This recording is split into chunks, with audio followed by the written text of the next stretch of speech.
James. In my restless dreams, I see that town, Silent Hill. James!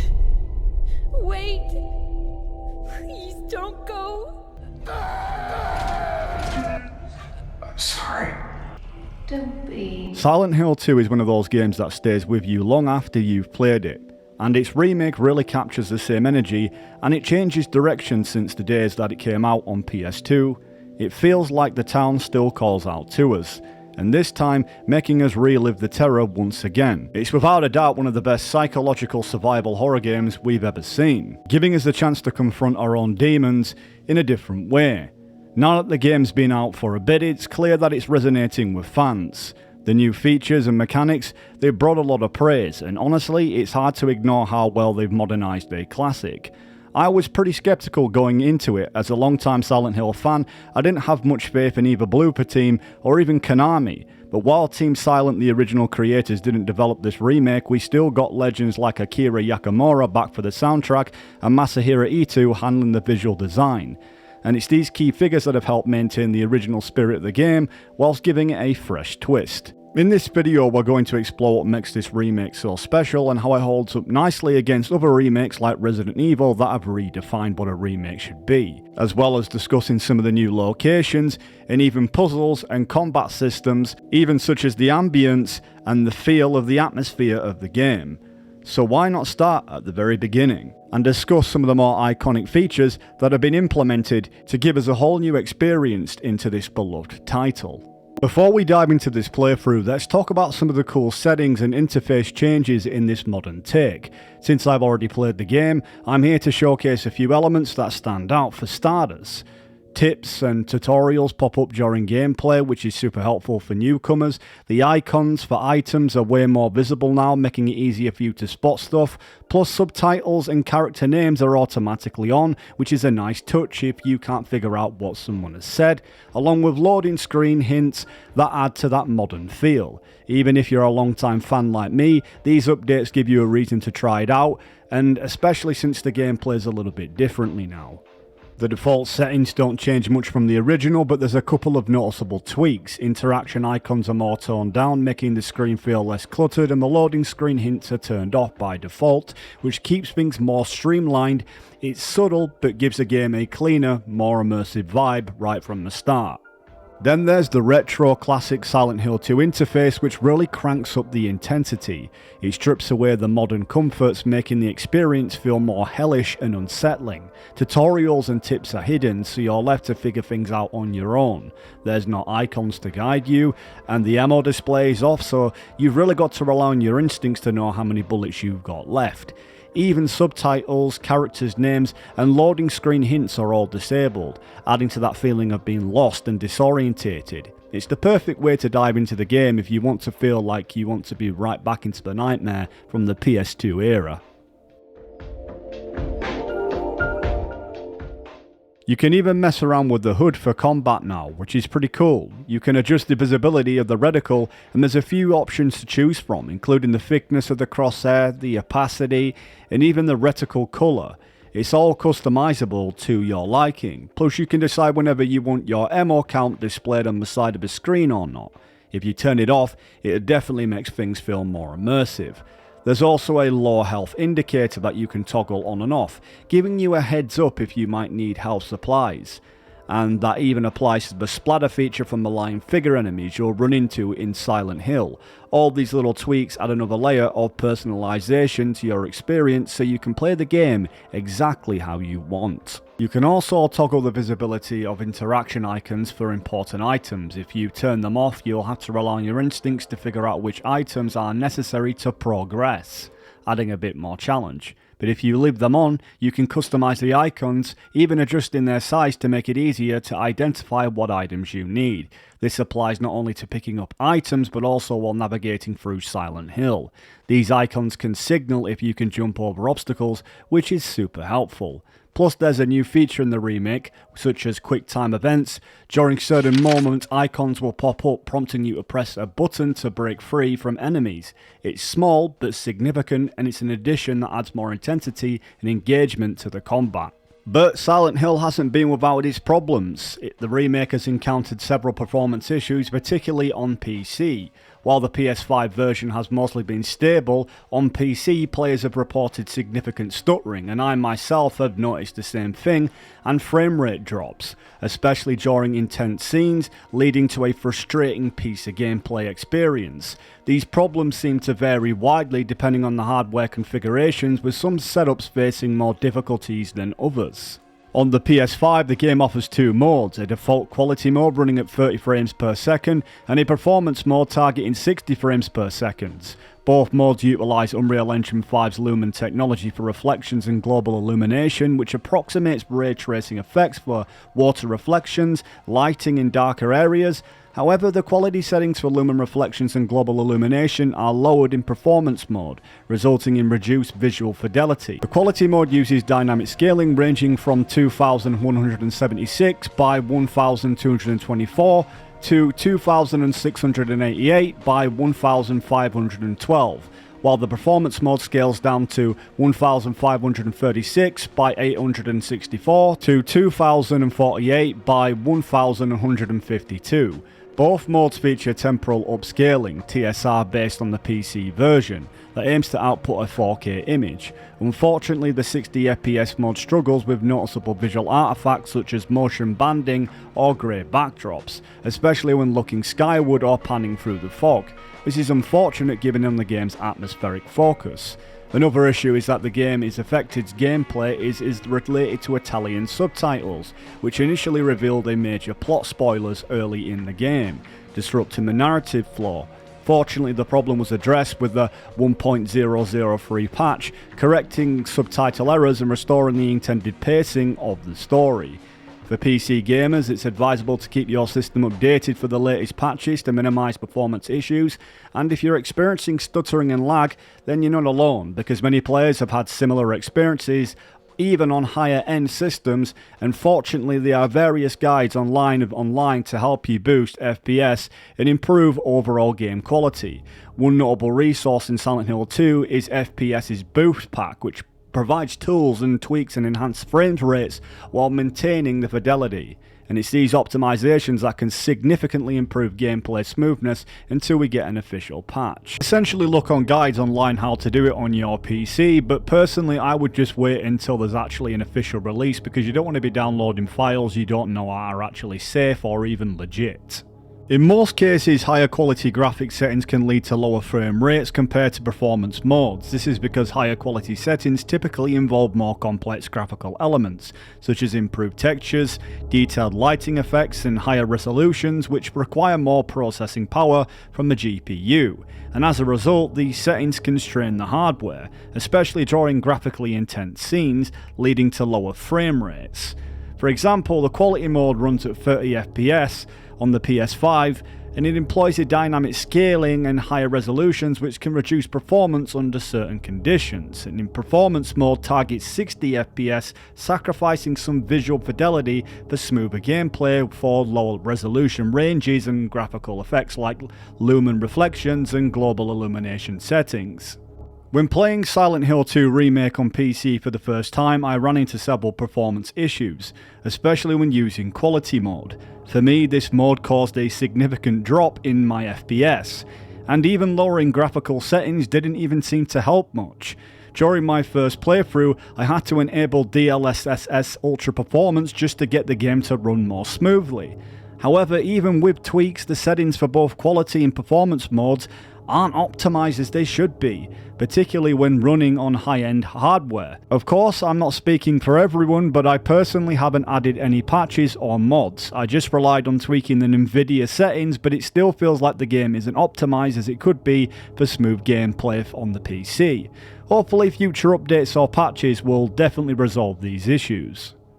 As you can see, running Silent Hill 2 Remake on quality mode has dramatically affected my FPS to ridiculous levels, even with a pretty solid rig. The performance issues were overwhelming, and lowering settings didn't offer much relief. To make it clear that I'm not running on a low-end PC, here are my system specs alongside the requirements Steam's list for the game. And using the NVIDIA GeForce RTX 360 Ti is powerful enough to run the Silent Hill 2 remake at high settings, including 144p or even 4K depending on other factors such as in-game settings and system memory. Even paired with my AMD Ryzen 7 5800X 3D, the RTX 360 Ti should deliver smooth gameplay with ray tracing enabled, providing me not only be able to max out every single graphical feature for optimal performance, but ensuring that my system has sufficient RAM and cooling, in which it does. But it still appears like it still has its issues, but after going on to the GeForce Experience, I've managed to tweak the settings and now they can run on a decent quality whilst maintaining a decent FPS. We just need them patches. Looking back at the PS2 version of Silent Hill 2, one of the key elements that's been lost in translation is the texture of the image itself. The original's Core Ace image quality was a product of its time, tied to the early PS2 era and the CRT displays. This gave the game a found footage style, where the grainy, gritty aesthetic added to the horror atmosphere. In contrast, the remake opts for a cleaner, more modern look. Although Blooper Team has included a 90s filter to recapture that essence, and the VHS filter, it doesn't fully replicate the original grimy aesthetic. The PS2 version's heavy grain and chromatic aberration played an integral part in creating a haunting visual style, which is less prominent in the remake. While today's remake does offer filters and features, they feel more polished and lack the raw texture that contributed to the psychological horror in the original game. The remake's visuals changes, while understandable, sacrifice some of the eerie mystery that the PS2 version encapsulated so well.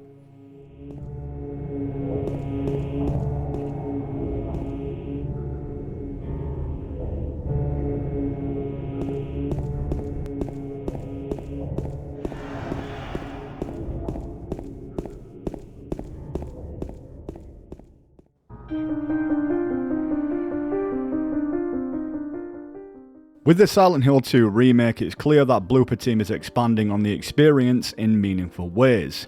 One noticeable difference is how much longer the game will be compared to the original. While the original Silent Hill 2 took about 8 to 10 hours to complete, the remake is expected to push those numbers significantly. The average playthrough will now take 16 to 18 hours, with a completionist run exceeding 20 hours. This expansion shows that Blooper Team's intent to deepen the overall experience, adding more layers to gameplay and exploration. The observation deck is a key part of the early game, and it remains a standout location, offering a breathtaking and eerie view of the town. This haunting atmosphere is still present, but players might notice that the remake's visuals don't feel as fog-drenched or gloomy as the original. At least not at first, until we build our way into the game. The remake instead leans on atmospheric storytelling, with Blooper Team confirming that mood building will play a crucial role in this new version of the game.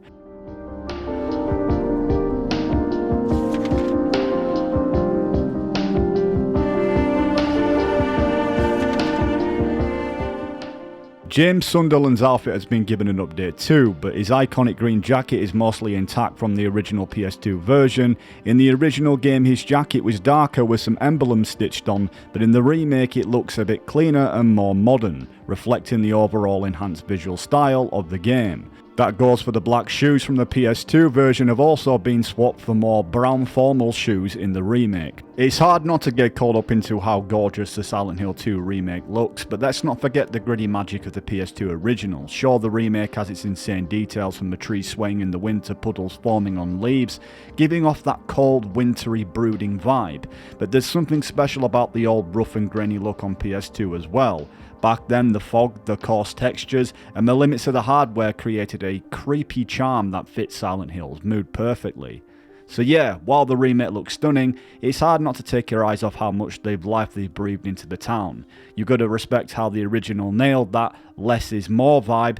It might not have had the same graphical power, but that just made everything feel a bit more haunted. Like sometimes what you can't see is scarier than what you can. Both versions do their thing, and you've got to appreciate how one brings its own unique atmosphere to the table.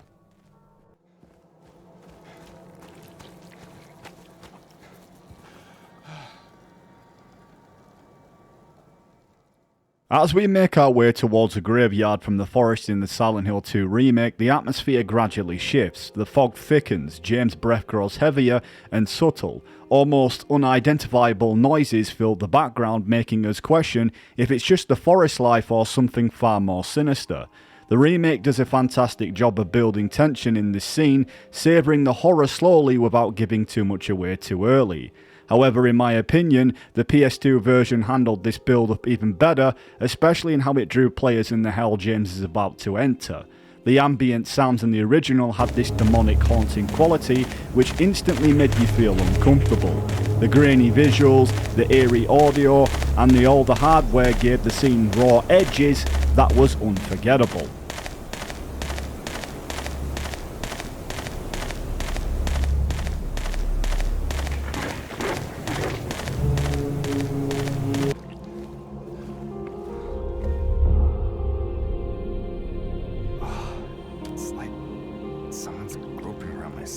In the Silent Hill 2 remake, the red square save feature has been revamped. Unlike the original PS2 version where you briefly see James after saving, the remake gives you a full view of James in the menu whilst you're saving. This visual shift contrasts with the original, which kept things minimal whilst maintaining a haunting atmosphere by limiting how much you saw of James during the save process. It's a modernised touch, but some fans may feel the simpler approach from the PS2 added more to the eerie, isolating tone and the cool sound effects.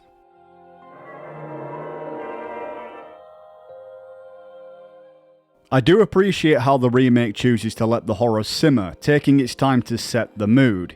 It's more subtle and modern in approach, but it's hard to deny the original, and it had that pure nightmare fuel that was baked into its core.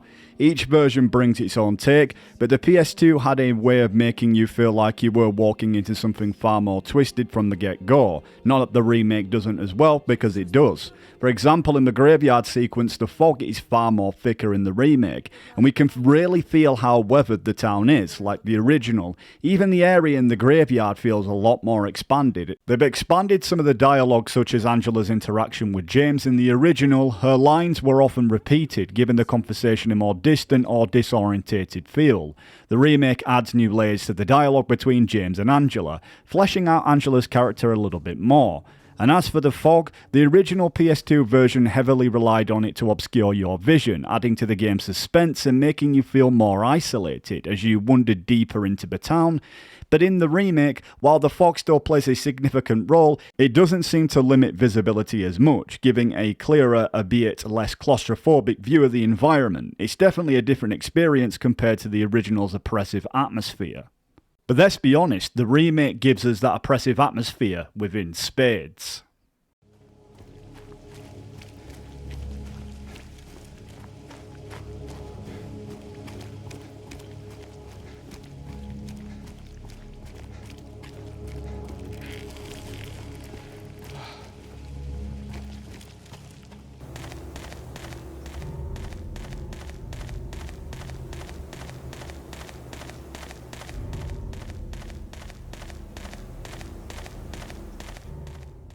I'm a sucker for the original soundtrack, especially as we head our way back into town.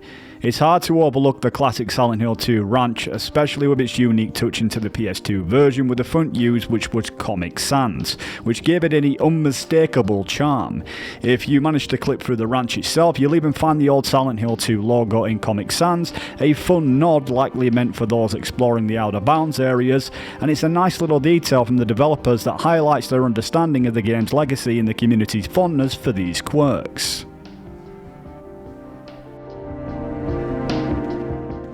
It's clear that the remake of Silent Hill 2 took a different approach by removing the tank controls and awkward camera angles that many fans associate with the original horror experience.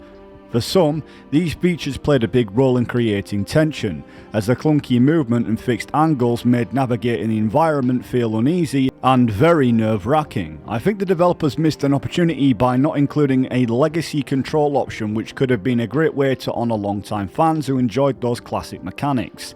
That said, the switch to the over-the-shoulder view works surprisingly well in maintaining the tension. The camera lets you feel more immersed in James's experience as you hear eerie noises around you, making you spin your right stick to check for threats. And it's this perspective that keeps the tension high in a different way. In the Silent Hill 2 remake, the map layout and certain key interactions have seen a major overhaul.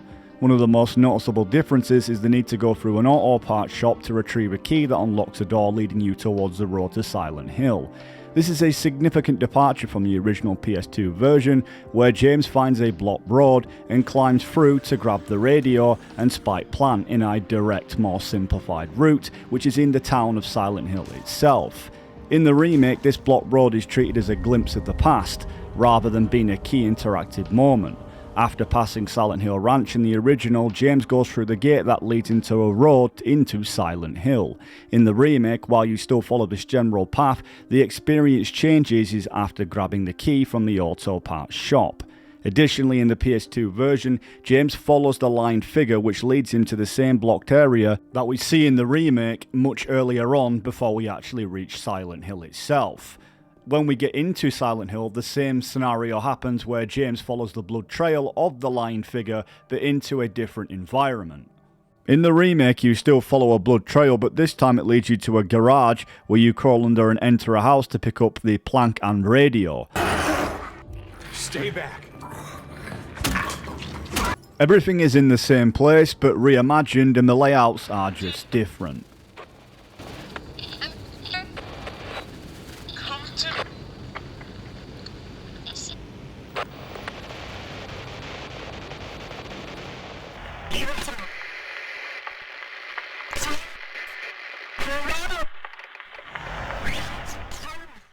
In the original Silent Hill 2, the town wasn't as interactive compared to the remake, with fewer buildings to enter, but searching for survival items and finding notes to guide you was essential. A lot of the game was about piecing together the clues, and you could only access key spots like Neely's bar, Heaven's Night and the apartments, and the historical museum and Toluca prison, and maybe even Rosewater Park. One key moment is when you find the note in the caravan that directs you to Neely's bar, marking it off on your map as an important objective. At Neely's bar, fans will remember the famous line, "There was a hole here, and now it's gone." This is still a huge talking point today, with fans interpreting what it means. Is it a symbol of James's mental state, a physical representation of something more sinister, or something else? The remake keeps this callback, but it's up to the players to interpret its meaning just like back in the day. Compared to the original, the remake adds more areas to explore, making Silent Hill feel even more fleshed out and alive, while still keeping some of those classic moments that make you think.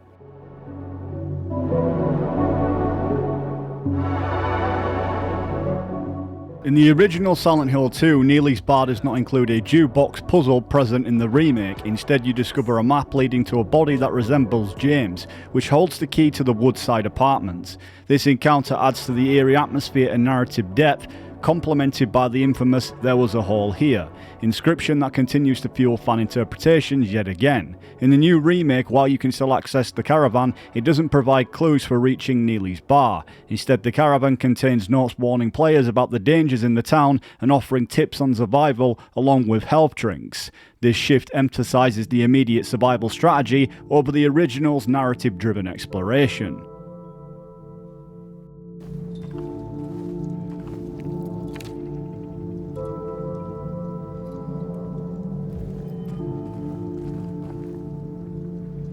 Once you find the key from the body in the original Silent Hill 2, you can head straight to the Woodside apartments. However, be prepared for a significant increase in enemy presence as you make your way there, as you'll encounter creatures calling out from under cars and trying to chase you down, adding a sense of urgency to the journey. Entering the apartment itself is relatively straightforward, contrasting with the tension you face outside. The original game's layout and pacing emphasize the horror of exploration, while also allowing for a more direct progression to key objectives which keep the gameplay engaging and very suspenseful.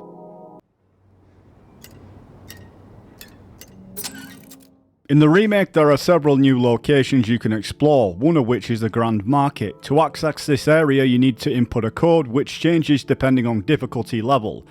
Once you're successfully unlocking the market, you can search through it for invaluable supplies and items which are crucial for survival.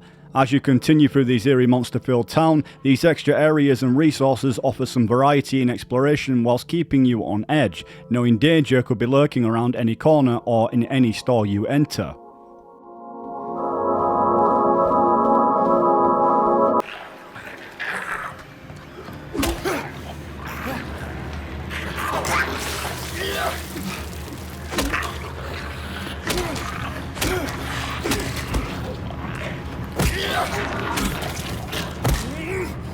In the remake, you can now enter the house on Martin Street, which was inaccessible in the original. It's here that some of the game's combat mechanics truly shine and where we first use it, especially when facing the lion figure. The combat doesn't make James look like a trained fighter like Leon Kennedy, instead it portrays him as a man trying to survive the horrors around him. The intensity of the fight is much more visceral compared to the original. Instead of the simple and almost robotic finishes from the PS2 version, the remake amplifies the struggle with gruesome sound effects, wood smashing against flesh, and blood splattering as James frantically tries to defend himself. While the original game featured health drinks and first aid kits as the main ways to heal, the remake adds syringes to the mix, which gives a bigger health boost when you're critically low. This brings a fresh dynamic to healing and resource management while still respecting the original game's mechanics. In the Silent Hill 2 remake, instead of finding the corpse slumped against a fence on the Martin Street like in the original, the body is now lying on the ground and you come across a matchbox with Neely's bar written on it. This matchbox is your clue guiding you towards the bar as a part of your story progression, and alongside it is a memo that warns you of the dangers of the town. Anyway, with the jukebox, which all connects to the remake's way of pushing you through the narrative, is a nice touch that ties in with the more interactive elements of the remake, whilst using exploration as a key in the town a lot more often than the original did, while still respecting the original creepy atmosphere. As you first arrive into town, one of the noticeable changes is the flower shop. Unlike the original game when you couldn't interact with it, you can now enter the shop. There's nothing game changing in there, just a memo that adds more detail to the town's background and some clues. But it does serve as a useful shortcut through Sanders Street. It's a small touch that enhances the town's exploration without feeling too forced, and it's this kind of added depth that is scattered throughout, giving more room to wander and uncover bits of more lore.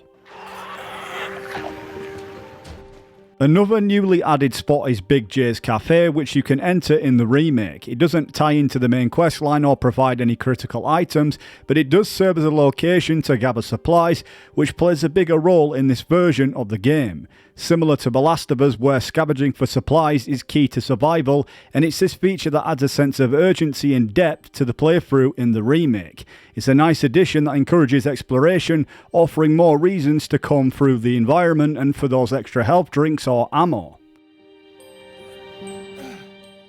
You can also explore gentleman-style hairdressers in the remake, where breaking the glass and the doors if they are locked will let us see you what's inside, though it might not always reward you with items, just another memo that adds to the lore. The ability to break windows or even on cars to scavenge the supplies is a cool mechanic, giving you way more to gather those essential survival items you need, but key areas like the Texan Cafe are more than just for looting. I just have to add how cool it is that we can actually seamlessly open the doors without loading screens, but they also provide important puzzle pieces such as coins for the jukebox puzzle, and it's these interactive environments that really build up the survival aspect, making you search everywhere for what you need in Silent Hill, opening up that expansiveness within the remake.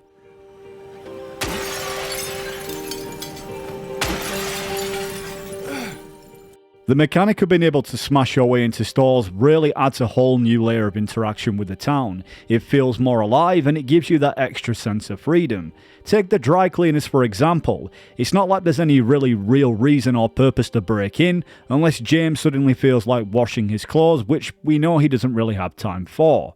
But still, the ability to do so makes the town feel less static. You're able to explore in ways you couldn't do before, and after leaving you can head back into the bookstore where you can find some interesting bits of lore about Silent Hill's history making it more than just a spooky backdrop, but actually a living, breathing world that has a very dark, brooding history behind it. One that is shrouded in dark history, and quite frankly, no wonder no one goes there to visit, or it's even on a brochure to go and actually travel there. The sense of dread that you get in this town, in my opinion, is just as good as the original if you was to ask me. In fact, it does it in its own way, and that's what I like about it.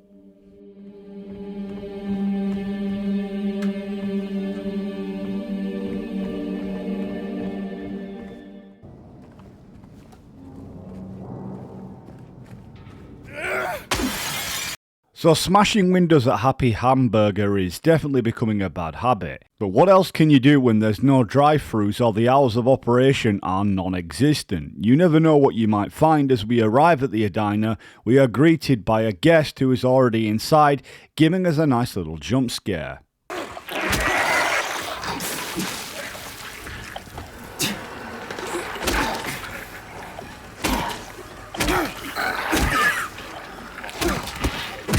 Another beautiful feature about the remake is the dodge mechanic, because enemies on this game are way more aggressive, so you can't just go spamming the attack button. Anyway, now in the remake we can now crawl through crevices and holes as well. But after all that effort, no juicy hamburgers or quest items, just some unsightly needles to help us patch ourselves up.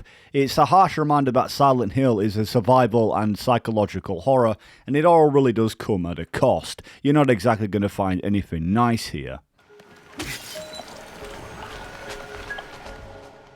So in the remake, fixing the jukebox in Neely's bar turns into a task that we must complete. After reading some clues inside, you learn that there's a crucial piece of the jukebox that could be over at Saul's apartment.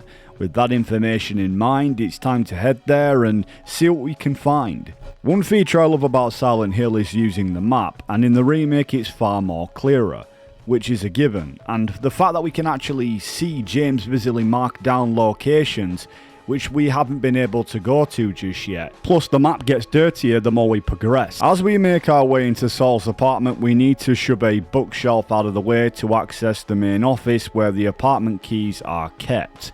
But of course things don't go smoothly. Creepers, you know, those small roach-like manifestations that nibble at us as we push through, they're a direct nod to a lesser Giuseppe's fear of insects, making those little critters a part of a town's nightmares. So after grabbing the key and the note, we find it points us to apartment 5. Once inside the apartment, it seems normal enough, but it's Silent Hill, so that doesn't last so long. One major thing in the remake is how much we can crawl through spaces in the wall. It's more of a hands-on experience. Finding nothing in apartment 5, we then crawl through another wall and end up climbing up a rusty balcony to reach the next floor. Just as we hop in through a window, the actual balcony itself collapses behind us. And then we find another cryptic memo, a typical Silent Hill fashion. As we dash down the broken hallway, we come across a strange hole in the bathroom. Surprise, inside the hole is a piece of the jukebox we were looking for. This town just really loves messing with your head.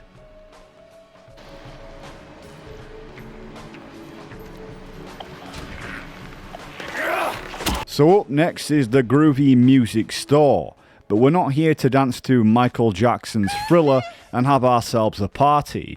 We're hunting down the other piece of the record and some clues to put it all together. Of course, it's never that simple, because there's lying figures and they are hanging around ready to make things difficult, that's for sure. Sure, you can try avoiding them, but let me tell you, it's way more challenging in the remake compared to the original sneaking past these enemies. Some's opinion might differ from mine, but that's just personally what I believe and think.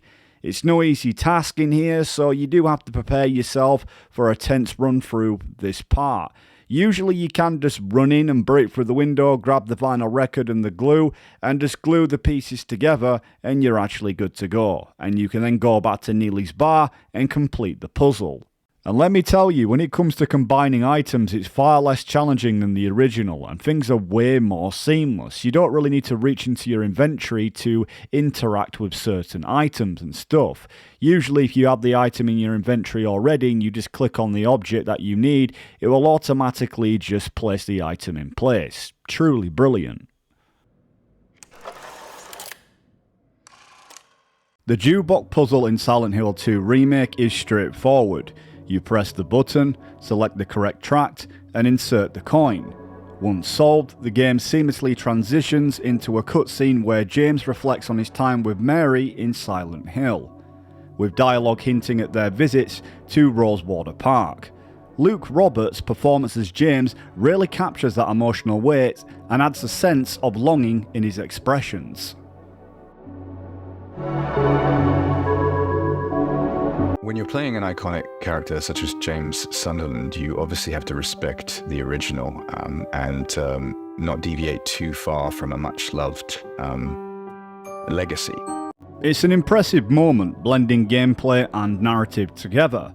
In terms of new features, you can now move boxes to climb through vents, so you can't get through doors in that sense, but you can with them boxes, making traversal feel fresh and different from the original. After solving the jukebox puzzle, you head back outside and come across a soaked jacket with the key to the Woodside apartments, showing how the remake allowed you to stay in the town longer and explore more. Iconic elements from the original game, such as the famous blood-written quote, "The door that wakes in the darkness opening into nightmares," are subtly reimagined, because you can't actually see it up front, it's actually more behind the sheet itself. These glimpses of the past are scattered throughout the game, maintaining their eerie presence, but often presented with slight changes that act as nods to long-time fans of the original. The layout may appear differently in the remake, but still serves as a haunting connection to the original. So after leaving Neely's bar, you stumble upon a blood-soaked coat that looks eerily similar to James's.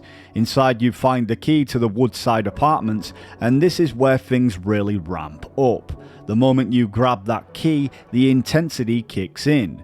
You are swarmed by lying figures. The fog now turns into this huge gust of wind, creating a chilling sense of urgency. The soundtrack adds to that tension, making you feel like you need to reach the apartments as fast as possible. It really is a big step up from the original, where the intensity wasn't as prominent as it was in this moment. The remake nails it with the atmosphere, making the experience feel much more urgent and masterful without ever breaking the immersion.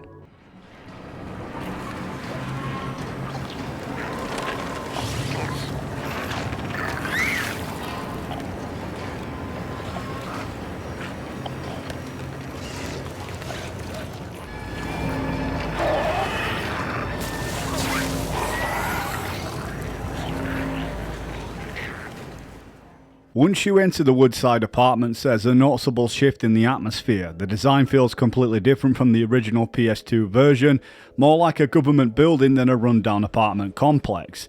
As you step inside, the initial unease from the outside world that lingers, but there's an odd sense of safety that washes over you. You can't shake off that tension entirely, but the interior gives a brief respite from the horrors lurking from the fog outside, compared to the PS2 version that feels more brooding. The original PS2 version, Woodside Apartments felt more unsettling. The place was pitch dark, lifeless, and gave off a heavy sense of abandonment. As you walk through the hallways, it felt like the building itself is suffocating you in its silence, with only the faintest noises breaking through the tension. You never felt safe, like the shadows could swallow you up at any moment.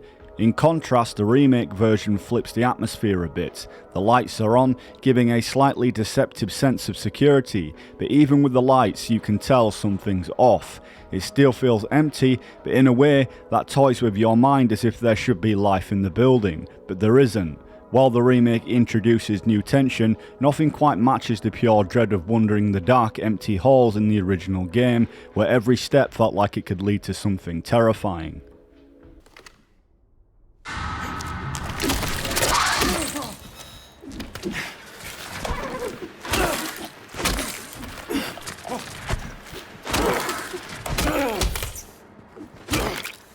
What makes James Sunderland such a compelling character is how relatable he feels, as a regular guy, just desperate to survive. This is also the first time we encounter the mannequins, the deceptive creatures lurking in the shadows, hiding under chairs or posing as statues, waiting to catch you off guard. It's the same spot where you find the flashlight in the PS2 in the original, allowing you to finally see around the apartment. Mary's dress is actually eerily draped over the mannequin, almost like the town itself is reminding James of the guilt he can't escape. It's also worth mentioning, since we all know James killed Mary as an act of mercy because she was dying, the mannequin's head that's lying on the table, you can see the shadows covering her mouth, eerily mirroring how James smothered her with a pillow. The imagery feels deliberate, as if the game is constantly reminding James and us of his guilt. Map layout in the remake is definitely different compared to the original on the PS2. A lot of the rooms are still there, but they've been slightly altered, adding a fresh twist whilst maintaining familiarity. One great improvement in the remake is how easily accessible the map is, making it quicker and smoother to check your location without interrupting the flow of the game.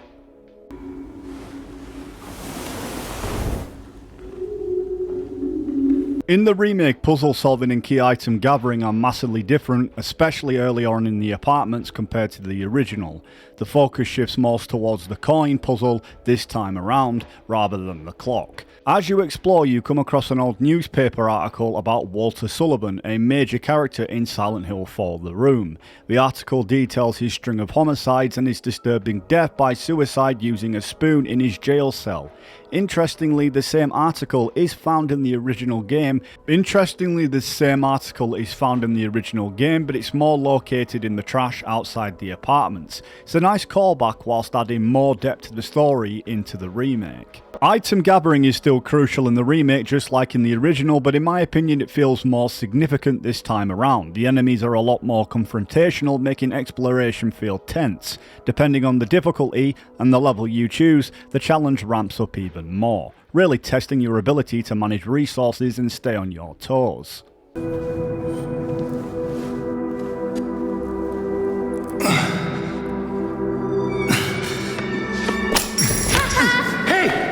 Wait!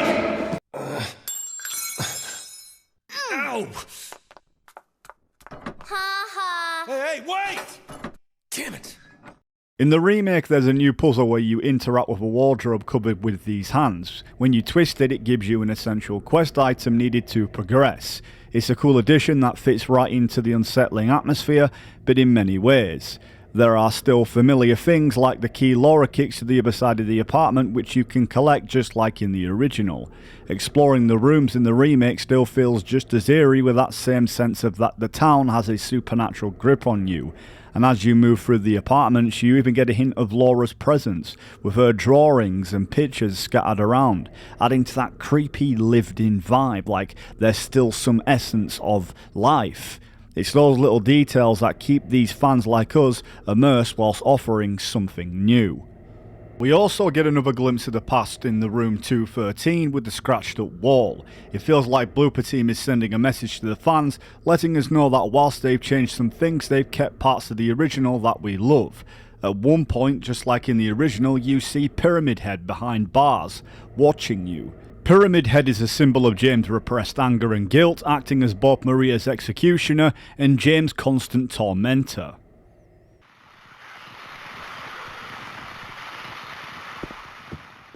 We even revisit the same iconic spot where you retrieve the pistol from the shopping cart, but instead of just picking it up like in the original, the remake has the cool interface that lets you view the gun up close, similar to how other items are handled.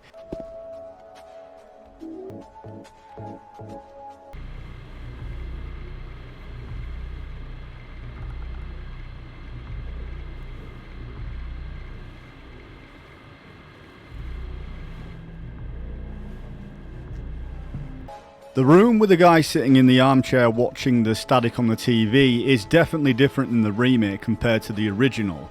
I'm not going to judge too much since everyone has their preferences, but one noticeable change is that James doesn't talk at all in this scene, unlike in the original. Plus the guy now has a cloth over his head. It's not a huge deal, and honestly when I encountered that moment it still creeped me out. The tension was still unsettling and the vibes are still there, even with the changes, knowing that the guy in the chair is actually representing James himself. But we get an essential item from this moment, such as room 212's key.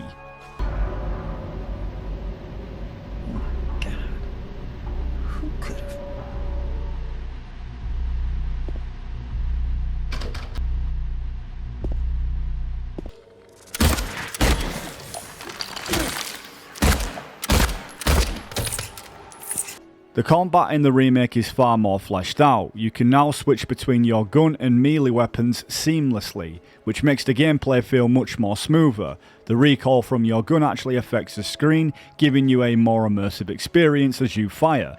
Plus, shooting monsters in certain locations like the legs can stagger them, adding an extra layer of strategy to the encounters.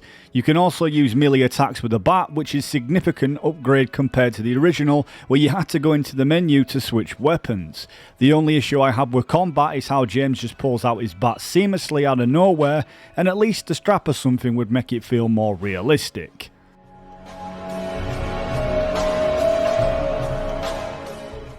There's a part of the puzzle where you use the golden apple handle to unlock a secret wardrobe.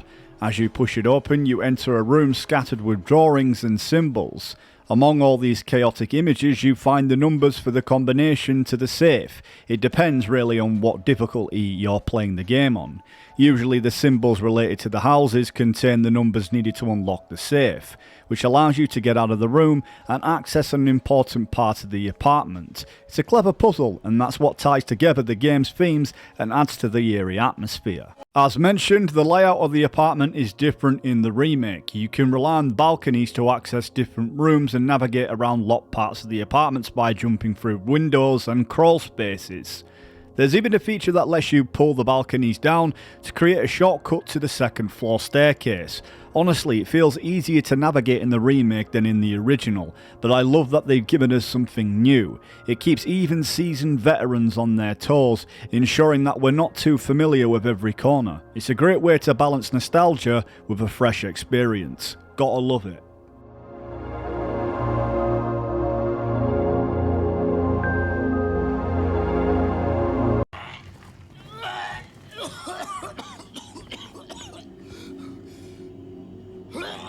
In apartment 116 we meet Eddie, but before that, the remake showcases a much more gruesome scene with the dead man in the fridge. This moment is definitely more graphic compared to the original, which relied on lighting and atmosphere to create its own brand of horror. Hearing Eddie's sickening sounds in the remake adds to the unsettling vibe, but I think the original executed the tension much better. Hey, who's there? It wasn't me. I didn't do it. I didn't do it, I swear. Hey. I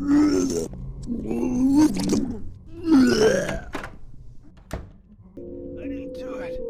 Do what? I didn't do anything. I swear.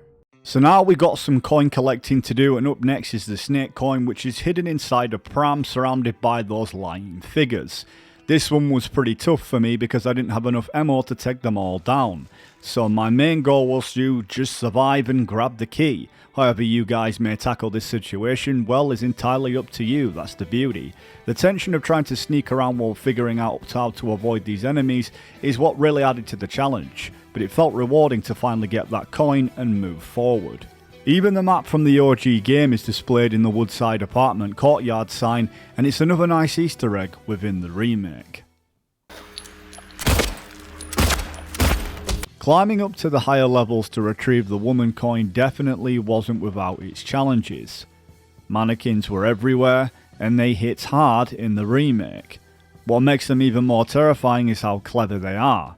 If they're scaling the walls or if they're hiding in unexpected spots, they're dodging your bullets and attacks. I'm really glad they added the dodge feature because without it we'd probably be in a world of hurt. It adds a whole new layer of strategy to combat and makes navigating those higher levels even more intense. The can of juice is still in the remake, but honestly it's so much easier to deal with this time around. The chute is right next to the can, so you don't have to navigate all over the apartment like you did in the original. Back then you had to grab the cans and trek up to the upper floors just to drop them down the chute for the coin. This change really streamlines things, making it a lot less of a hassle while keeping the puzzle feel, and I appreciate these tweaks because they make the game feel more user-friendly without losing any of their charm. Plus the inventory system in the remake is just so much better. It's rare that you had to pause the game to go into your inventory to combine items or even use keys on doors.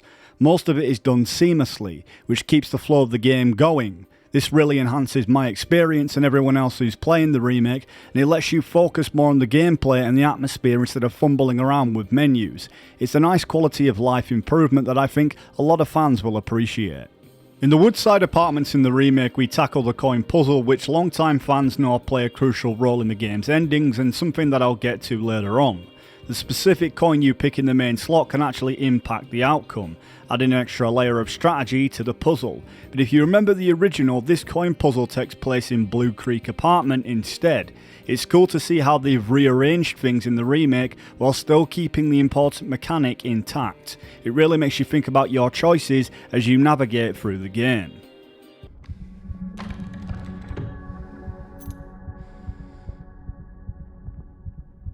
One of the neat features in the remake is how James's facial expressions change depending on his situation on the save screen. Sometimes he looks worried or concerned, which really adds the immersion and emotional depth of the game. Plus, if you're on really low health, your inventory system shifts to glowing to bright red.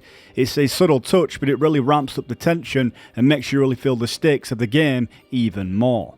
If you played this game before, you know that healing isn't just about staying alive, it can actually affect the ending, and how and when you choose to heal adds a layer of strategy to the experience and impacts your overall gameplay. Remember in that room 201? It's haunting to see the bedroom where James killed Mary, and you can even hear her take her last breaths. That detail is genuinely creepy and it adds so much weight to the narrative. It's something I completely missed in my first playthrough, but now that I caught it, it really sticks with you and deepens the emotional impact of the game, and Blooper Team really adding that attention to detail that can easily go overlooked.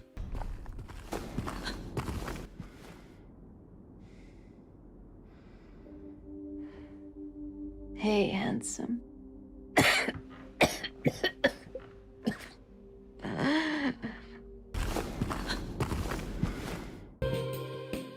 In the remake, Mary's handkerchief hits hard. It's an upper piece of James's past weighing upon him. If you keep it and inspect it in your inventory, it can affect the game's ending just like the original. The more you interact with it, the more it shapes the final outcome. After grabbing the handkerchief, you enter another apartment. This part brings back some of the familiar puzzles elements from the PS2 version, but with a new polished feel. It's a cool mix of nostalgia and fresh gameplay, making the experience fun for both new and returning players.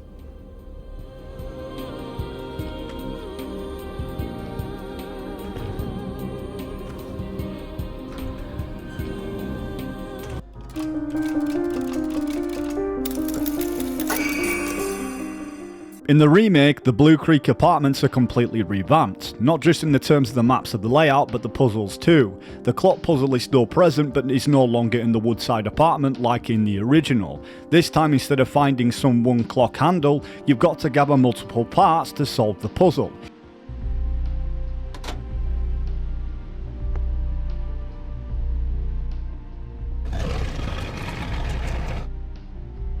In the remake, when the clock chimes after you set the correct time, it unlocks the doors with initials on them, leading you further into Blue Creek apartment. One of the things you have to do is break down the walls, and it reveals a filthy toilet. Unlike the original where James pulls out a wallet with a safe combination and some ammo, this time you find a crucial piece for the clock puzzle. It's a subtle nod to the original game, but it adds a new twist.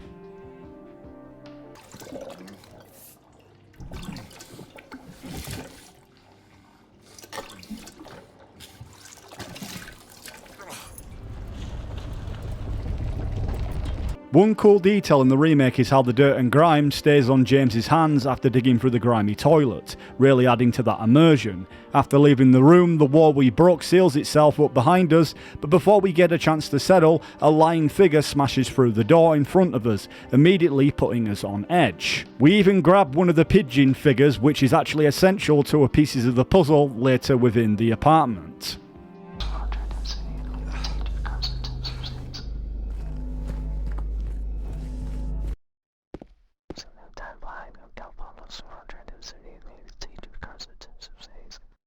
Now, I know a lot of you remember this creepy line from Silent Hill 2, right? Room 209, the whisper that chills you to the bone. It's a repressed thought from James's past, almost like a checklist, everything he's trying to run from. He talks about his dead wife, but it doesn't exactly confirm whenever Mary is actually dead at this point. That's the part of the psychological tension that made the original so iconic. In the remake, they brought this moment back, and it still hits just as hard. The quote itself actually says, "See my dead wife come home to do some laundry to escape," end quote, adding to that creepy tension of the game. While gathering ammo, a must for surviving the horrors of Silent Hill, you enter a grim bathroom. You break through a window and grab another piece of the seesaw puzzle. It's one of those moments where you constantly scavenge for supplies, but also finding crucial items to push forward in this nightmare. Every window you smash, every puzzle piece you grab, feels like a small victory, but you know Silent Hill never lets you feel safe for long.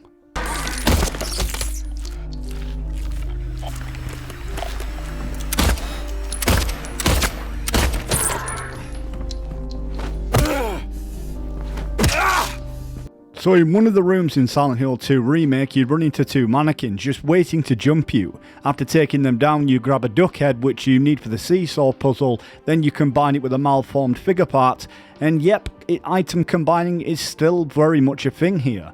Once you get both pieces, you head over to the seesaw puzzle where you're going to move this duck into this specific spot. That triggers the element to break and it drops a winged key. That's the beauty of the remake, is solving new puzzles that adds a new spin to the whole thing. It's small details like this that show how remakes add some freshness whilst keeping that familiar feel that fans will remember. At one point in Silent Hill, you drop in a new area and come across a broken cabinet, which is a nod to the coin puzzle from the original game in Blue Creek Apartments. The cabinet is shattered now, showing how the past is still present but falling apart. It's simple but effective, and it's a reminder of the eerie history that Silent Hill holds. Fans of the original will recognise this callback, adding a cool layer of nostalgia whilst exploring. I'm James. Angela. Angela. Okay. Look, I'm not sure what you're planning, but there's always another way. Really? I'm James. Angela. Angela. Okay. I don't know what you're planning, but there's always another way.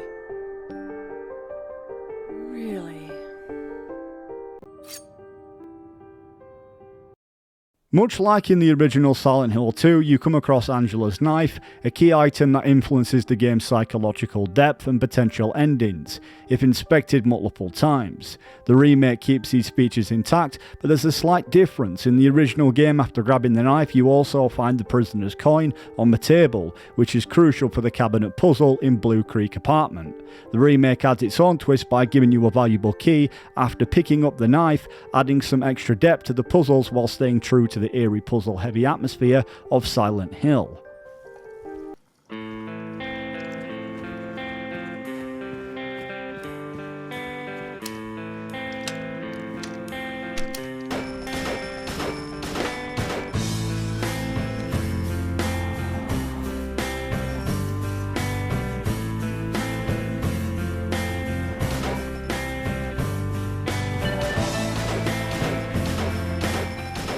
In the remake, when we're heading back to solve the clock puzzle, we cross the same area where Pyramid Head was first encountered in the original game.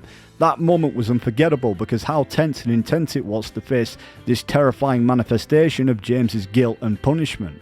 In the original, no matter the difficulty, Pyramid Head was an absolute force. If he hit you, it was game over.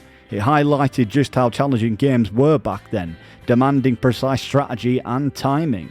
The remake keeps this tension alive as well, but with modern visuals and updated mechanics. But aside from all the visual beauty, the gameplay in these classic games were undeniable, and some will argue this fight with Pyramid Head was done way better than the remake, and rightfully so. It was great.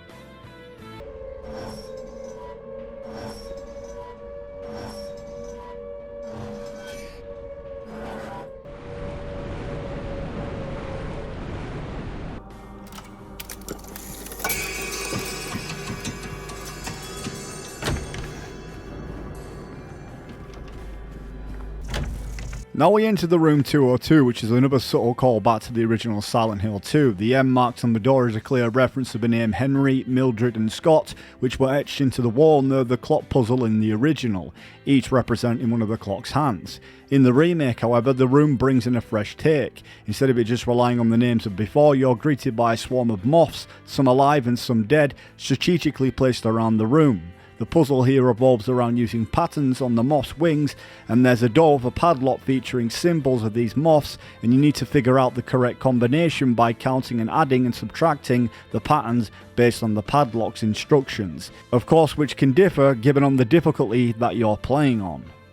In the original Silent Hill 2, you might remember that James has to stick his hand in that disgusting green gunky hole to retrieve a clock key, a moment that definitely made everyone squirm. The remake still plays off this concept, keeping the unsettling moment intact, but instead of grabbing the clock key like in the original, James now retrieves another handle for the clock puzzle.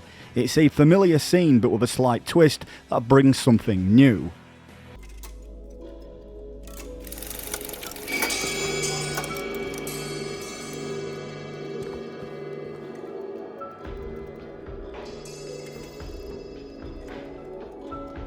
After completing the clock puzzle in the remake, the room you enter feels drastically different from the original in the PS2 version. The space was more confined and claustrophobic, which really amplified the tension when Pyramid Head appeared.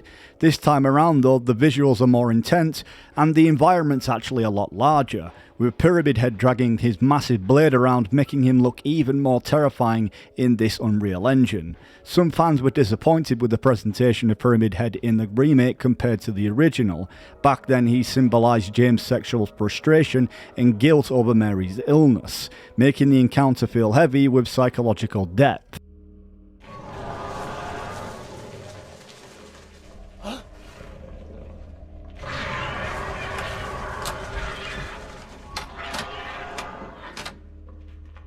While the remake captures the essence of facing Pyramid Head in a more modern, polished way, it's hard to fully recreate the unsettling rawness that the original nailed on the PS2.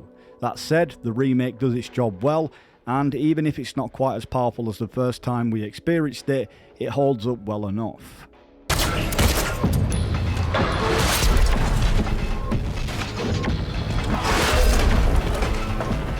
The remake does an excellent job of making the Pyramid Head fight scene just as unnerving as in the original.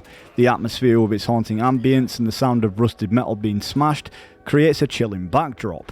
It's fair to say that as remakes go, this one has absolutely nailed it. The effects and the combat mechanics are impressive, and the new dodge feature adds a new level of strategy of the encounters, and it's this blend of modern gameplay with the haunting essence of the original is something that fans have appreciated, showing how the remake can honour the legacy while bringing something new to the table.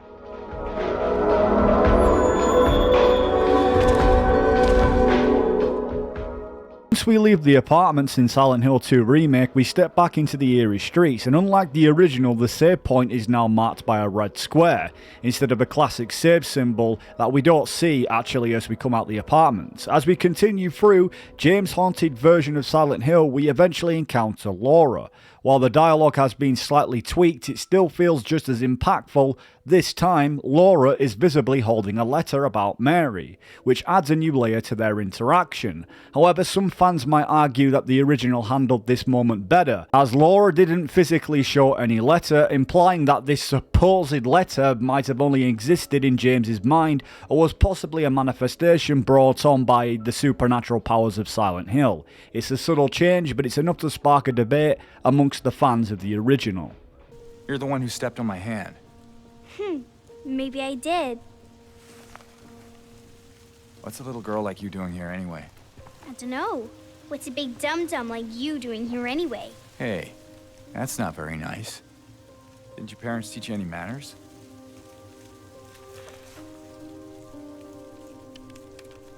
What you got there? None of your business. You didn't love Mary anyway. What? Hey, wait! You're the one who stepped on my hand. I don't know. Maybe I did. What's a little girl like you doing here anyway? Huh? Are you blind or something? What's that letter? None of your business. You didn't love Mary anyway. Wait! How do you know Mary's name? How do you know her name? In the original Silent Hill 2, before reaching Rosewater Park, you could head upstairs into a tunnel to grab some ammo, but the remake changes things up. Now you just walk straight through the tunnel and into the park without seeing the Rosewater Park sign immediately like in the original. One great thing about the remake is that the park is much more expansive. I noticed a green jacket laid out on a bench, maybe a nod to James's old jacket from the original game. It could also be the town's way of symbolising his past time spent there with Mary. As you also explore, there's a bench with a pamphlet talking about the beauty and the tranquility of Silent Hill, which feels like the town's reminding James of what he used to remember about it. There's also a hat placed on the bench, which I couldn't help but wonder, could it be Mary's? It all adds to James's inner conflicts as he starts questioning whenever Mary could still be around, playing into the illusion that the town is feeding him. Another detail that stands out is the statue of a headless man, which resembles the monstrous projections that have been haunting James. The figure is of Patrick Chester, someone who supposedly fought for the town's freedoms years ago. This got me thinking, how cool would it be to have a Silent Hill game focused on these characters and how the town's corruption began? Eventually you do come across the Rosewater Park sign as you head towards the boardwalk. There's a statue of two men shaking hands, just like in the original, though there aren't many clues about its significance. I think it's mentioned in the Book of Lost Memories, but it's been a while since I've last checked. Walking further, you see the iconic ice cream stand, but instead of finding Maria leaning over the fence, she's in a gazebo this time around in the remake. Mary?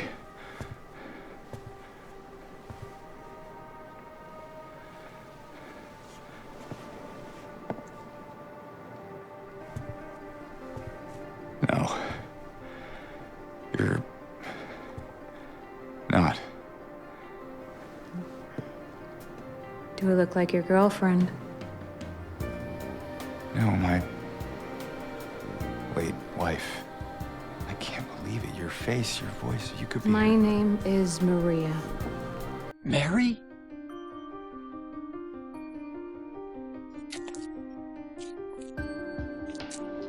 No, you're not. Do I look like your girlfriend? No, my late wife. I can't believe it. You could be her twin. Your face, your voice, just your hair and clothes are different. My name is Maria. The remake still captures the essence of the town's malevolent influence, especially when we run into Maria. She's a fascinating character because while she is real in a physical sense, she's just another monster in Silent Hill, created specifically to attract James. That's why she looks and acts like Mary. James wished for a version of his wife that was more idealised in his mind. The psychological layers are here and as strong as ever. In terms of her sex appeal, it's clear that her appearance continues to represent James's desire. It's just like in the original, Maria's character design remains appealing and seductive, and the voice acting still nails that unsettling yet subtler tone that keeps you on edge. It's a big part of what makes her character so intriguing and disturbing at the same time. There was some complaints for the fans about the lack of the outfit change in the remake, but honestly for those who care, modding can always be an option if players want to customise her appearance. They have the tools to do so now more than ever thanks to the modding community.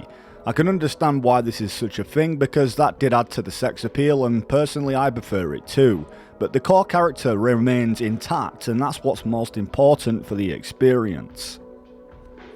In the remake, Maria sort of acts as a guide at the start of meeting her until we enter the park, further to explore more of its historical monuments. Want to take a breather? What? No, I just... Sorry, I'm just a bit preoccupied. It's fine. You know, if there's anything you want to talk about, anything at all. No. Let's just keep moving. There's an interesting detail in the remake where you find writing scratched onto a bench that says "me and you" with a love heart. This can be interpreted in many ways, but personally I like to think it symbolises something between James and Mary. It feels like a subtle nod to their relationship. It used to be kind of a special place for young couples in these parts. I think it's easier if I just show you. Silent Hill 2 Remake is faithful to the original, but it adds a few new things of its own. The most major are the 2 new endings, but you can also find new puzzles in the game, and a bunch of new collectibles. Among those collectibles are the strange photos, a group of 26 Polaroid photos to find that seems to hint of elements in James and Mary's past. Killed for no real fault of her own, by moral, upstanding folk. Common theme, I guess. Jennifer Carroll is a noticeable figure within the Silent Hill lore, practically linked to the religious history of the town. She's portrayed as a martyr of saint in the belief system of the Order, the cult-like organisation that plays a significant role shaping the town's eerie and supernatural happenings. According to the mythology surrounding her, Jennifer Carroll was executed during a political conflict, and her death being attributed to Christians who opposed her or the ideals she represented. Over time, her execution was misinterpreted as having religious motivations and leading her to being executed. Jennifer's story comes up in various Silent Hill media, including in Silent Hill 3 as one of the paintings and even hinted in one of the Silent Hill movies. In the original, walking past the visitor's info booth didn't have much detail in the original. In fact, you couldn't even see the logo on the shack. But in the remake, there's more attention to it, with the logo now visible on the shack. However, the mannequin scare from the original is missing this time.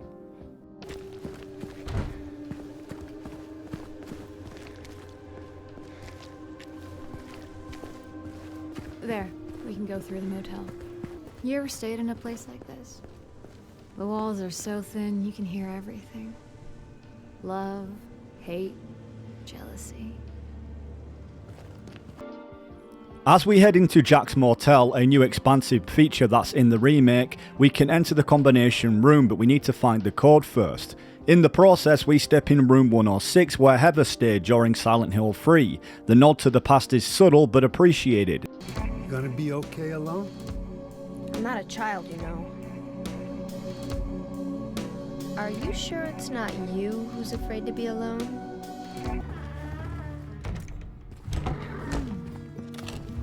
Cozy. This room. There's something wrong with it. I think we should leave. Oh, loosen up, James. It sure beats running around with those monsters out there. I'm not so sure. Even with details like seeing Douglas's hat, it's a cool connection to its predecessor and weirdly its successor when you think about it, and fans of the series will appreciate these moments of continuity between the games. Who knows, with what Konami and Bloober Team have put together, even defying our expectations, perhaps maybe Silent Hill 3 well could be remade as well.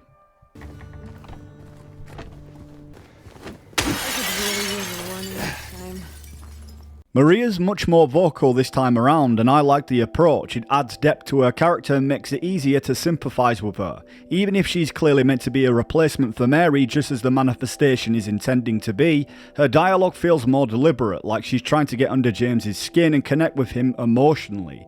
At the hotel, we come across a note hinting at the combination code puzzle that differs on difficulty. Then we re-enter the room and Maria pulls out an outfit from the original game, the ones that the fans love and debated over. Some players have been vocal about the lack of costume options, but honestly it's not that big of an issue. Games like Resident Evil's remakes did something similar, but allowed players to reselect retro outfits, so it would have been more nice to see that here too, but overall it doesn't really matter.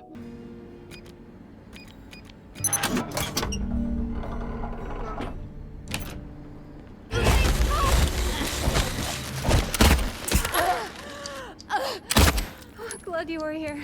The remake does a fantastic job of expanding the town of Silent Hill, giving us more opportunities to explore and sightsee.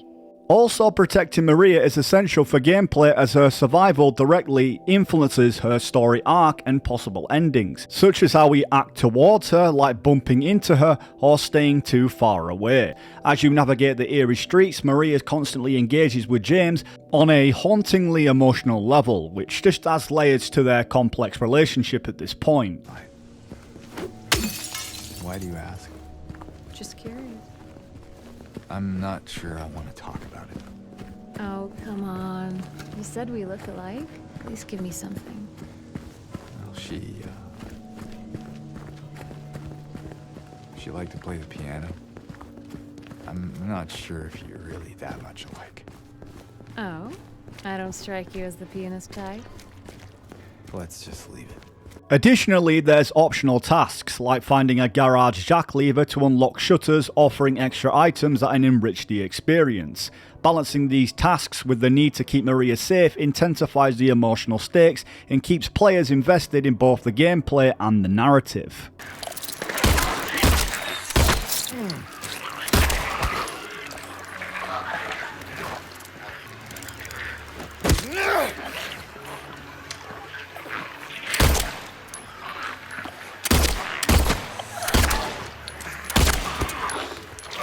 Thank you, James. I'm not sure I would have made it. Upon entering the garage, you're immediately struck by its dusty, grimy atmosphere, just what you'd expect in Silent Hill. One intriguing detail is a newspaper clipping that delves into the town's history, shedding light on places like Brookhaven Hospital. As you rummage for items, you get to make choices, like deciding whether or not to unlock doors for Maria to enter, which could impact the story and the ending. And then there's those posters of those pin-up girls plastered upon the wall. They really just drive home how James's sexual frustrations reflecting his complex psyche. More of those things.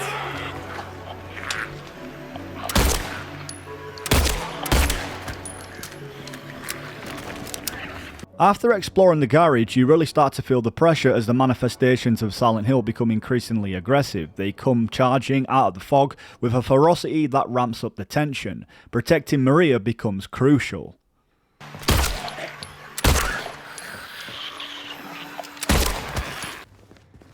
In the remake, revisiting Pete's Bolorama is an optional treat for fans. As James steps inside, he comments that Maria doesn't have to join him if she does not want to, a nod to the original where Maria opts out because she hates bowling.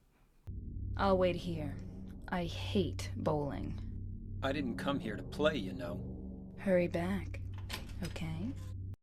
The visuals inside are stunning, filled with details that evoke nostalgia. One standout moment is spotting a pizza box, a clever reference to Eddie, who is often found munching on pizza, whilst Laura teased him about his weight. Just reminding us of those characters and moments that shape Silent Hill's narrative, but really just in a different twist.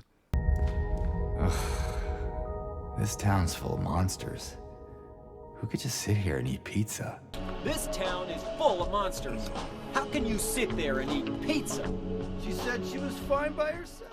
As we continue our journey through Silent Hill, we stumble upon another nostalgic moment, the exit to Heaven's Nights Bar in the original game. This location had its own significance, but in the remake it's been moved to a different area, providing a fresh take on the classic landmark. What is it?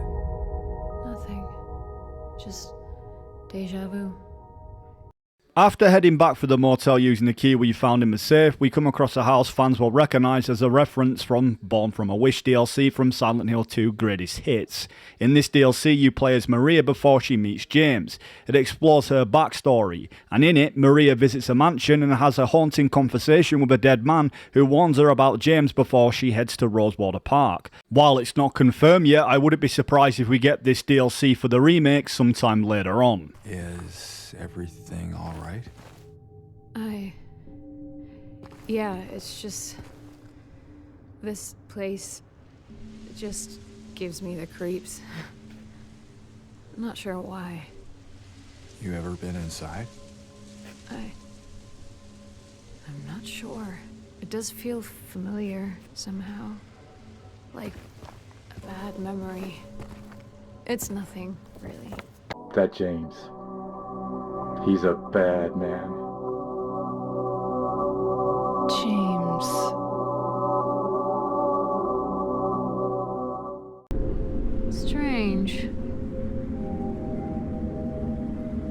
should not be here.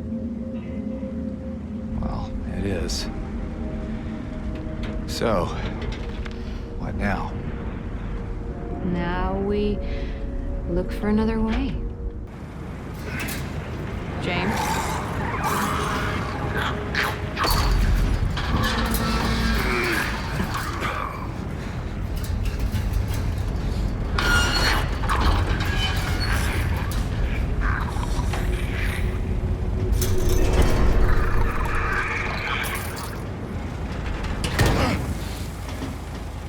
After reaching a dead end at the broken road, a recurring theme in Silent Hill, symbolising how the town traps you until something is resolved, things spiral into chaos once again.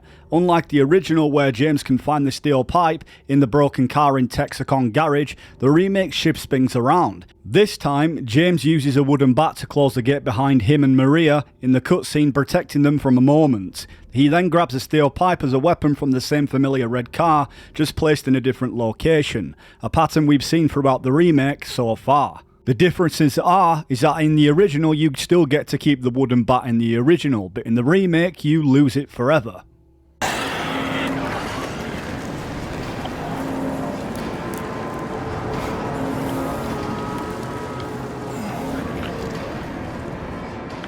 One of those things I really love about the remake is how it throws us into moments where the town goes into full-on assault mode, pushing us into fight or flight scenarios, and the sound design elevates that tension perfectly, making each encounter feel more intense.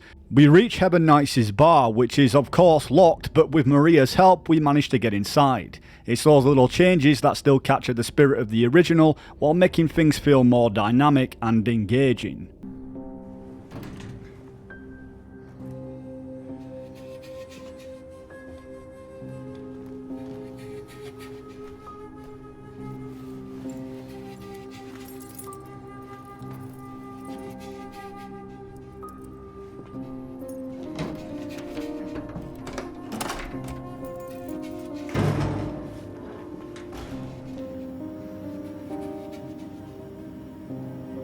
In the Silent Hill 2 remake, Heaven's Knights Bar gets a major overhaul. It's not just a simple shortcut like in the original, where you get to head straight to the front.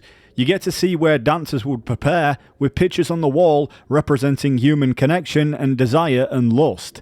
All these subtle details reinforce the themes of longing and frustration that run through James's story. Unlike the original where the lights are already on in the bar, the remake adds more of an atmosphere and makes it feel like an actual place you're exploring rather than just passing through. Maria's character design also gets more development here. She tries to seduce James with a little show, playing on her allure and further blurring the lines between herself and Mary. It's a bold move that fits the remake more fleshed out more portrayal of Maria, amplifying her role as a manifestation of James's desires.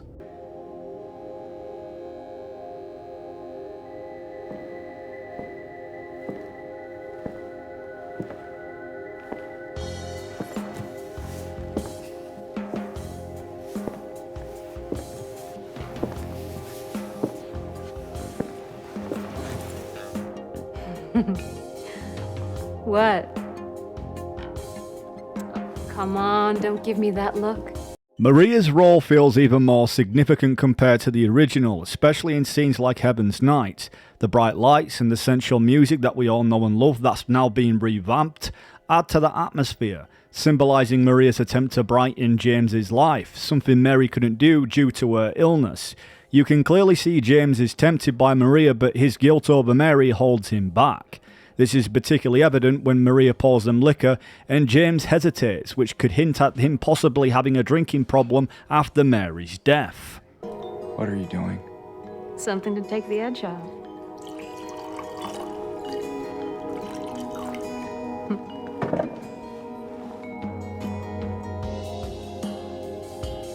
No? You sure? We should probably get going. Fine.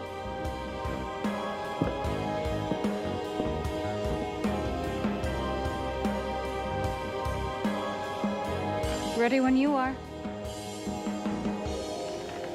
The remake honours the original in remarkable ways while leveraging modern technology to elevate the experience. In the original, Heaven's Night didn't have many interactive elements, but the remake changes that by letting the player engage with more of the environment. You can now examine posters on the walls showcasing suggestive and lustful imagery. These visuals seem distorted by the town's malevolent forces and adds an extra layer of symbolism, reinforcing the themes of desire and corruption that Silent Hill is known for. It's a great way for the remake to expand on, and the atmosphere itself is blooming, and it's blending nostalgia within its depth. Is that you? Would you like it to be?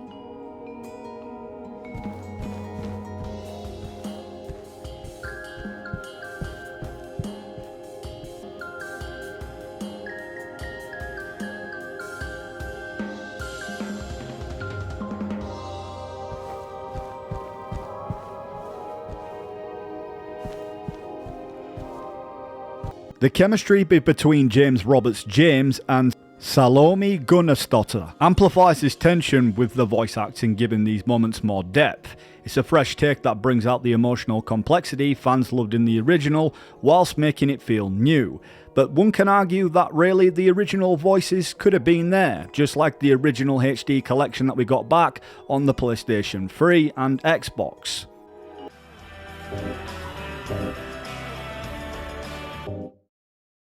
In the remake, there's an interesting addition, a lost and found box inside Heaven's Night. The box contains several key elements that connect to the franchise's lore, creating some cool nods to the past games. For instance, there are sunglasses that resemble those worn by Sybil Bennett, the cop from Silent Hill 1, and a wallet that might belong to Harry Mason. But the most noticeable item is the wedding ring, which could be James's. It's a big detail since at the beginning of the game it's implied James had removed his wedding ring, symbolising his emotional distance and guilt over Mary.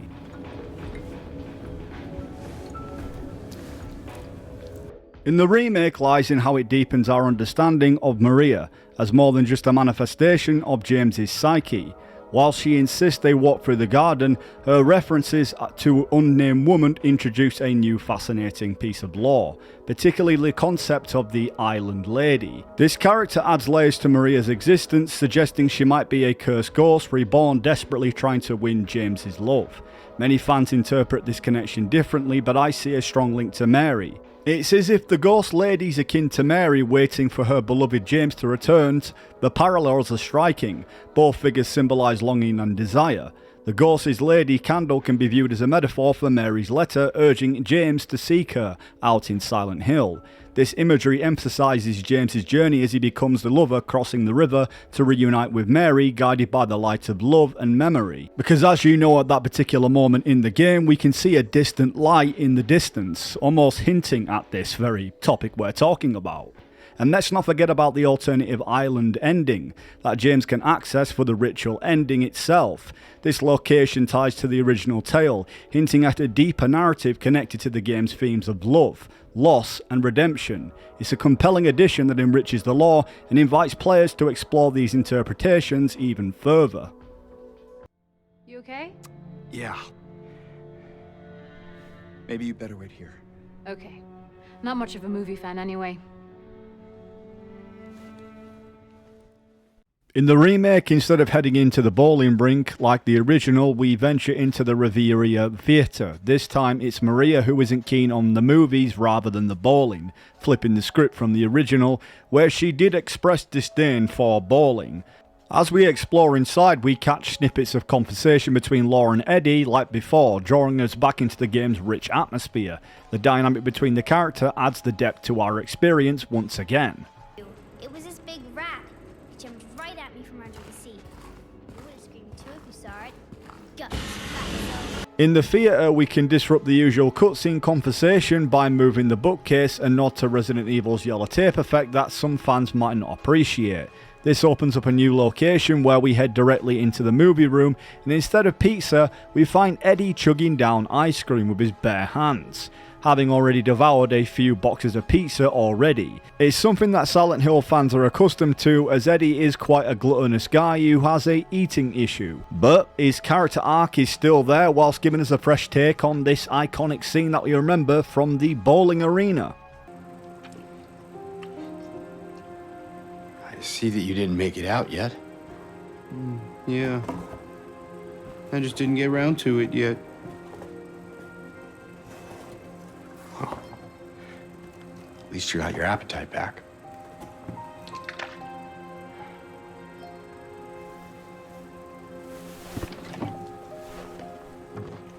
Are you alone here, Eddie?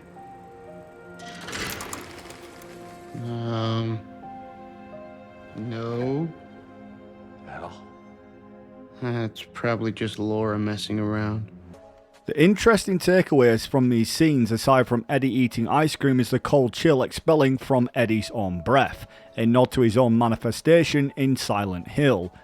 In our search for Laura in the second theatre room, we notice a clip play, but if you looked carefully enough, then froze the frames, it eerily shows you how James killed his wife, Mary.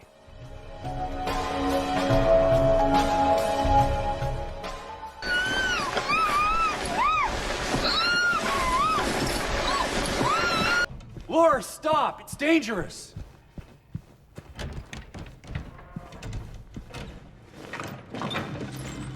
Maria?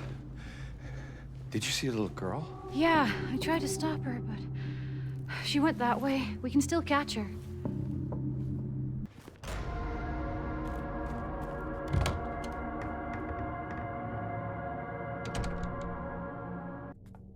Over there!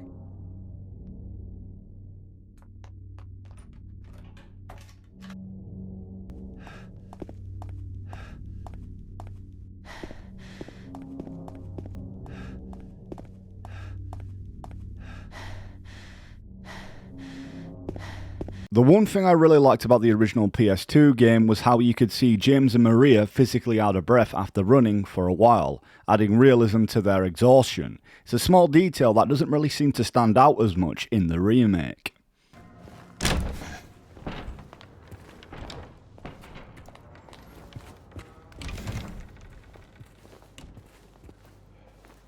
Is that a gun cabinet?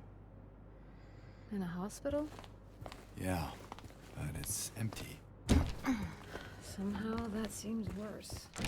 When we step into Brookhaven Hospital in the remake, it's a pretty jarring contrast to the original in the PS2 version. That place hit you right from the start, dark, moody, and filled with that oppressive gloom that Silent Hill fans expect. But in the remake, the lighting feels more open at first, with some daylight creeping through the windows, offering this strange calm before the chaos.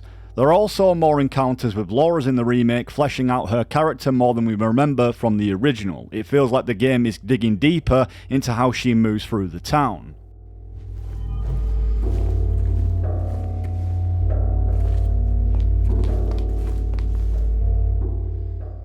The layout itself has changed too, with more of that Last of Us style exploration, encouraging you to look around for ammo, supplies and clues. All while the map serves you as your guide, just like the original. Each corridor and room you walk into feels like a fresh space to investigate. But there is a familiarity in the unsettling vibe that keeps you on edge, knowing that something is always lurking.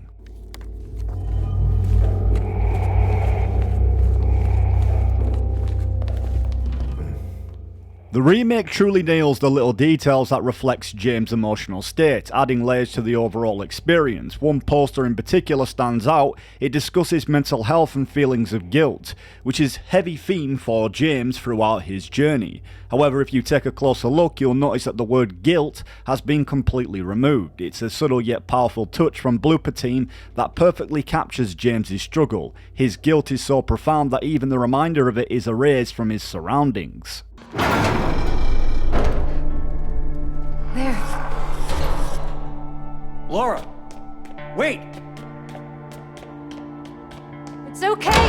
We don't want to hurt you! Laura's role is also expanded on this time, providing new scenes that deepen her connection to James and Maria while still maintaining the element of mystery from the original game. It's truly brilliant. Investigation is key in Silent Hill, and the remake leans into this mechanic by encouraging players to smash through windows rather than just unlocking doors, which is a common occurrence throughout the game. While the original game had a more challenging approach to exploration, often requiring trial and error with doors and minimal hints, the remake streamlines this process. It makes tasks clearer and more focused, especially in the hospital setting, while still retaining the core essence of gathering items and exploring. What's interesting is how this redesign not only makes gameplay smoother, but also deepens the connection with Maria. Opening doors for her not only enhances the sense of partnership, but also immerses you further into the environment. Even opens up new dialogue that we've never even really had before from the original between the two of them. The remake introduces fresh layers to the puzzles, enhancing the overall experience. For instance, the combination code at the reception desk features jotted notes that provide clever hints. By counting the number of subjects in specific pictures and following the correct order from the list, players can unlock crucial areas essential for progression. And isn't that what a remake is really all about? Adding something new that tests our skill in a whole new way.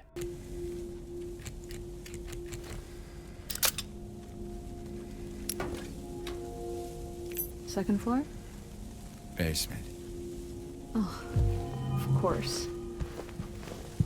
When we descend into the basement, the atmosphere shifts dramatically, immersing us into unsettling vibes of the other world lurking in the shadows, and one of the standout improvements in the remake is how Blooper Team has expanded Maria's dialogue. Instead of merely aimlessly wandering through the hospital like the original, the basement section prompts players to actively work to restore the power. Here we see Maria struggling to open a malfunctioning elevator, which adds to an engaging layer to the gameplay and to the narrative. You think you could get it working? Might get the elevator running again. James?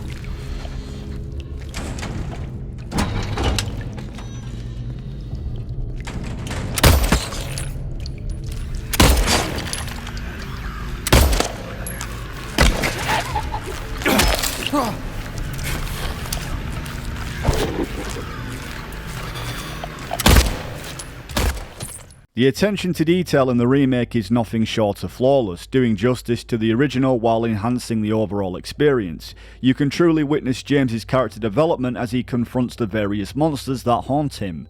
The progression in his combat skills is evident, as you can see him becoming more adept at handling the dangers of Silent Hill. From the way he fires his weapon, to the strategic thinking required in encounters, every aspect of combat feels more refined, unlike in the original where players often had to deal with limitations and the remake system's demands for precision, leaving it feeling somewhat robotic. But in the remake, the shots that we make towards the enemies really do have to count. The remake gives a nod to the old map layout from the original Silent Hill, which you find in the basement. It's dusty, grimy, and definitely feels its age, 23 years old to be exact. Anyway, after grabbing the fuel and restarting the generator, we head for the elevator, aiming to reach for the second floor. The whole experience retains that eerie atmosphere whilst throwing in small but effective upgrades to keep you all on edge. The elevator feature in the remake is something that's quite prevalent in the Brookhaven hospital, making navigation a lot easier this time around. You could use it on the original, but it was usually towards the end of the Brookhaven hospital sequence.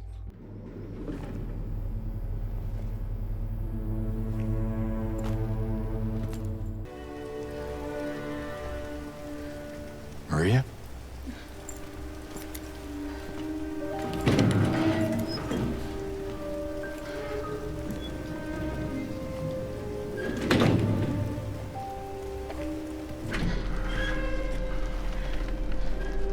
Hey. You okay? I'm sorry. That's fine. What's going on? Are you hurt? It's nothing. Probably just a hangover.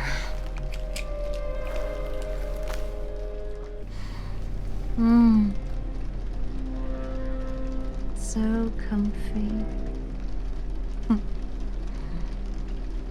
I'm gonna go look for Laura. I'll be back as soon as I can. There are some tweaks with Maria in the remake compared to the original. One key difference is that while you can actually kill her in the original game, the remake doesn't allow you to shoot her. Instead, if you point your flashlight at her, she reacts by raising her arm to block the light. An interesting, more realistic detail. Maria can still die in the remake though, but it's in the hands of the monsters. If you don't protect her, it adds more weight to the gameplay, keeping you alert while trying to ensure her safety.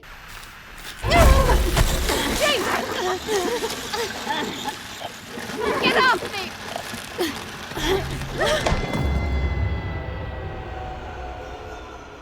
There is so many details. Maria usually follows us a lot of places in the remake aside from when she's in the safe room, but in the remake if you go into any bathrooms, it's the only place that she actually won't follow you in. In the remake as well, now Maria stops following you up until you make it to floor 2, rather than floor 3 from before, where she crashes out on the bed. Same concepts, just different tweaks.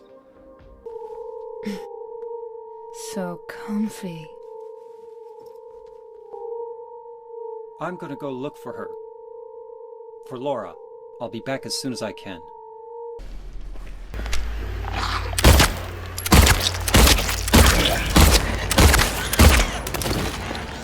Don't even get me started on the bubblehead nurses. They were pretty easy to avoid in the original and still are in the remake, but in the remake they are relentless. They pop up unexpectedly and you really need to save up some ammo for them.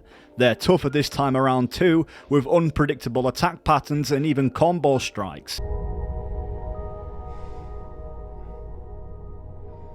In the laundry room we get another glimpse of the past with the classic typewriter, another homage to the beloved original game. If you're a collectible kind of guy and like your trophies and Easter eggs, then this is definitely going to be for you.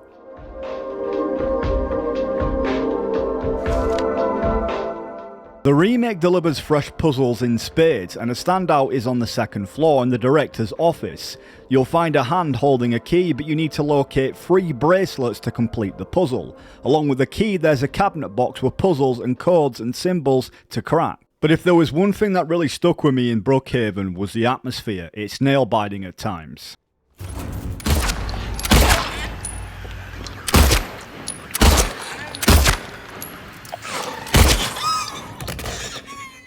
The woman's locker room is where we find the pin in the teddy bear, but this time around Maria isn't along for the ride. But what really stands out here is the poster on the wall reading, and I quote, "The patient's well-being is in your hands." It's eerie, considering Mary wasn't hospitalised in Brookhaven but at St Jamone's in Ashfield. Still, the poster feels like a haunting nod to show how Mary's death was literally in James's hands. In the remake, the bent needle is indeed located on the second floor, just like in the original, but this time Maria isn't there to accompany us. The woman's locker room feels a little larger than before, but it still retains the familiar layout, maintaining the unsettling vibe. Fans will be pleased to know that even the shotgun remains in the locker room, just as in the original.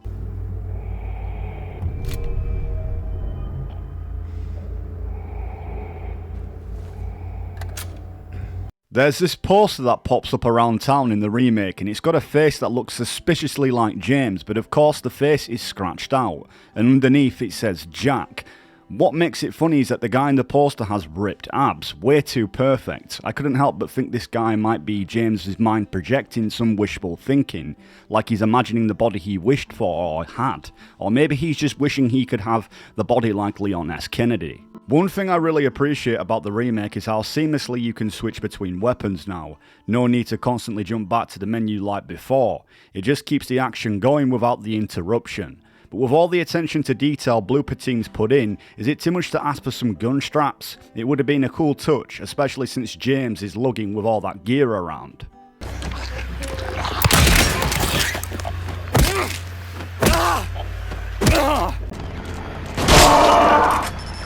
As we search through more rooms in the hospital, we eventually find the patient's key, a crucial item that allows us to access different areas of the second floor. This leads us into a room cluttered with furniture, cupboard equipment, and it feels claustrophobic navigating around all of this different furniture, not knowing what could be around each corner.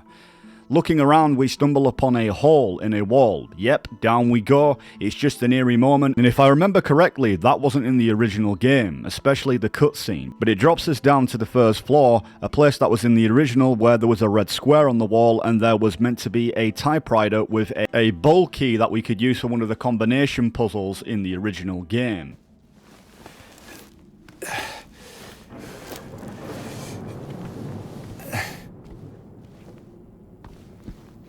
On the floor, we come across a scribbled note that looks like it's written in child's handwriting. It says something along the lines of, "Why did they keep me down here with him?"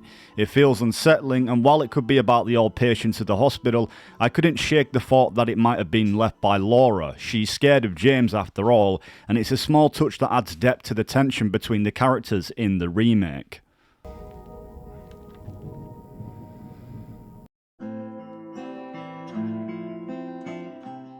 In this room we find our first bracelet, a key item for solving one of the puzzles in the director's office. There are multiple ways to gather the other ones, but as soon as you pick up this one, you're hit with a quick jump scare from a mannequin. The game throws in a neat mechanic here too. Tapping certain buttons helps you shake enemies off, whilst reducing damage you take. It's a nice addition.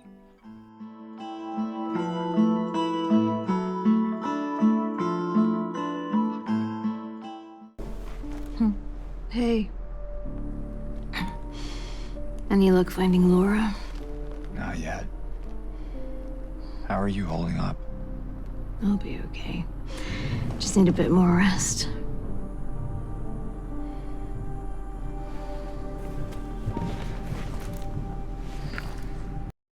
After checking on Maria, crucial if you're aiming for the Maria ending, we head further down the hallway using the second floor key to access the third floor. Upon looking through the hatch, we notice Laura with her familiar drawing symbolising James as the big bad wolf. This moment triggers a new cutscene in the remake, and honestly I think it works nicely and adds more depth to the dynamic between James and Laura on how she depicts James to be.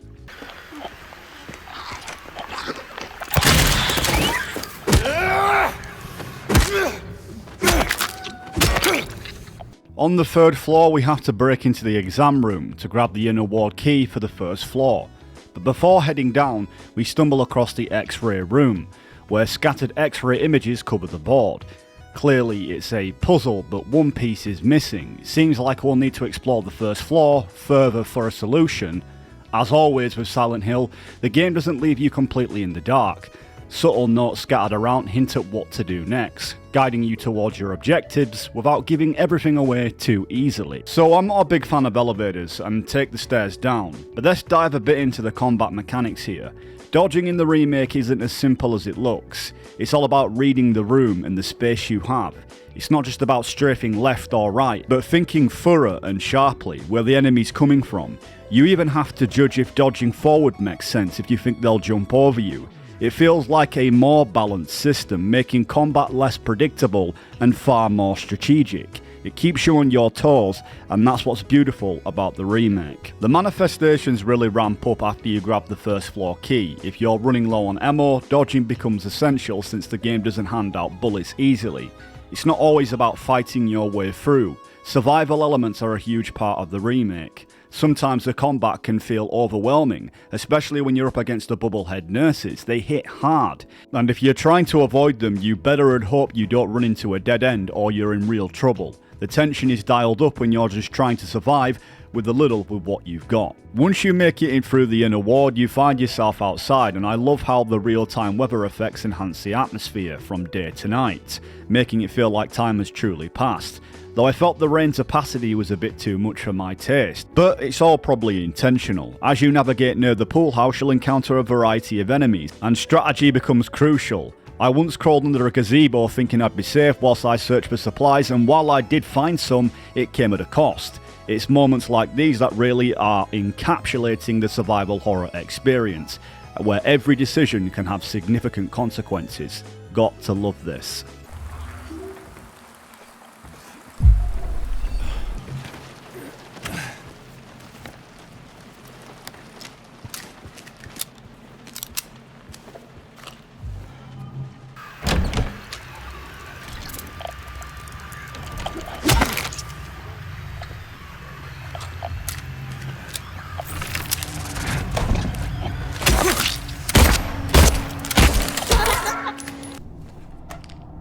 As we dig deeper into the pool house, we come across the wire we need to combine with the bent needle to pull out an item of significance.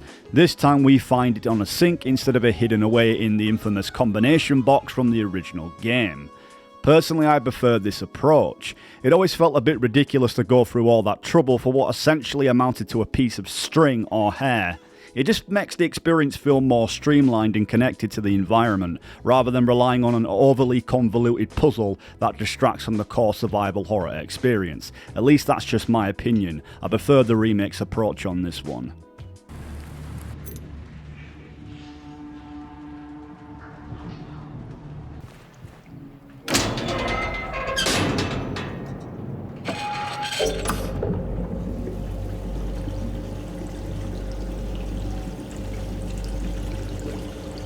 After draining the pool, it's time to get our hands on the next bracelet, so we smash through another wall to retrieve it, moving on to the first floor. We explore the doctor's lounge and stumble upon a piece of paper with a combination of red circles. This hints at the numbers we need to unlock the keypad at the nurse's station on the second floor. On the normal difficulty, a red line runs diagonally from top to right and bottom left, indicating which numbers to press. On the hard difficulty, there's a tic-tac-toe game that's reached a stalemate with a red line crossing through the X in the bottom left and the left centre, and the centre spots as well as the empty right centre. All these points are the numbers required for the code. This clever design not only adds depth to the gameplay, but also keeps players engaged in solving puzzles regardless of what the difficulty is.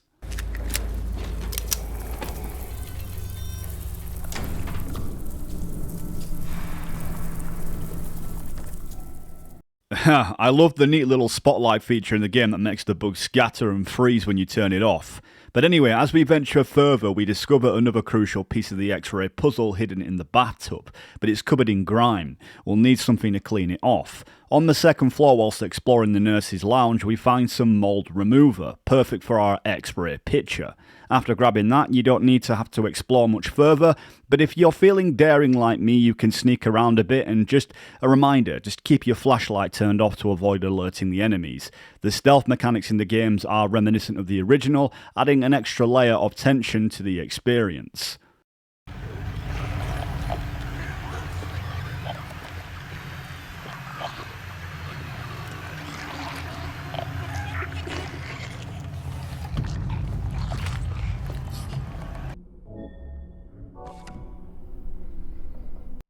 Next, we solve the X-ray puzzle by connecting the dashes and lines etched onto the photos. Once you place all the pieces down in the correct order, a code reveals itself on the board. This code leads us to a combination lock in the opposite room, unlocking the path to the third bracelet. It really is a satisfying puzzle, and probably one of the most easiest.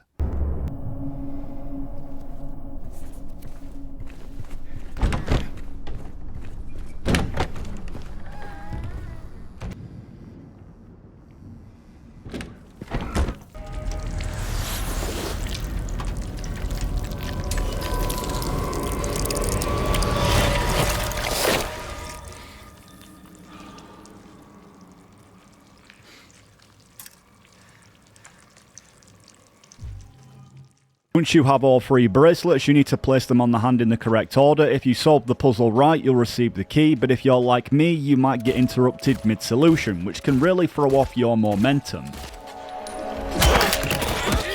Well, what a kicker, right?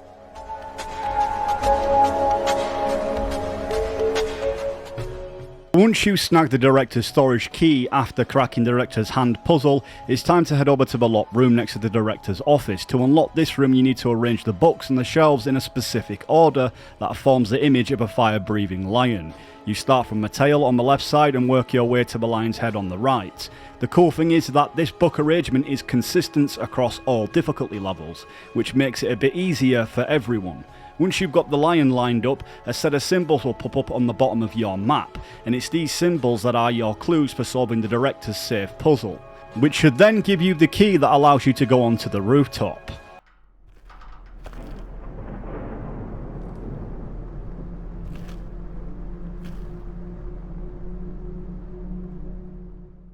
Next up, we search for Maria in the safe room. Just like in the original, she pulls a disappearing act, leaving us a bit puzzled, but this time around there's only one medication bottle instead of several, which adds a slightly different vibe to the scene. Once we finally reach the rooftop, we encounter that infamous moment where Pyramid Head makes his grand entrance. He knocks us off the building, breaking the fence, and sends us plummeting down a few floors. In the original we solved the drain puzzle after this scene, but in the remake we tackle it a bit earlier. Interestingly, we get a glimpse of the past here, as the broken fence is a nod to the previous events. However, this time Pyramid Head takes things up a notch by throwing us down an elevator shaft instead. It's a fantastic twist.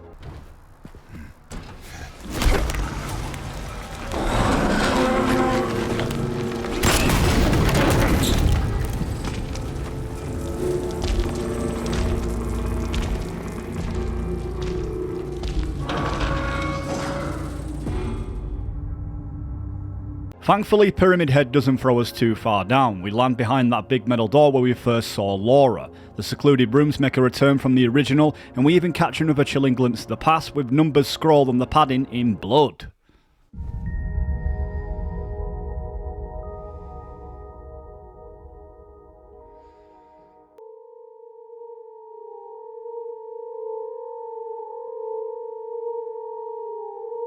Eventually we make our way into the room where we first meet Laura.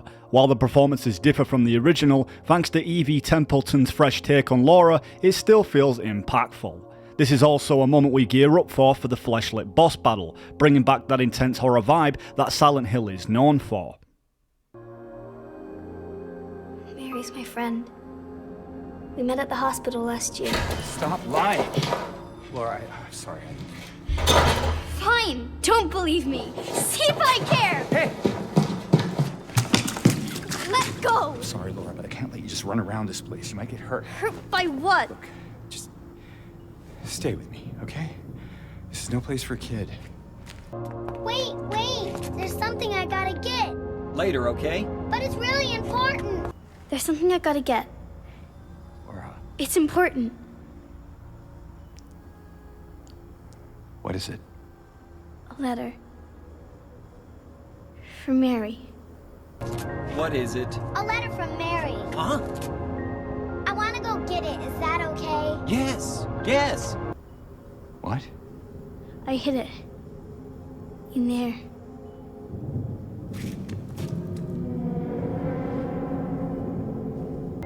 The delivery between the original Silent Hill 2 and the remake contrasts significantly in terms of atmosphere and tone, especially during interactions like James and Laura's discussion about Mary's letter. While both versions managed to capture the haunting essence of this moment, many fans lean towards the original take for its darker and more unsettling vibe. The music in the original really helps to amplify that eerie emotional weight, making it feel more intense and sinister. While the remake goes for a more cinematic, polished approach, personally I prefer the original's more raw delivery, especially with that haunting music underscoring the scene, which really adds to the darker atmosphere. Get out of here, you brat! In your dreams, fart face. Please open the door. There's something in here. Sure there is. A big lying fart face. See a fart face? Laura! Laura!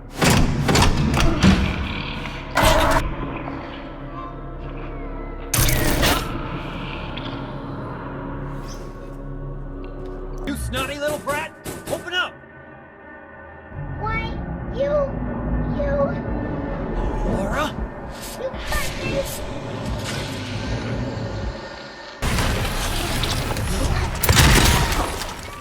The fleshlit battle in Silent Hill 2 Remake is a lot more intense compared to the original. While you only face one fleshlit this time rather than 3, the encounter feels way more challenging. Instead of just firing and dodging like before, now you have the option to shoot it down from the ceiling, giving you an opportunity to lay into it with melee attacks. Creature's freakishness really stands out here, especially when it crawls up into the ceiling and suddenly crashes back down to the ground.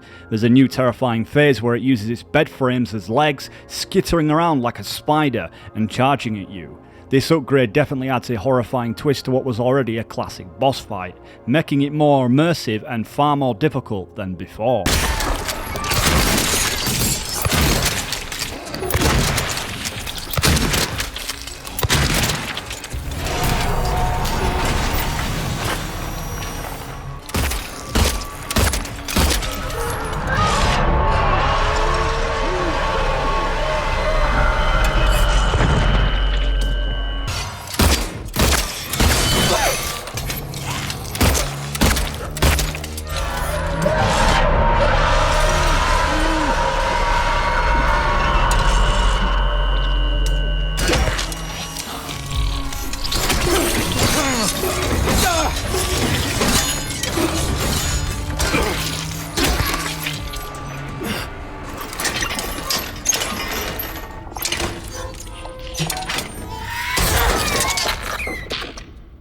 visual design of the flesh-lipped boss battle in Silent Hill 2 Remake really amps up the horror, from the grotesque fleshy lips to the rusty metal bed frames that cages this twisted creature. The aesthetics perfectly captured this nightmarish essence of the monster. The way the lighting reflects off the creature's slick fleshy surfaces adds to its disturbing appearance, while the industrial design of the bed frames it's attached to feels even more oppressive. Blooper Team has done a great job in faithfully recapturing the horror of these monsters.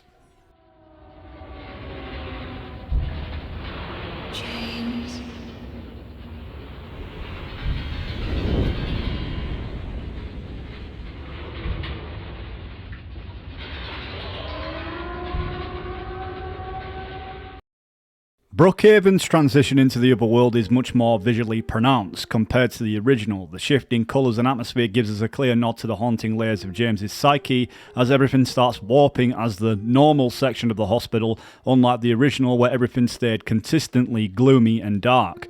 The remake uses contrast in the colour to signal these changes. We notice this as we enter the square garden room where we start, just like in the original, but in this time there's a note on a wheelchair that catches your eye. It's eerie and feels personal, describing someone with hyper-focus, which feels like it's talking about James himself. The diagnosis note implies they can be fixed, but the haunting part is when you flip it over. Written across the back is something ominous, like there's no turning back now. This small detail implies deeply into James's journey, hinting at the darker revelations to come.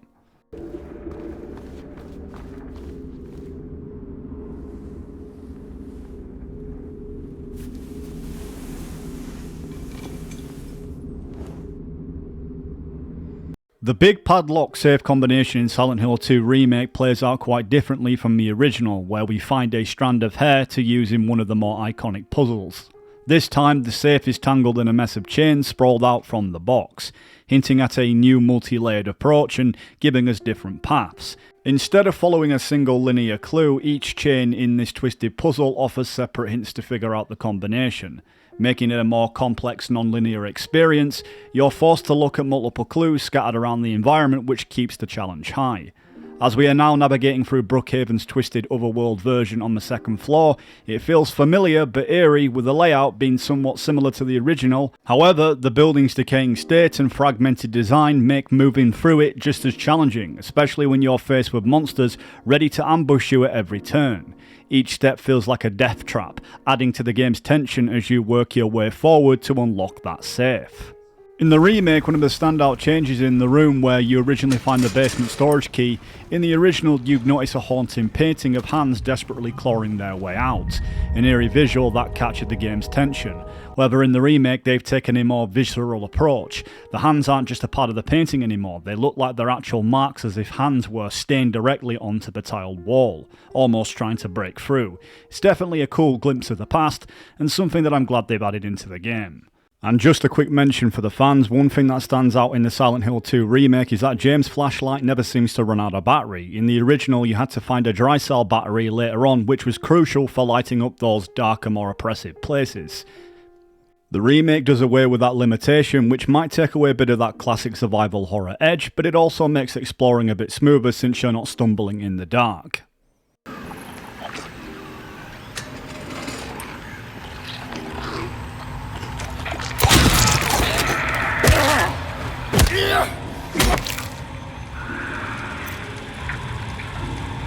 With the director's key at hand, we step into this eerie room. It's impossible not to notice how it feels like a distorted version of Mary's deathbed.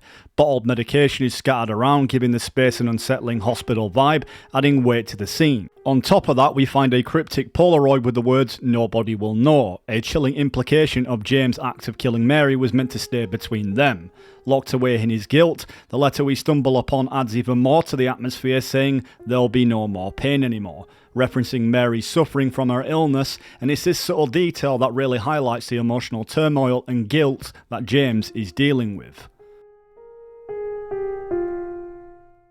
So you hit this room with what looks like an electrical deathbed, but it's got no power yet, and there's this red cable leading to another spot. You switch on the generator and boom, it powers the bed, giving you a code you need for the safe puzzle. It's a cool twist compared to the original where you didn't get this kind of setup. It adds a bit more tension and complexity to the moment.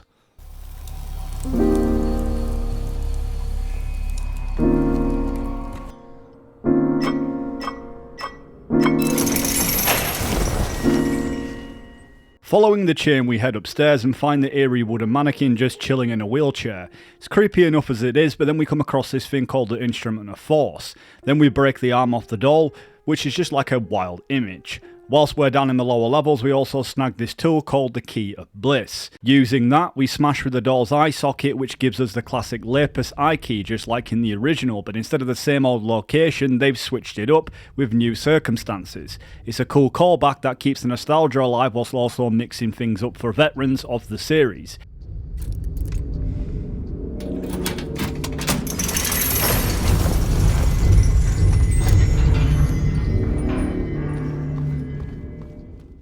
Finally, we follow the last chain to unlock the safe once and for all. This puzzle has us piecing together clues for a combination lock, and it's a pretty neat setup. The letter we find pretty much gives us the first number straight up, it's 1, then we check out the pills in the sink which adds up to 6, and the clock in one of the rooms that only chimes when we turn the handle gives us the number 2. Oh, and there's this moment where we peek through a hole and see the light flicker twice, wrapping up our code with 1622. It's clear that Blooper Team and Konami have really reinvented how we tackle the classic puzzle while keeping that Silent Hill vibe. It's a great example of how they're respecting the original while still shaking things up for the fans.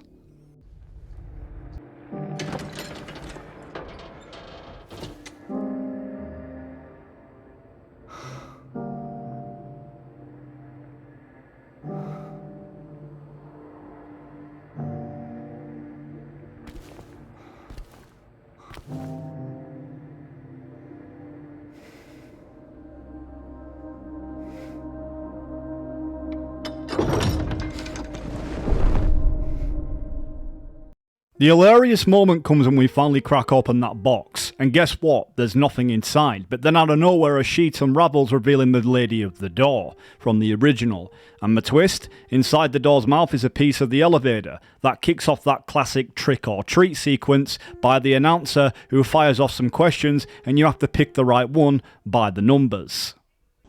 Everyone, thanks for tuning in. Welcome to another exciting edition of Trick or Treat, where you answer our questions correctly and win a prize beyond your wildest dreams. Or you fail to answer correctly and receive the punishment. It's all in the hands of our lucky contestant, James Sunderland. James, are you ready to play Trick or Treat? Tuning in. Welcome to another exciting edition of Trick or Treat! Here you either answer the questions correctly and win a great prize, or fail to answer correctly and receive the punishment. It all depends on you. And our lucky, or should I say unlucky, challenger today is James Sunderland! It's such a nod to the original, especially since Maria usually tags along for this part, especially in the original game, but not in the remake. If you're a veteran player, this little detour back to the pharmacy on the first floor to snag some ammo and health supplies is a breeze. But if you're new to the game, well, you might want to do a little bit of light reading to catch up. It's all these clever callbacks and surprises that keep the spirit of Silent Hill alive.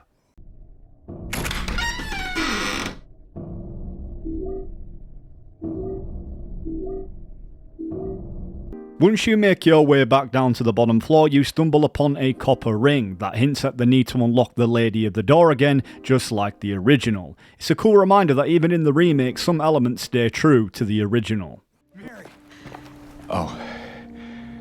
Maria, I thought... Sorry. Anyway, I'm glad you're alive. Anyway? What do you mean, anyway? I was almost killed back there. I have never been so scared in my whole life. All you care about is that dead wife of yours. You couldn't care less about me, could you? No, I just... Then stay with me. Don't leave me alone again. The remake has harnessed some impressive voice acting and motion capture technology that really elevates the experience, and it goes without saying given on today's technology. You can see the advancements in the characters like Maria and how they are portrayed. However, just because the game might look visually stunning doesn't make the storytelling greater. How we interpret those scenes can vary widely among fans. Some might prefer the original's delivery, while some might appreciate the emotional weight that comes with modern technology. It all really comes down to personal taste, and really what resonates with you the most. It's fascinating how characters can really be evoked by voice acting or even something just as simple as motion capture. James. Mary? Oh, Maria. It's you. I thought you were... Sorry. Anyway, I'm glad you're alive. Anyway? What do you mean, anyway? You don't sound very happy to see me. I was almost killed back there. Why didn't you try to save me? All you care about is that dead wife of yours. I've never been so scared in my whole life. You couldn't care less about me, could you?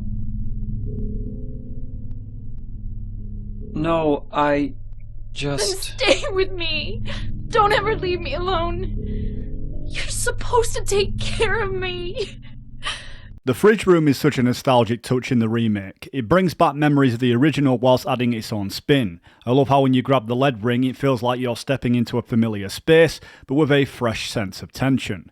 Then there's the Maria's reaction as we approach the lady's door. She's super hesitant this time, which really amps up the atmosphere. It's like she knows something bad is about to go down, and it gives a nod to the original game's chilling moment when Pyramid Head corners them and chases them in the underground section. It's a clever fourth wall breaking moment, making us feel her apprehension as if we're all too aware of the fate that awaits her. The whole sequence really hits home, as it feels like the developers were acknowledging the history of the game while layering on the emotional weight. It's moments like this that make the remake feel like a love letter to longtime fans.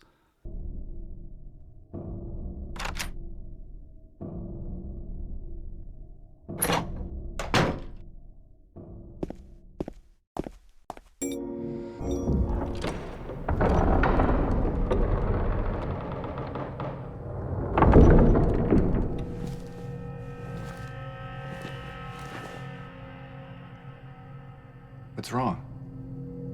I thought you wanted to get out of here. I know. It's just... something doesn't feel right. Come on. It's gonna be fine.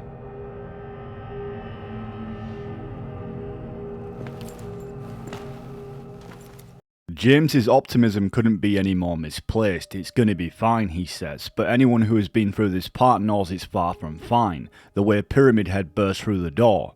There's no stopping that force. It's a chilling callback to the original scene, but without the janky camera angles that used to add their own kind of terror. In the remake, the atmosphere is still just as intense, but this time around it's more visceral, more brutal. When Maria meets her grisly end at Pyramid Head's hands, it hits harder, both in the level of gore and in how it feels more emotionally charged.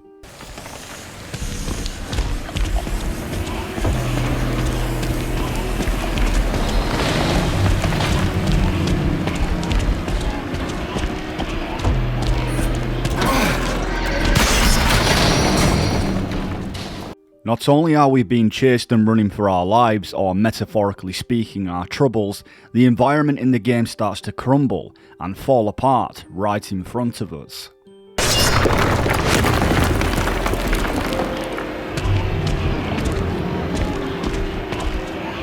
There! An elevator!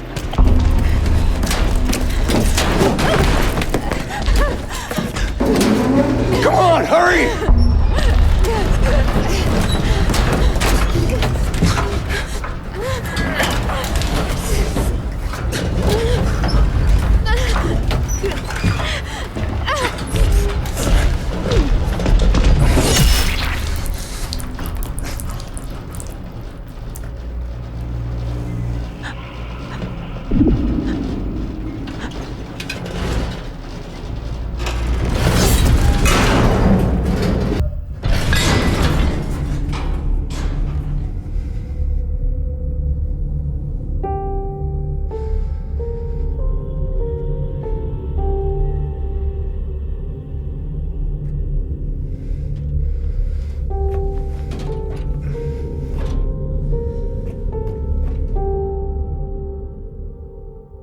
After all the horrors we've been through in Brookhaven, getting the exit key feels like a moment to catch your breath, but not for long. The rain pours harder, the night looms, and the tension still hangs thick. In the remake, there's a noticeable shift from how things played out in the original.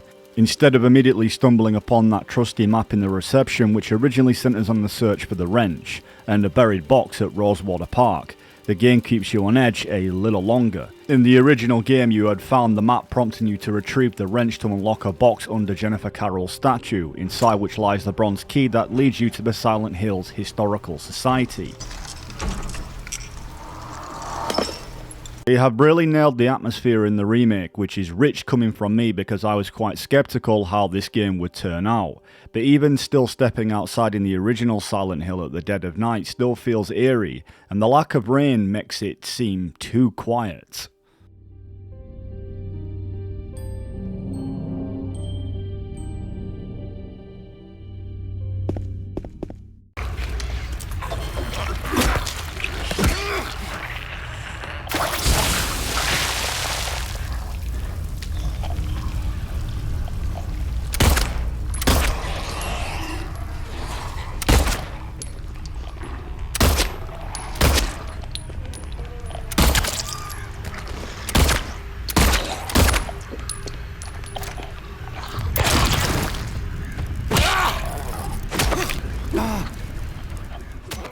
Stepping outside in the remake captures the very essence of Silent Hill, and in many ways it feels like it does an even better job than the original. Right from the start, the layout and approach to the puzzles and objectives are noticeably altered, but they stay true to their roots. The town itself feels more malevolent this time around, almost like a living entity, as if unseen forces are twisting your perceptions at every turn. While the original Silent Hill 2 nailed the scare factor, it often felt a bit one-dimensional, effective but not as layered. In contrast, the remake's outdoor sequence are more confrontational and claustrophobic, forcing you down tighter paths where avoiding trouble isn't as easy. The AI is far more aggressive, making it a real challenge to sneak by enemies, and you'll still find items scattered around the town, but each one feels more significant because looting comes at a cost. It's no longer just about grabbing what you can, it's about weighing up the options. Whenever using ammo or resources in a particular area is worth it, knowing that you might need them even more in the next confined space.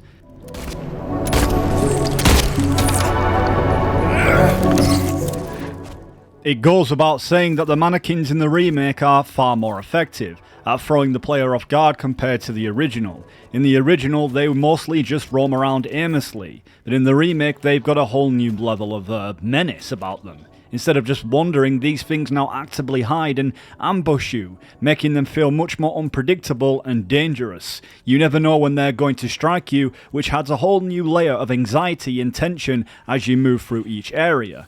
This whole Silent Hill remake reinforces this new idea.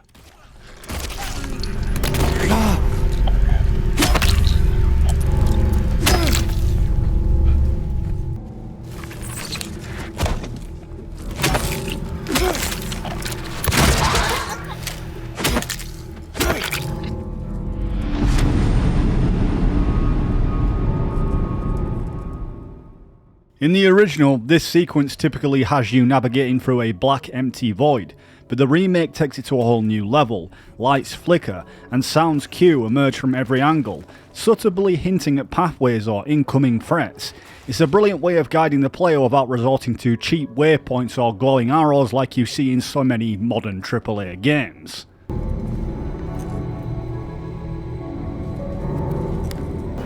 Laura, stop! It's dangerous!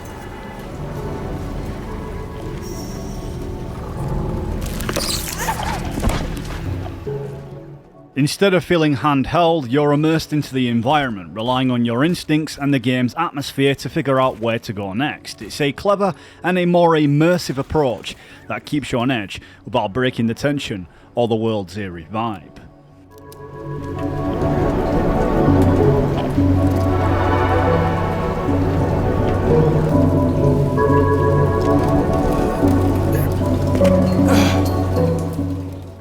Even Even during the nighttime sequence, the remake gives you the freedom to revisit spots to explore, areas you might have missed earlier, or new areas. One standout moment is seeing the eerie flickering lights of the lakeside diner.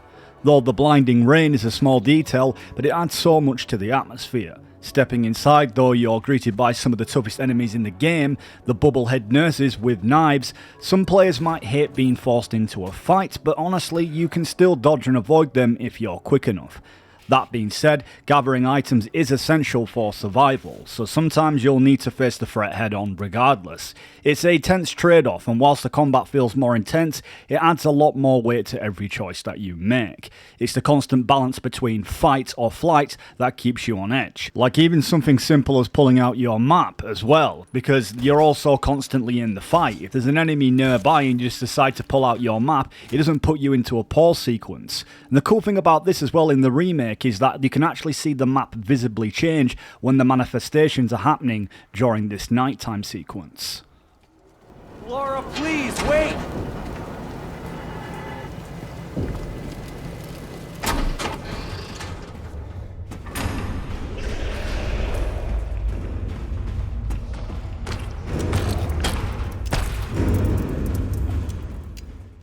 We even get the mandarins, those flesh-like figures trapped in them straitjackets, while navigating a passage that connects the two ends of Saul Street, which James can only access after dealing with the horrors in Brookhaven Hospital. While the remake handles this sequence well, I think the original did it better. In the original, the path isn't just a straight metal walkway, it's more like a maze-like one. With barely any visibility, that added the layer of confusion, made it much more scarier, and gave the mandarins plenty of chances to strike from the shadows.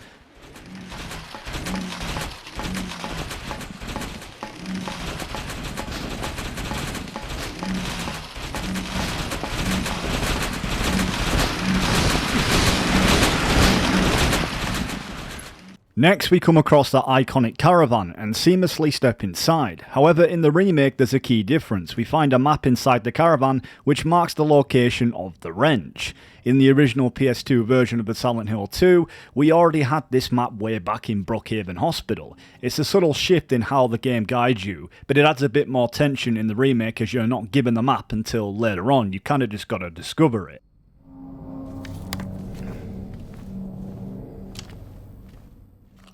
We even get to drop by Green's pharmacy again for a few more bits, and there is a strange receipt we actually find earlier on in the game. The drugs on the receipt do not appear to exist in real life, but as noted on Reddit, all four appear to be slightly misspelled names for medications that are typically intended to treat cancer and anxiety. Definitely a subtle nod to the likes of Mary. So we're on the hunt for the letter and the wrench, and naturally we make a stop at Neely's bar just like in the original. Thankfully, Blooper Team didn't let us down. Here are those cryptic messages on the wall, and they are still here, like the classic. There was a hole here, and now it's gone. But the remake seems to add something darker within the tone and the atmosphere. In the original as well, if you remember, there was another line of text that read, "If you really want to see Mary, you should just die, but you might be heading to a different place than Mary, James." This hits hard because it's not just eerie, it's the town playing on James's guilt, maybe even his suicidal thoughts. It's a reminder that he's carrying the unbearable weight of what he's done, and Silent Hill is twisting that guilt into something deeper, something more sinister. It's almost like the town is warning him that wherever he's headed, it could be far worse than wherever Mary has gone. It's a powerful moment, and it's reflecting on the darkness inside of James and his remorse, and the burden of killing the person that he loved the most. The remake really doesn't let the fans down and delivers on what it promises on the original, no doubt about it.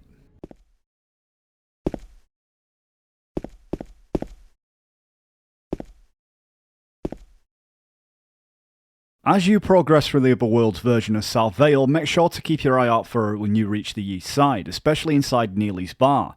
In the remake, there's a bloody map that can be interacted with, revealing the 17th glimpse of the past. It's a small but chilling detail that ties in with the atmosphere and hidden lore. I probably haven't covered all the glimpses here, but I'm sure you can find the others yourself as you explore and play this game for yourself if you played it for the first time or perhaps want to play it again in the remake.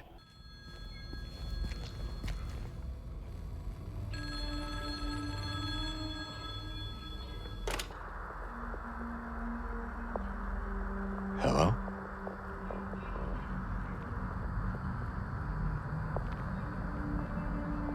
Anyone there? New addition to the remake is a mysterious payphone that seems to call out, maybe as a nod to Silent Hill 3. But when James answers, there's no one on the other end, just eerie static, like the town itself is toying with him.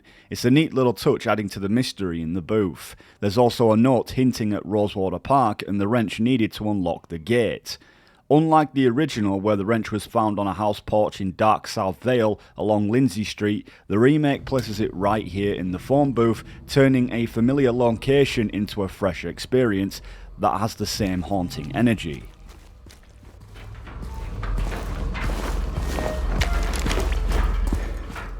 You gotta love the little insults this game throws at you, like anxiety for lease. Funny thing is, I'm already practically paying a mortgage on my anxiety, so no need to lease anything extra. Silent Hill just hits you where it hurts, like it knows exactly how to twist the knife of a touch of humour, making the game have like a light but dark moment at the same time. And for anyone still wondering where Eddie's been scoring all that pizza, it looks like we've got our answer. There's a few empty boxes lying around T's Italian's restaurant, so mystery solved. Guess Eddie's been sneaking slices from there between, well, everything else.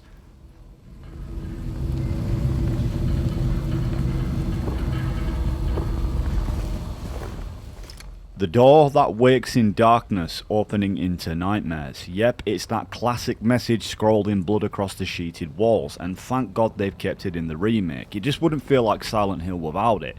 So if you're making your way through Cat Street, don't miss out this iconic detail. It's one of those things that just has to be there.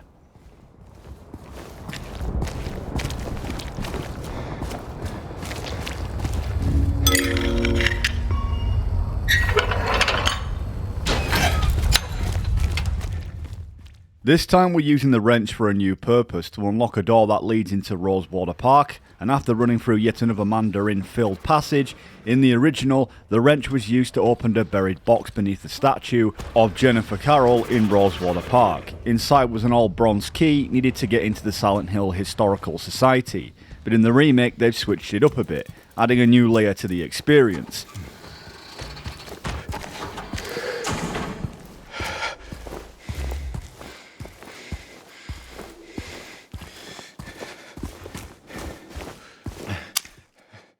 The attention to detail in this remake is honestly one of the best parts. Hearing James hyperventilate with anxiety after making it through that passage really drives home just how much he's struggling. You can feel his desperation and his need for answers, like he's barely hanging on and running purely on sheer will at this point.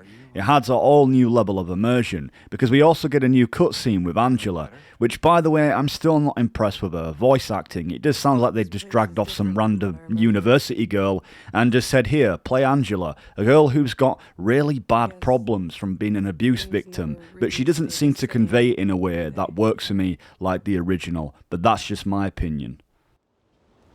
Oh. I guess not.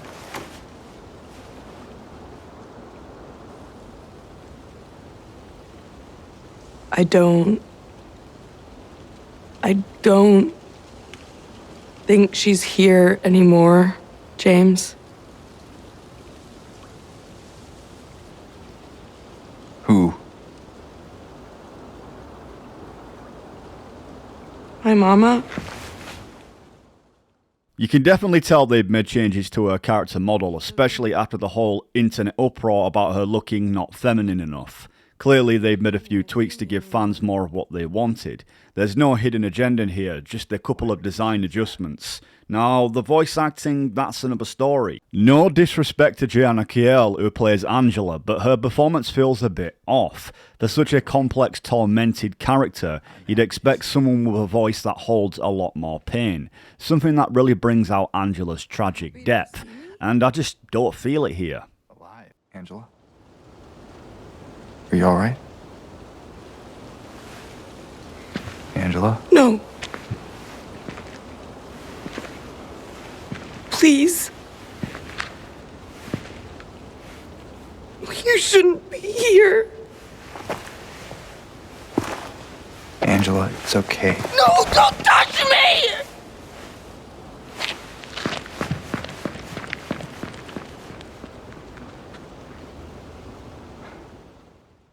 So in the remake, the statue's still standing, and instead of using a wrench, James just digs underneath it to unearth the key and grab it out of the box. So no wrench needed this time around, but it's a nice little twist that keeps a familiar moment but streamlines it a little bit, letting you get right to the point without any extra steps. It's quite nice.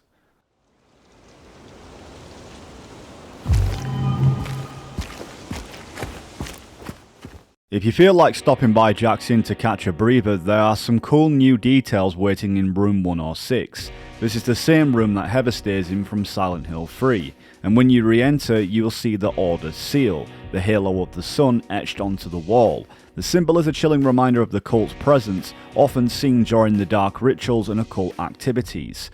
For anyone who's played Silent Hill 3, you'll remember seeing it as saving points throughout Heather's journey. It's a neat little callback, adding another eerie layer to James's world whilst trying to tie together threads across the series.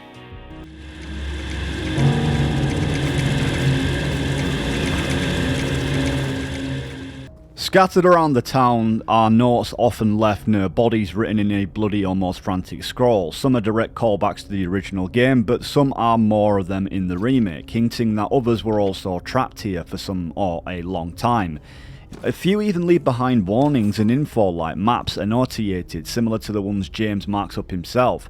The eerie thing is that the more you read, the more these messages feel aimed specifically at James, as if Silent Hill itself is tailoring its traps and warnings just for him. But later on you'll come across a particularly unsettling note next to a James-like figure trying into one of the new endings, which is called Bliss. This note has a different tone and handwriting less chaotic, saying, "I can leave by not leaving. I can only leave by leaving." It's cryptic, but yet it sets you on a path to unlocking that new ending. But we can talk about that later unless you want to skip on later on into the video and find out the endings for yourself.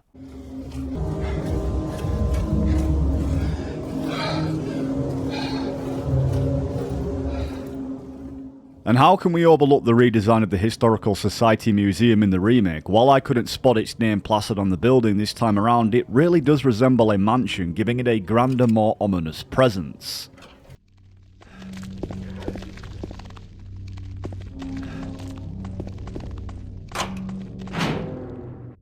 Entering the Historical Society in the remake feels way more expansive. Instead of the tight counter and cashier till in the original, there's now a room off to the side with notes scattered around and even an old computer, maps, and everything else. But the real standout here is the attention to detail in the gallery itself. You can see a lot more. Walking around, you're hit with Silent Hill's deep history, though these old photos and paintings dating back centuries. It's still got that off, creepy vibe, but what really catches your eye is the massive painting of Pyramid Head, front and centre, the inscription below, "Misty Day Remains of the Judgment." It's a haunting message and very familiar, reminding you that this is all about punishment, forcing James and us to remember, and anyone else who was in Silent Hill, to remember their actions that can't be undone.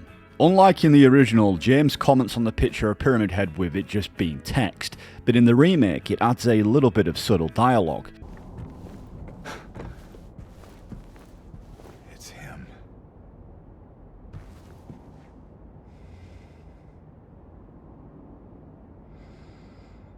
Then we get a glimpse of the obsidian goblet, which is a blessed item of the Order. It is a necessary item that they use for many of their rituals, including the Holy Assumption and Rebirth ritual that we know in the Silent Hill series. And there's that missing picture, but there's a bit more detail about it in the remake, as a person known as Alan Smith, a 19th century artist who was known for his oil paintings and drawings, and as far as I'm aware the original doesn't hint at much about him. There's no picture in the original neither, but no detail is given about it. The original made the visibility more chilling if you ask me, and quite hard to see some of the pictures we see around the museum. In the remake you can really study it all in greater detail, especially the founders of the Historical Society. They are portrayed with an eerie, almost conspiratorial air, like some shadowy organisation like the Patriots from Metal Gear Solid that could be pulling the strings behind the scenes.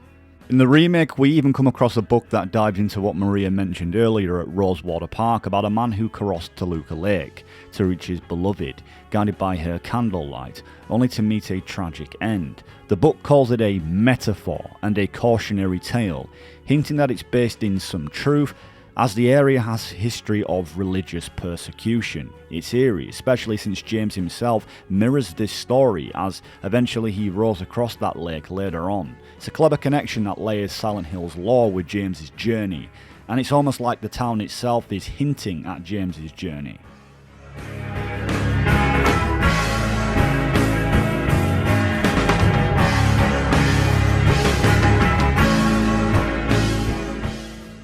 Then there's that haunting photo in Toluca prison, a chilling reminder of one of the most terrifying points in Silent Hill 2.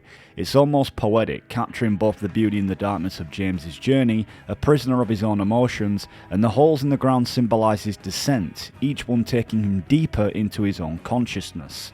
In Silent Hill 2, this isn't just a physical descent, it's James spiralling into the dark truths he's been avoiding, and damn does the remake really amplify that feeling.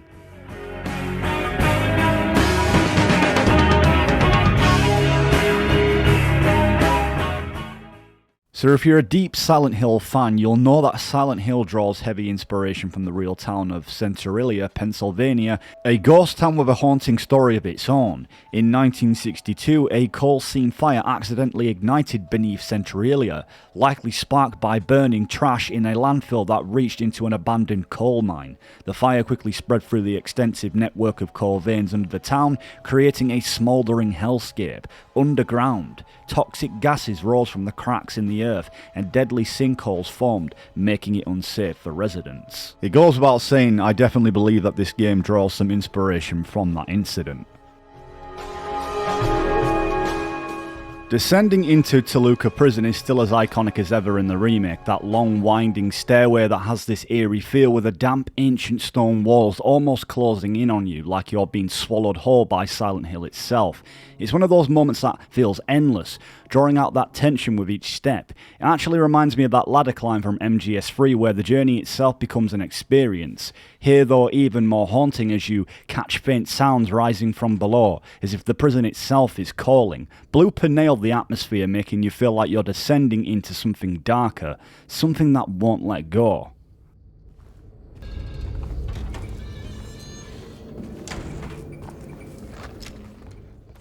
The prison layout in the remake stays true to the original structure, keeping that recognisable atmosphere while bringing in some fresh changes. Familiar paths are still there, but they're twisted just enough to throw you off, like Blooper Team wanted to mess with your memory of the place. The expanded design definitely gives the area a whole new sense of dread, as even long-time fans have to rethink their routes. It's one of those updates that respects the original while adding just the right amount of surprise to keep you on edge, whilst making routes and navigations like remakes tend to do a bit more different and unique to their own way.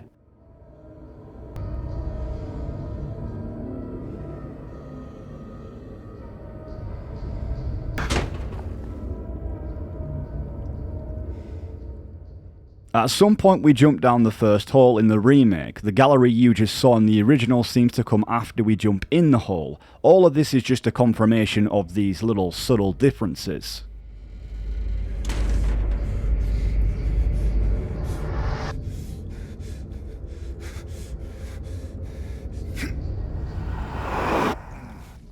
After dropping into the iconic claustrophobic walled off area in the remake just like the original, there's no door in sight. But now, instead of searching for a way out, you've got to break down a specific section of the wall to push further into the prison. It feels like Blooper took the concept from the original and reimagined it with a wall-breaking mechanic, adding a new way to let James physically push forward into his own darkness. The routes in the prison still feel familiar, especially the partially flooded area. In the original, line figures roam through the water, but in the remake steps it up by having one swim underneath the surface. It's a clever touch that adds an extra layer of tension, giving the sense that something could grab you underneath the water at any moment.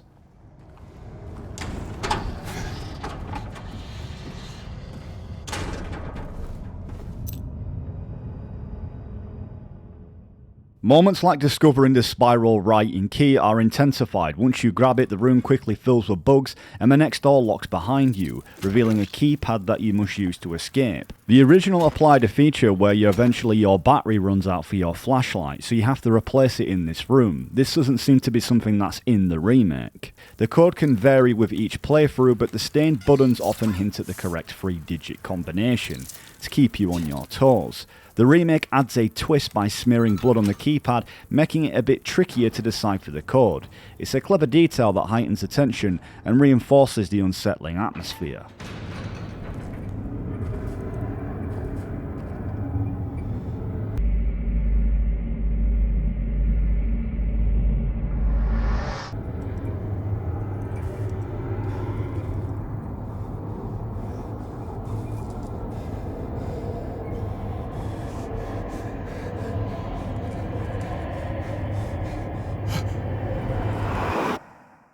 As we reach the canteen room, the iconic scene with Eddie unfolds, a moment that perfectly encapsulates his character. He confesses to killing someone just for looking at him funny, and then denying that he did it and it was a joke. A reflection of his internal struggles. The remake does an excellent job of fleshing out Eddie's character. You can really feel how the town amplifies his insecurities and taunts him. Danny Carrane's voice acting captures Eddie's unhinged state beautifully, making the scene all the more unsettling. Ain't no big deal. Just put the gun to their head and pow. However, I did notice that some specific dialogue has been altered or removed in the remake, which is a bit disappointing. It doesn't detract significantly from the experience, but it's a shame when you consider how impactful Eddie's moments are in the original, like when he mentions about killing that dog. He doesn't seem to do that here at this point anyway, like he does in the original. Killing a person ain't no big deal. Just put the gun to their head, pow. Till now I always let people walk all over me. Just like that stupid dog. He had it coming too. Eddie? I was just joking, James. He was dead when I got here, honest. He kept looking at me, making fun of me. And I told him not to, but he didn't listen. Eddie, you can't just kill someone because of the way they looked at you.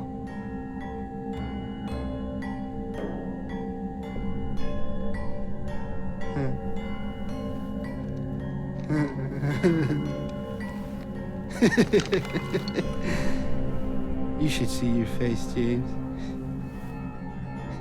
I was just joking. While I have a deep love for the original and its quirky charm, the remake approaches these characters with a more grounded realism. David Chalfe's portrayal in the original is still iconic as it has ever been, and honestly, a voice selection option would have been a welcome addition to let fans choose their preferred interpretation of what voices they really preferred. Yeah.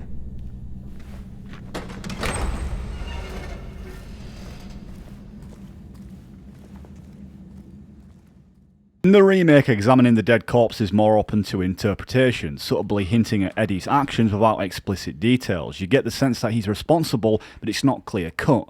The original, however, lets you inspect the body and shows it's riddled with bullets, driving home the grim reality of Eddie's actions.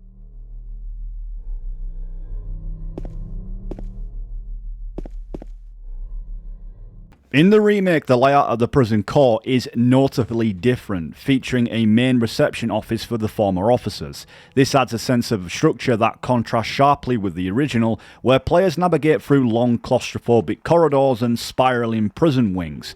The remake presents a more expansive environment, allowing for a richer, more exploration experience while still maintaining the eerie oppressive atmosphere Silent Hill is known for. The updated map design really highlights these changes, making the space feel between familiar and very refreshing. The prison's layout is organised into distinct sections, such as the Serpent section on the first floor and the Bull section above it. This clever design gives player a clear sense of navigation. Many of the room names will feel familiar to fans to the original, while some of the new additions add new extra layers of intrigue of new areas. Overall, the remake creates a more spacious feel compared to the tightly packed corridors of the original. As we explore, we come across a note that hints at the key for the rifle. Unlike in the original where you could just simply stroll into a room and snag it for free, the remake ramps up the challenge. Now you have to work for it, navigating obstacles and facing threats to earn that coveted key to get the rifle.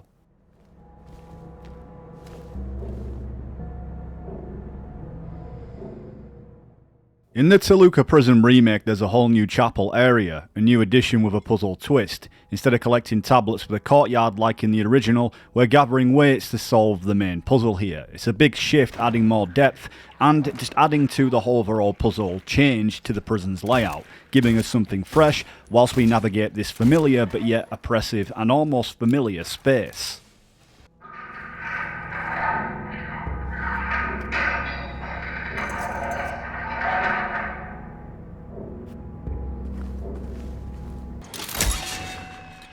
Stepping into the first floor prison wing in the remake is a sensory overload in the best way possible. Eerie voices echo out the old announcement microphones, adding that extra layer of chill as you explore. A new feature lets you temporarily switch the lights on, revealing a lot more than you want to see. Creepy crawlies scatter, and you catch glimpses of twisted figures lurking in the shadows. The cell's animations now actually show them opening, which adds to the immersive tension. And while many cells stash supplies rather than puzzles and items, you still have to be cautious. Some have their own twisted occupants like mannequins lying in wait. But there's also callbacks to the original as well, which is really cool.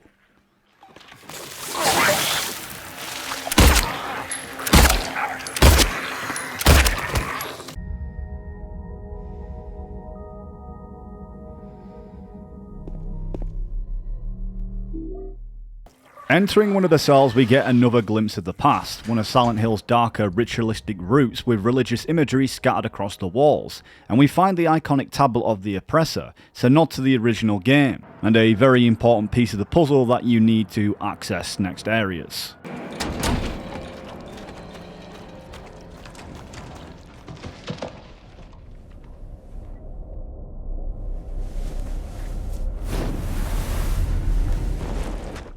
The courtyard keeps the familiar boxed-in dread but with a twist. Instead of the original pyramid's head imagery and the slots for those haunting tablets, we now see a statue of a lady with a sword, a set of scales just beneath her. It's up to the player to balance weights correctly, shifting the lever to unlock an animal-marked door to proceed. That pyramid head statue still remains in the remake with those hanging nooses, but for a more complex puzzle later on.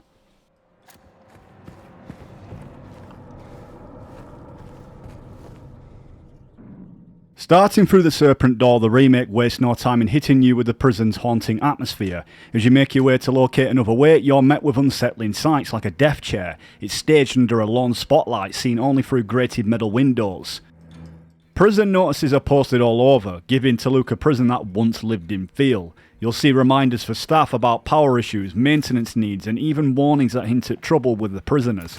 Or maybe with subjects from Silent Hill's darker side, one never knows. The remake adds whole new vibes to a place we've been before, that wasn't just abandoned, but left behind with all its secrets. It's amazing how it builds up onto its world.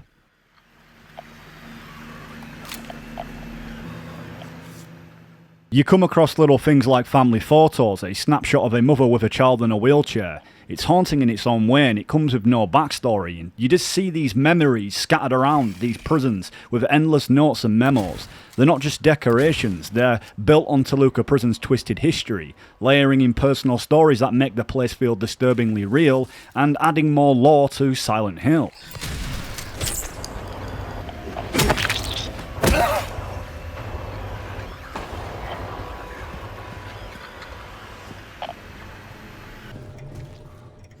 We come across what looks like the main generator tied directly to the electrical chair. It's definitely faulty as some of the cells are electronically locked, but right on that death chair we find the next weight, a crucial piece that we need to unlock through another door. Though this comes with a price. The moment we take it, all of the cells open up, letting out every creature lurking inside. It's pure chaos, and the prison just got a whole lot more dangerous.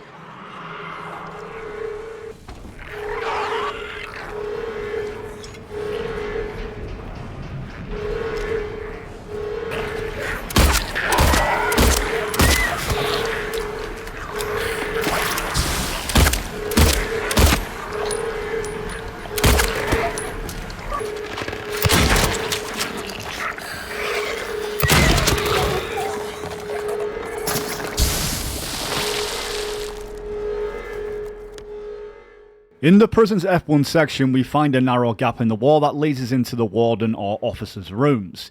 Here we finally come across the key to the armory, unlocking the chance to grab the rifle, and let me tell you, it's a game changer. The rifle feels weighty and impactful, with recoil that adds a gritty realism. Unlike any quick-fire shooter, the reticle takes time to narrow down, reflecting James's concentration on each shot, making every pull of a trigger feel deliberate and satisfying. It's got that same intense vibe as The Last of Us, where every bullet counts and the slow reload keeps you on edge. Plus the solid 4-round capacity is just enough firepower to hold your ground without making you feel invincible.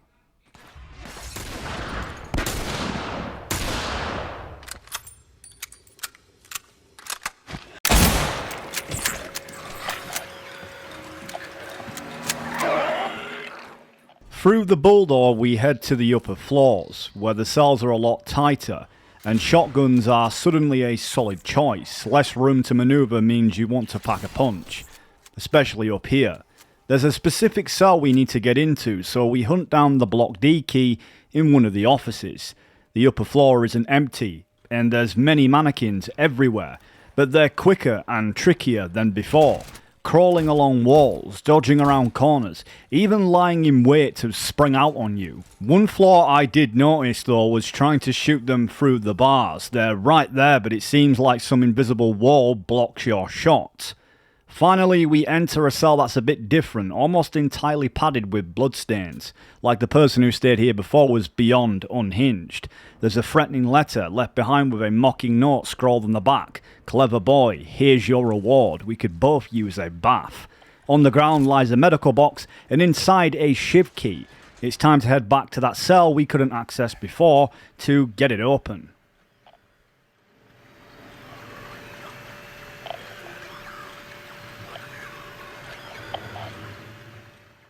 Squeezing through the crack in the cell wall, we stumble upon a chilling letter, likely from an inmate who tried to escape the terrors within Toluca prison long ago. This place isn't just a typical prison, it houses psych wards too, which makes sense with the town's twisted history, manifesting something dark by the folk a long time ago, almost malevolent that affects everybody who's trapped here. Then we make our way into the showers. It's a huge space, but the worst part is it's packed with monsters playing dead. Just as we grab the next weight stuck in the wall, the otherworld snaps into overdrive. Monsters surge from every angle, and it's a mad dash to fight our way back to the main courtyard.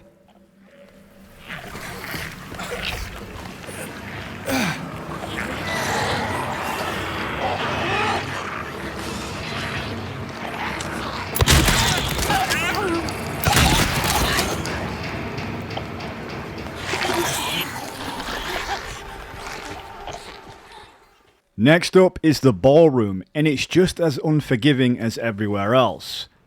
We've been before, if not worse. It's like the closer we get to solving this puzzle, the harder the town tries to break us. Mannequins bust through doors out of nowhere, trying to stop us at every turn.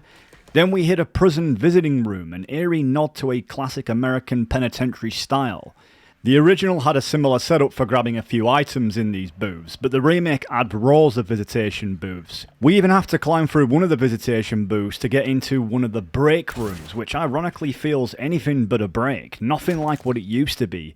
In my opinion, Toluca Prison in the remake has you on edge throughout anywhere else in the game. And yes, that says a lot because a lot of the locations in Silent Hill 2 are just as daunting, but something about Toluca Prison in the remake really has you on edge the entire time, and you'll definitely know if you haven't played the game already.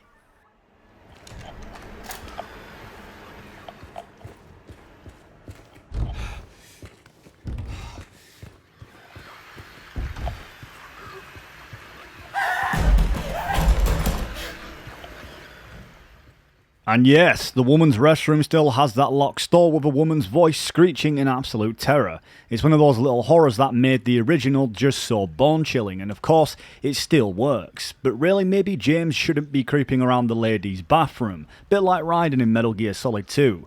But maybe it's his silent punishment for breaking some unspoken restroom code. Who knows? Next we find a barred door needing a special key, another snag in our way, which doesn't make it any better when we see those bone-chilling words painted on the wall. You reap what you sow, almost like the town is making James face his punishment for being a lousy husband. There's also a note on the wall though, hinting that one of the patients might have taken the key, and the person who wrote it mentioned some kind of outbreak or disease around the infirmary and locking themselves up there in the upper floors, which might line up with the door we can't get through just yet.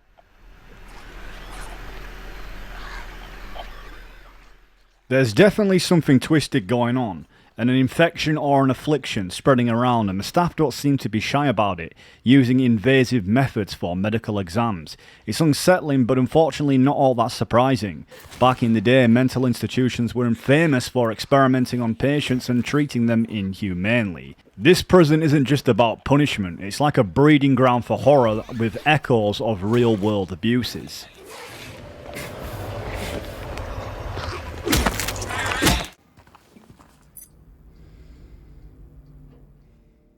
We finally get our hands on the upper floor key, but let's be real, you can try be sneaky about it because you can actually be stealthy in this game if you turn your flashlight off. Only thing is, James isn't exactly Solid Snake here, sneaking isn't his strong suit. And let's face it, he can't sneak his way out of town, never mind through an infirmary full of alert bubblehead nurses hanging about.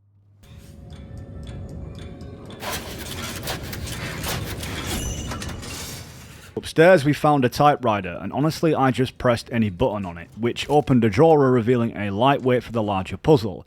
Getting out of the boss section though is a bit more of a breeze than getting in. We've even come across another glimpse of the past. Remember that infamous last puzzle in the original to escape the prison for good? We don't grab a lighter or a wax doll or a horseshoe this time, but after placing in all the tablets in the original we figure out how to escape with those items. Honestly, after playing the original a few times, it's so much easier to escape the hellish nightmare in Toluca prison.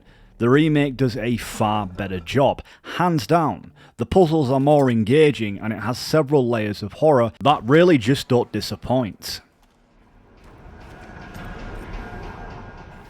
Now it's on to the final door, the Eagle. Right as we enter, it's like part of a prison almost collapses on us. Everything damp and wet and crumbling. Some doors are locked but we can still peer inside them, catching a few haunting glimpses.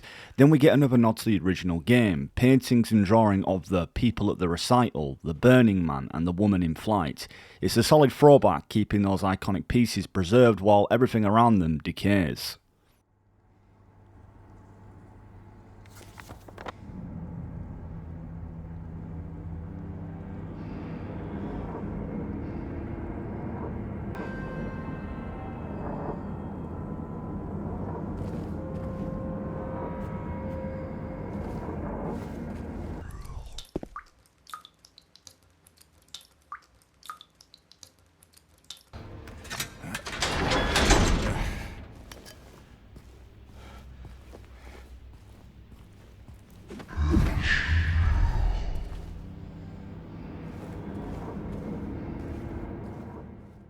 In the remake, there's still that haunting ritual chant echoing from somewhere in the depths of the prison, though it only plays in one particular room this time around, just enough to keep you uneasy. The original had it woven really throughout the prison, but here it's like a hidden, unsettling reminder. Theories are still swirling about why we hear it. One of the strongest theories suggests that it could be linked back to the VTL sect and their twisted rituals, maybe even foreshadowing the rebirth ending, where James might try to resurrect Mary. And here's something eerie. Ritual when reversed sounds like "Are you sure?" A question that perfectly matches James's own doubt with hesitation. It's like he's been haunted by his own mind, struggling with the choice to bring Mary back. Some fans even interpret the chanting prisoners as representing Mary, defenseless and trapped, echoing James's guilt, or maybe they are a reflection of James himself, held captive by his own shame. Whatever it is, the remake captures this unnerving detail, bringing back that sense of ritualistic dread back, but just in a more restrained single moment.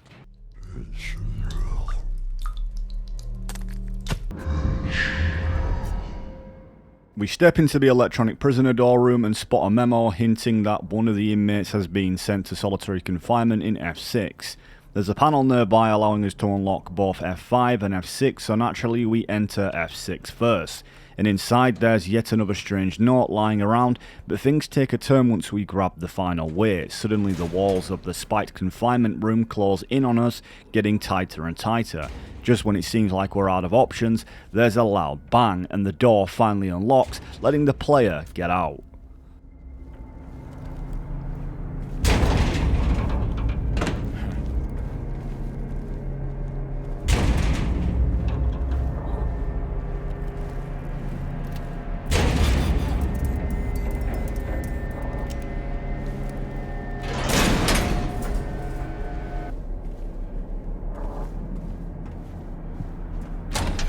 With the final weight in place, everything balances perfectly on the sword emblem, unlocking the execution lever, the last piece we need to solve the main puzzle and finally escape the nightmare that is Toluca Prison.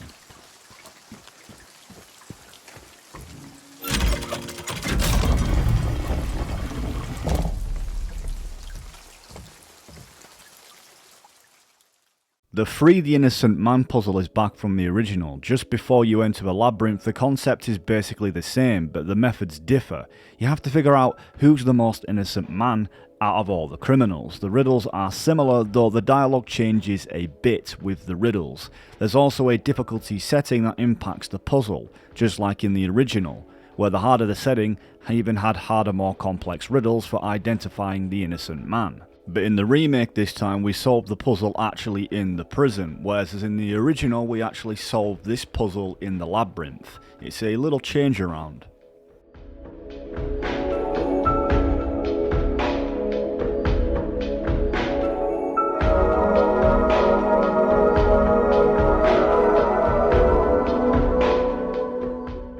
In the remake, we piece together clues by matching the correct bits of dialogue with the inscriptions on the wall to determine the most innocent man.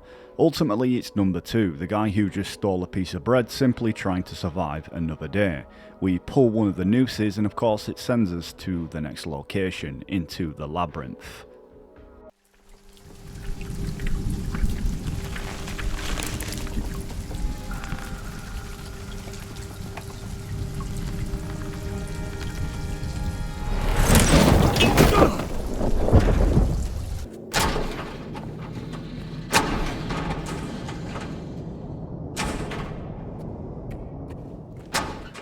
After jumping down the hole we land in the morgue, but the original nailed this part showing the true horror with the corpses scattered all around, really driving home the unsettling atmosphere of the original game. Then another plunge leads us into the elevator, taking us down into the deepest depths of Silent Hill.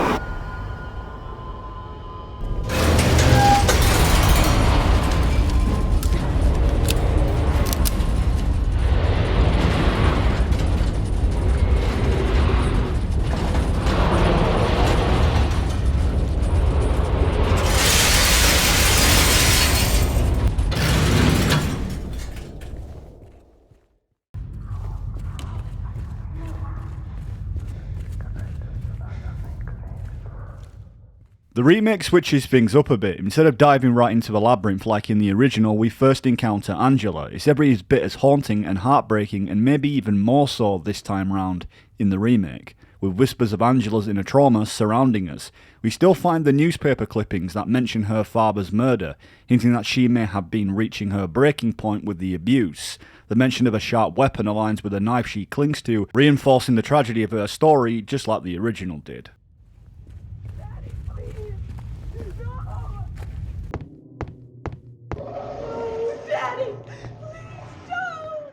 Entering the newspaper door feels like we're stepping into Angela's own fractured memories. The house looks like it could be hers, complete with unsettling details that pulls her into her backstory a little more than the original did. We pass by a door we can't open, which might be her brother's room, a haunting touch that adds more layers to her trauma. The visual captures this essence of the original, but the remake gives us those subtle redefined details that make it even more immersive, while still remaining unsettling.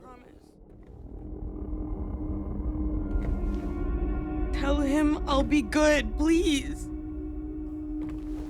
Angela? Angela, it's me. In the remake, the build-up to horror takes a more deliberate approach, layering tension before delivering each unsettling moment. Unlike the original, where we were thrown straight into the gruesome flesh-covered room and face Angela's torment by the abstract daddy, the remake paces itself differently. The added dialogue and the gradual lead-up build a disturbing sense of dread, making each horrifying reveal hit that much harder. It definitely goes without saying the remake is unique to itself, but stays true to the original. Daddy!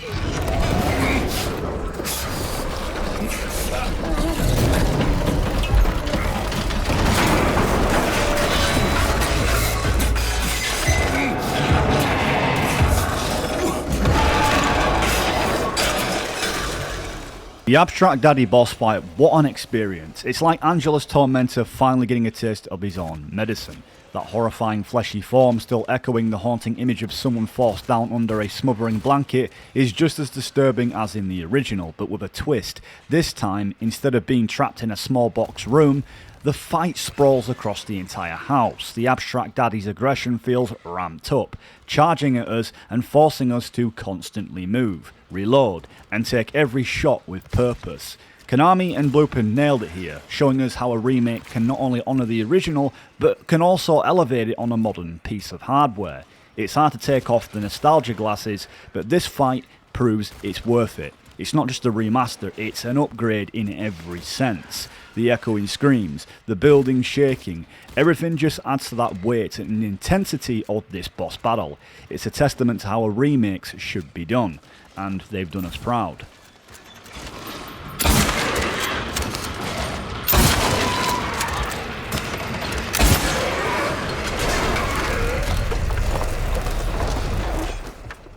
During the fight, there are moments where we manage to stun the Abstract Daddy, plunging everything into darkness. We're forced to navigate blindly through the house, trying to find Angela and offer her some sense of help.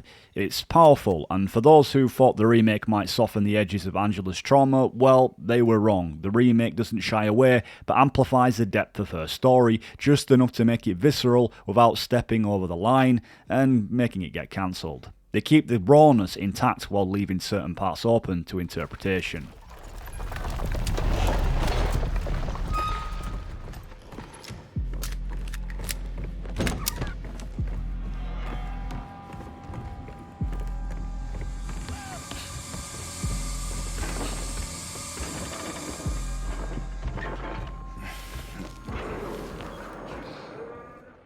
In the house, there's a heartbreaking find, a little crawl space Angela probably used to hide in when things got violent. Inside there's a teddy bear and a warm blanket, capturing her need for comfort and safety in the face of unimaginable fear. The remake doesn't pull any punches, letting us feel just a fraction of the horror she's endured, making her story hit that much harder than before.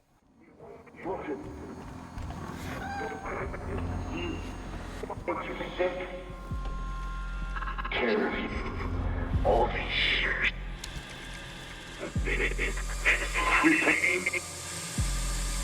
What I did? Look at me!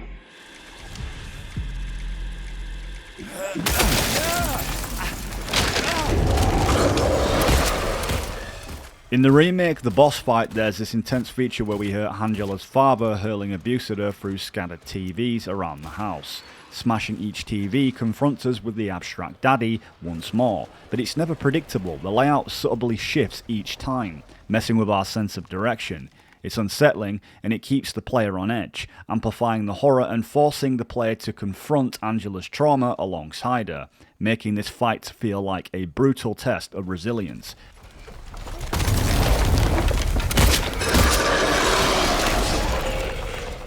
And for the architectural lovers, the remake really goes in on those layered details I've mentioned. The house isn't just wood anymore, it's got fleshy walls, rusted fans, and these mechanical gears churning and spinning and thrusting. It's like the structure itself becomes a twisted reflection of Angela's trauma and abuse, almost as if the house is a living, breathing thing, and it's just as unsettling as the original, and even, really, what her memories and what she must have gone through.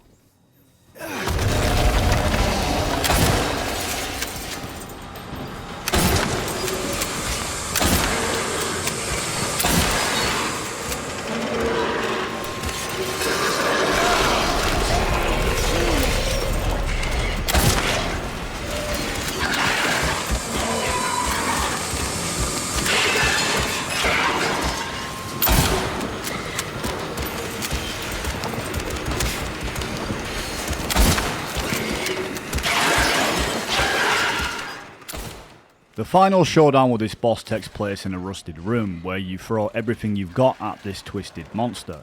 From the atmosphere, to the music, to the layout, the gameplay, it's all built to reflect Angela's torment and it's flawlessly done. As for the voice acting, it's a bit mixed for me once again.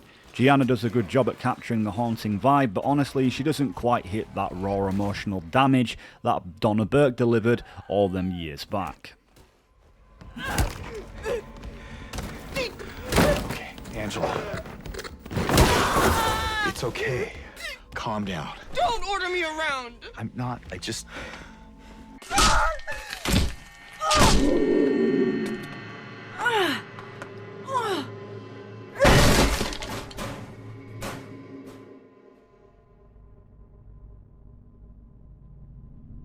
Angela, relax. Don't order me around!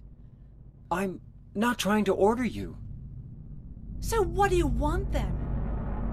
Oh, I see. You're trying to be nice to me, right? Honestly, as much as I love the original, the voice acting can feel pretty scripted and robotic at times and somewhat humorous. There are moments that even make you chuckle, and I'll get to that later, which is not really what you want during a tense scene, and I think the remake really does add that realistic vibe and actual kind of how a conversation would take place. They feel more fluid and natural, but Gianna definitely nails it in the key moments, especially considering Angela's character dynamics. You can really sense the struggle, the battle with her bipolarity, post-abuse. It's a tough key role to play, and she shows us that depth. You could just force me. Like he always did.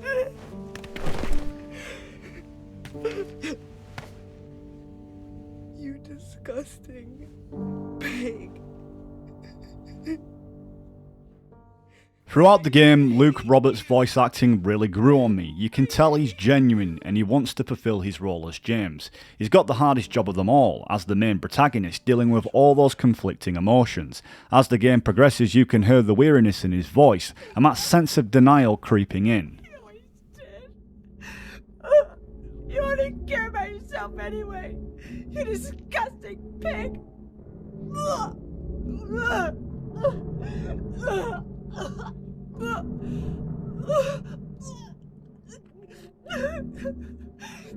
Angela. Don't touch me! Admit it. You didn't want her around anymore.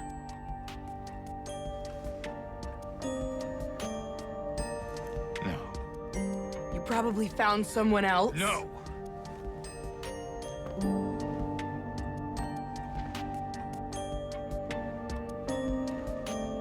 I need to find my mama.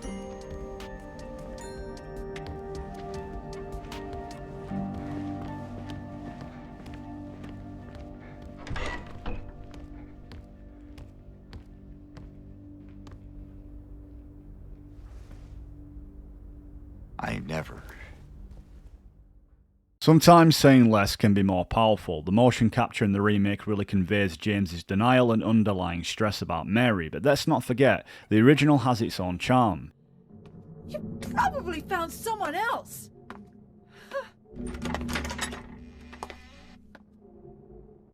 That's ridiculous. I also noticed something significant in the remake. Angela leaves the door open for James. It gives you this symbolic view that she understands his intentions are good and that he's not there to torment her. In contrast, the original has her closing the door behind him, reinforcing her defensiveness and emotional distance.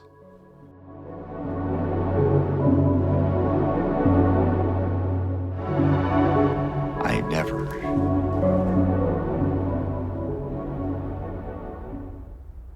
We finally make it to the labyrinth section in the remake, and right away we're greeted by a blocked pathway filled with tortured souls, really setting the mood. One cool thing about the remake is how the map doesn't just appear for us to navigate, it slowly reveals itself as we explore more. It also at this point that we run into Maria again, just like in the original, behind bars sitting in a chair on the other side. That moment is just as haunting as before. We see the deathbed with the IV drip suspended behind her, adding even more atmosphere to the eeriness. The intensity is spot on too, as James sees Maria alive after knowing that Pyramid Head had killed her. It really plays into that weird connection he has with his belief that somehow Mary is still alive. The scene remains impactful, showcasing James's questioning of everything, plus the moment really highlighting the player's choice between accepting Maria as a replacement for Mary and wrestling with James's desires. You were always so forgetful. Remember that time in the hotel? Maria? You said you took everything. But you forgot that videotape we made. I wonder if it's still there. How do you know about that? I mean, just look at how well Blooper Team have captured how Aren't you broken Maria? James appears at this point. your He's Mary. speaking to people he believes are other people, talking So about you things they are couldn't possibly Maria. know, especially regarding his past with Mary. It's You like want the me? evil manifestations of the town are toying with him. The town seems intent on latching onto James and Doesn't replacing matter Mary. who I am. This moment plays out just as chillingly as before, no doubt about it. I am here for you, James. See? I'm real. Don't you want to touch me?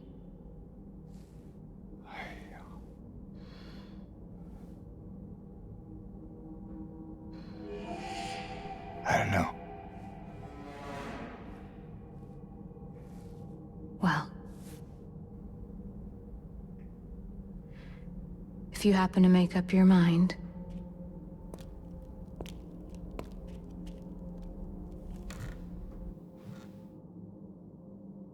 I'll be waiting.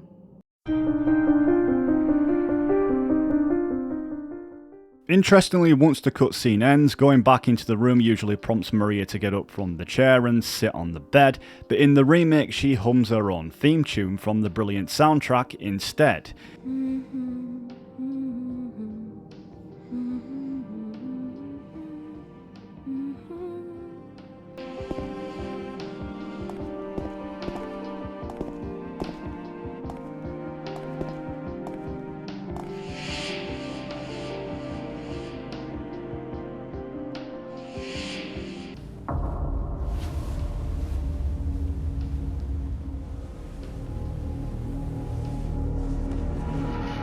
The rotating cube puzzle is a notable change in Silent Hill 2, located within the labyrinth. In the original game, when James Sunderland turns the cube horizontally or vertically, it also rotates a room with various holes, or should we say doors, in the corresponding direction. Typically, players only need to engage with this puzzle once. However, in the remake, we find ourselves using it multiple times, which adds a fresh twist to the gameplay. In the original version, the solution is the upside down face with yellow eyes across all difficulty levels, except for the extra riddle mode, and in that mode the solution changes to the normal face with red eyes. Interestingly, the solutions for hard and extra riddle difficulties seem to be random, which could catch players off guard. In the remake though, the puzzle's mechanics are revamped. The solution is now based on symbols, and selecting a particular symbol opens a new pathway. The puzzle initially in the original was there to actually access into one of the rooms to actually first meet Maria in the original, but in the remake it's shifted its focus more on actually trying to escape the section of trying to get to Maria.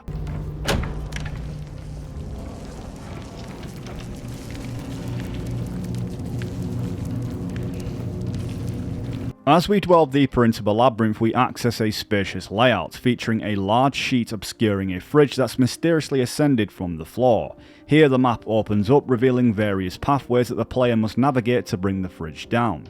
First we head through the door on the left, only to discover a locked door within this room. Undeterred, we explore another entrance in the room, which leads us into a maze-like structure. It's in this twisted space we encounter the mandolins crawling beneath the metal grid, their movements adding to the tension. Bugs scatter across the walls, a feature that the remake has ramped up. After navigating through the maze and finding the correct door, we enter a room greeted by a few monsters lurking inside. Among the chaos, there's also a box we can move, allowing us to climb through a hole in the wall. The labyrinth in the original game always seemed to be a bit of a confusing one, and at times would be quite frustrating because it would kind of lead you into like a maze structure if you didn't know the direct path. Well, the remake definitely amplifies that. As we continue our exploration, the player can stumble upon some lighter fluid hinting at the item gathering aspect for the up-and-coming puzzle involving the fridge. The brilliance of the remake's map design shines through, as James now has a more expressive marker pen. This lets the players easily see what they've discovered, indicated by a tick sign showing that they found something needed in that area before moving on.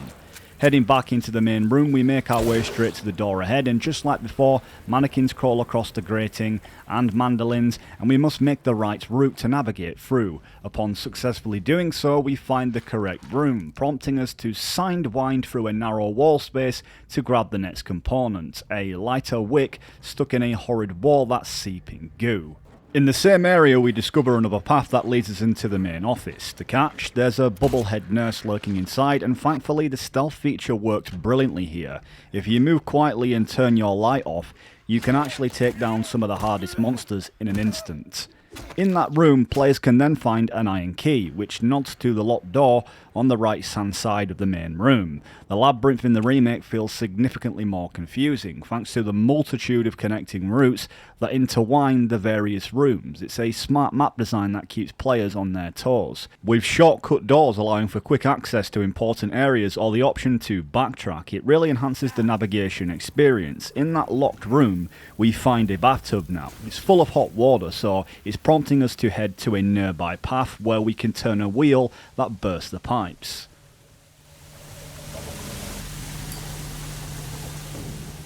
Now that the player has all the pieces, the player can then combine the components to make the lighter functional again. This item was a staple in the original game, but in the remake it's cleverly placed in the labyrinth instead of Toluca prison.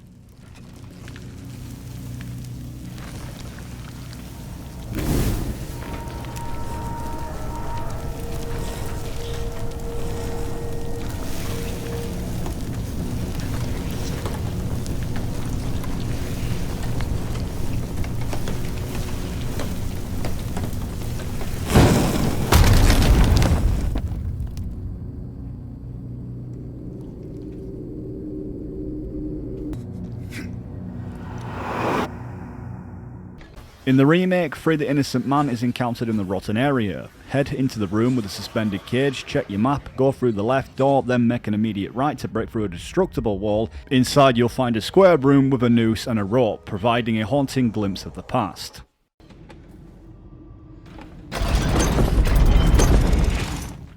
In the remake, the player's led back to the rotating head puzzle, choosing a symbol that takes us to the upper levels, or the desolate area on the map as it's known. It's a throwback to the labyrinth from the original game, with a map layout structure looking very similar, where we descend into the flooded dark caverns.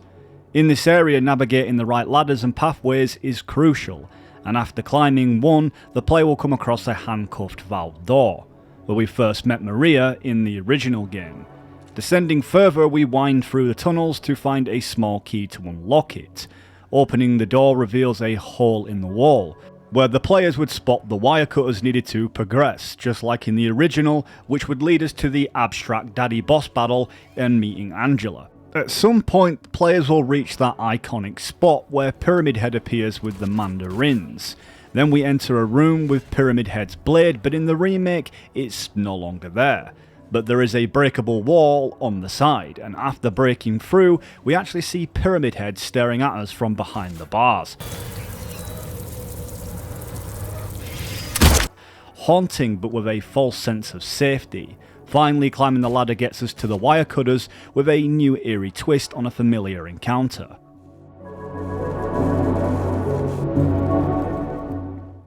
So the player has to backtrack to where they first encountered Pyramid Head, and then you can use the wire cutters just like before, but this time taking us deeper into the twisted depths.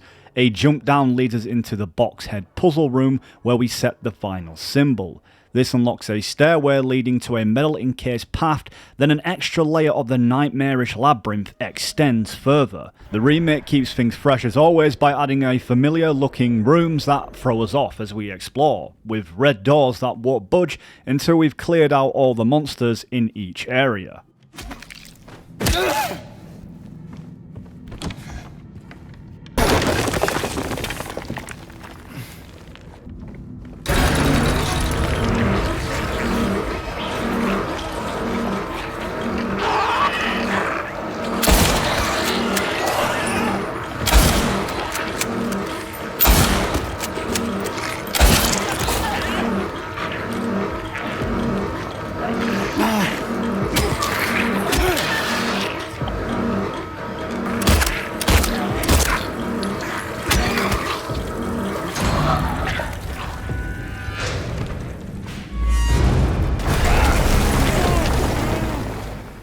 As the red doors finally open, they reveal long, narrow paths under the red dim lights. The walls crumble around us as we push forward, making it feel like the labyrinth itself is a reflection of James's fractured mind, twisted, puzzling, and impossible to navigate fully because his mind is so confused and distorted.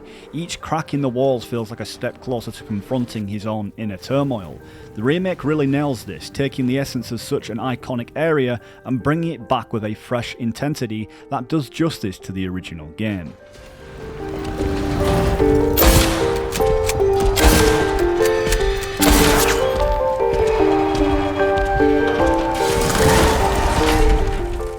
Then the remake ramps up the tension, testing players' ability to think fast and keep their cool under pressure. When Pyramid Head busts through that wall, there's no real escape, just the souls blocking the path back in the box puzzle headroom. He's not charging, but there's that slow, relentless advance, and as he moves, the twisted manifestations peel away, giving us one path out of this hellish environment.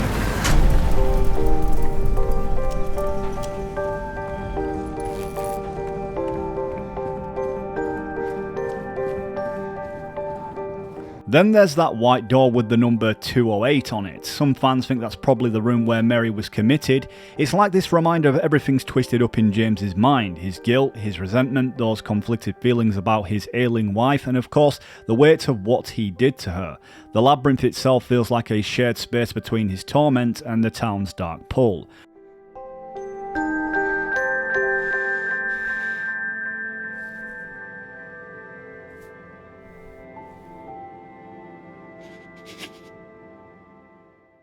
Inside this room is where Maria reappears, only to be found dead upon arrival. A very disturbing connection between the death of his wife Mary, as she looked very ill and sickly herself before she died. The room 208 definitely has some kind of significance. Looking back at the moment in that room with the eerie clock puzzle in the apartments after hearing a scream echoing down the hall, and we entered and found a handgun lying there and then saw a body slumped in front of a TV, a body that looked disturbingly just like James himself. It was like if he'd come face to face with his own worst fears, such as having great denial and living in guilt, but also maybe even contemplating suicide. That's if James hasn't already been killed and is dead. We don't really know for certain, because this game is very interpretive, and given on the endings, it seems like it is definitely left open for the audience choice. Mary. James is definitely struggling between Mary and Maria, but he thinks in his mind that there's still hope that Mary may still be around. But for me personally, I think originally the scene was delivered best in the old classic PS2, but that's just personal preference between the remake and the original. I suppose you guys could let me know in the comment section down below what really you preferred.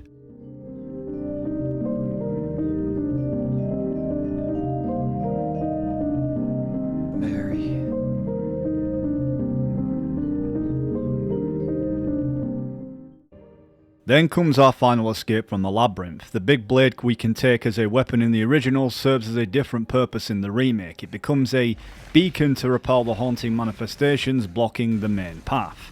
You can really feel the weight of this thing. James can barely lift and move it, whereas the original James could swing it around with some effort. It's more of an objective item now than a traditional weapon.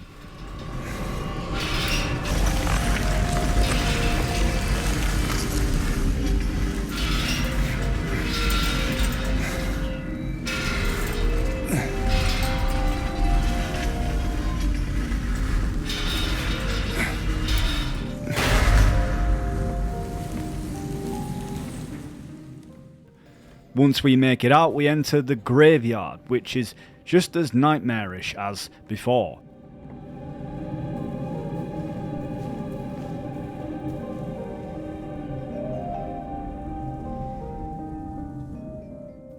Names etched on the gravestones, like Warder Sullivan from Silent Hill 4, make a nostalgic appearance, nothing new, but it's cool to see it there. We come across the 3 grave sites: James Sunderland, Eddie Dombrowski, and Angela Orsoko. The visual design is dead and depressive, perfectly capturing the chilling atmosphere. It leaves the audience questioning whenever these characters are even alive to begin with. Eventually James takes the brave plunge into his own grave. At this point we run through another hallway, but blood spills out from the door, with bloodstains splattered all over the walls. This is at this point where we eventually meet Eddie Dombrowski once again, and for the final time.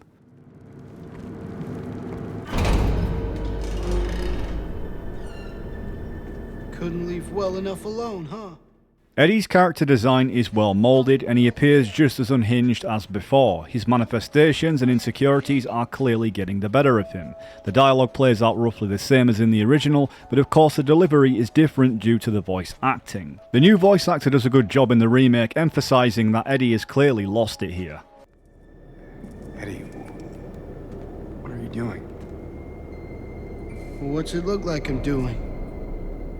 You fat, disgusting piece of shit, you make me sick. You gonna cry, fat ass? You gonna run to your mama? Waste of skin, why don't you just kill yourself? You can really feel the aggression from Eddie's delivery. His particular voice suits the character perfectly because he sounds kinda goofy anyway. What gets interesting in this moment in the remake is that James takes a different approach with Eddie and just straight up knocks his ass to the floor. This is a stark difference from James' more conservative demeanour in the original cutscene. Eddie, have you gone nuts? I knew it. You too! You're just like him, James! Hey, I didn't mean anything. Don't bother. I understand. You've been laughing at me all along, haven't you? Ever since we first met. I'll kill you, James! I'm not going to lie, I kinda like this change that they've made, because if James is willing to be able to take on all the things he has thus far, why isn't he capable of punching the slob out of someone's mouth? He's usually the kind, the more conservative, quieter guy who keeps his way out of trouble, but they're the ones that really you should look out for, and I like how they've added this subtle change in, and it really makes sense considering all that James had to go through thus far. Just like the rest of them, James. No, I don't want... Shut up! You think I'm stupid. You think I don't see it. But you've been laughing at me all along. Ever since we first met. But you ain't laughing now, are you? Just straight knocks his ass to the floor, which I kinda like, because to be honest with you, there's a particular part here where we actually have a boss battle in this room in the original, but you can absolutely destroy him in a really unconventional way, which just looks ridiculous. They've completely redesigned the boss battle, and I'm gonna get to why it's a lot better. Do you know what it does to you, James? When you're hated, picked on, spit on, just because of the way you look? Yeah, I ran away after I killed that dog. But you know what? It was fun! It tried to chew its own guts up. Finally died all curled up in a ball. Then he came after me. I shot him too, right in the leg. He cried more than the dog. And now it's your turn, James! So yeah, as you can see in the meat locker room, it feels far colder, but it's a lot more foggy, obscuring visibility. This is where the original went wrong, and yes, I don't care, I'm pointing it out. They should have added this fog too. The fact that it's more harder to not know where he's coming from makes for an epic boss battle, almost like fighting a ghost. You really have to rely on sound, so headphones or a surround sound system is definitely recommended for something like this, along with your gaming instincts to draw your gun and let's fire. The game really holds up on its own. It's not a Resident Evil carbon copy. The mechanics and the physics play out a lot differently, and this boss battle is way better than it's ever been now, without a doubt.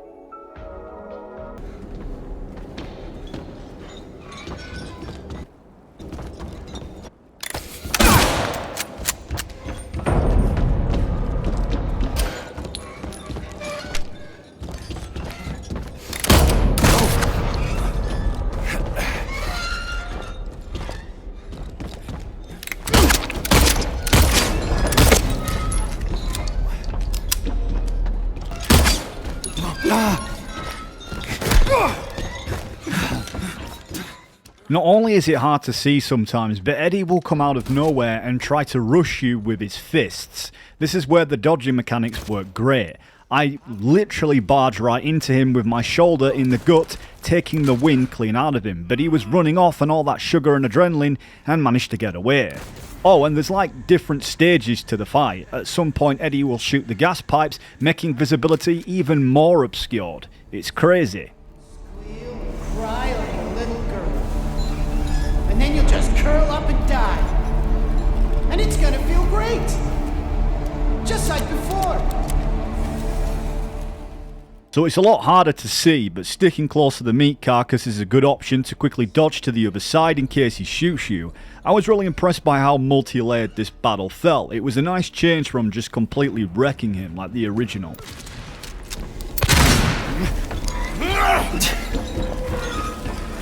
Come on, James, don't be shy.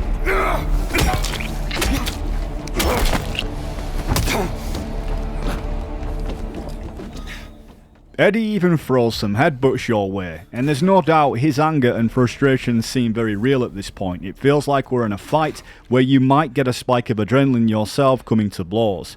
We injure him badly enough anyway that he moves the meat carcasses now, so not only can we barely see, but the cover we're using is shifting as well. This is where the dodge mechanics works really well, especially when Eddie is popping in and out of cover behind the carcasses.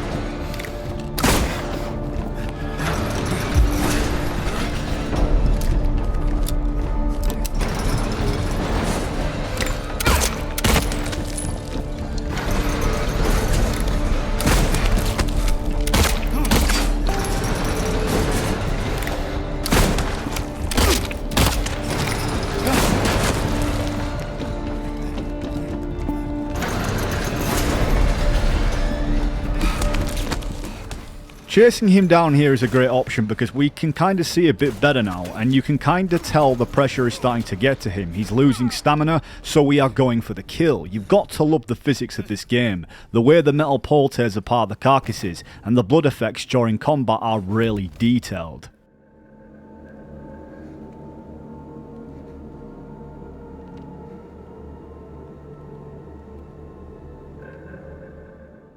So we finally defeat this poor guy, another victim of the town's manifestations. Eddie must have been using manifestations like James that were winding him up, because instinctively at the start of the room when you meet Eddie, we see several dead bodies of James laid out on the floor. The scene is nailed here. We see the sadness of taking someone's life in James's eyes. Nothing needs to be said here. In the original it seemed a bit corny, but maybe they needed to rely on vocals more, since mocap back then wasn't as good as it was now to convey an expression. But it more or less could just be to do with the fact that the graphics here are just obviously way much better to make that really come to light. Eddie? I killed a human being.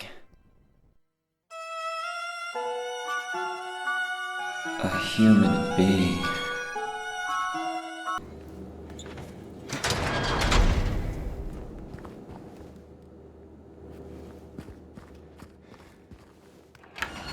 We leave the meat locker and finally get outside, which gives us a sigh of relief and a breath of fresh air from the nightmares we've faced so far. Stepping outside makes you feel a lot more relaxed, and the switch of environment is perfectly timed after such an intense part of the game. Now at Toluca Lake, this is where we make our last journey to find Mary at the Lakeview Hotel, in hopes that we can finally get some clarity. In the remake, navigating Toluca Lake is way easier.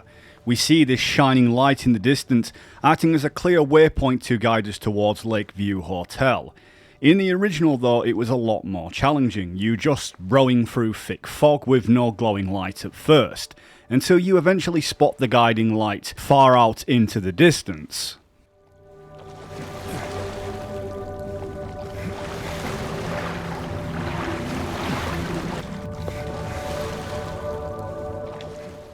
And yeah, in terms of the boat controls, the remake feels way more smoother than it did in the original.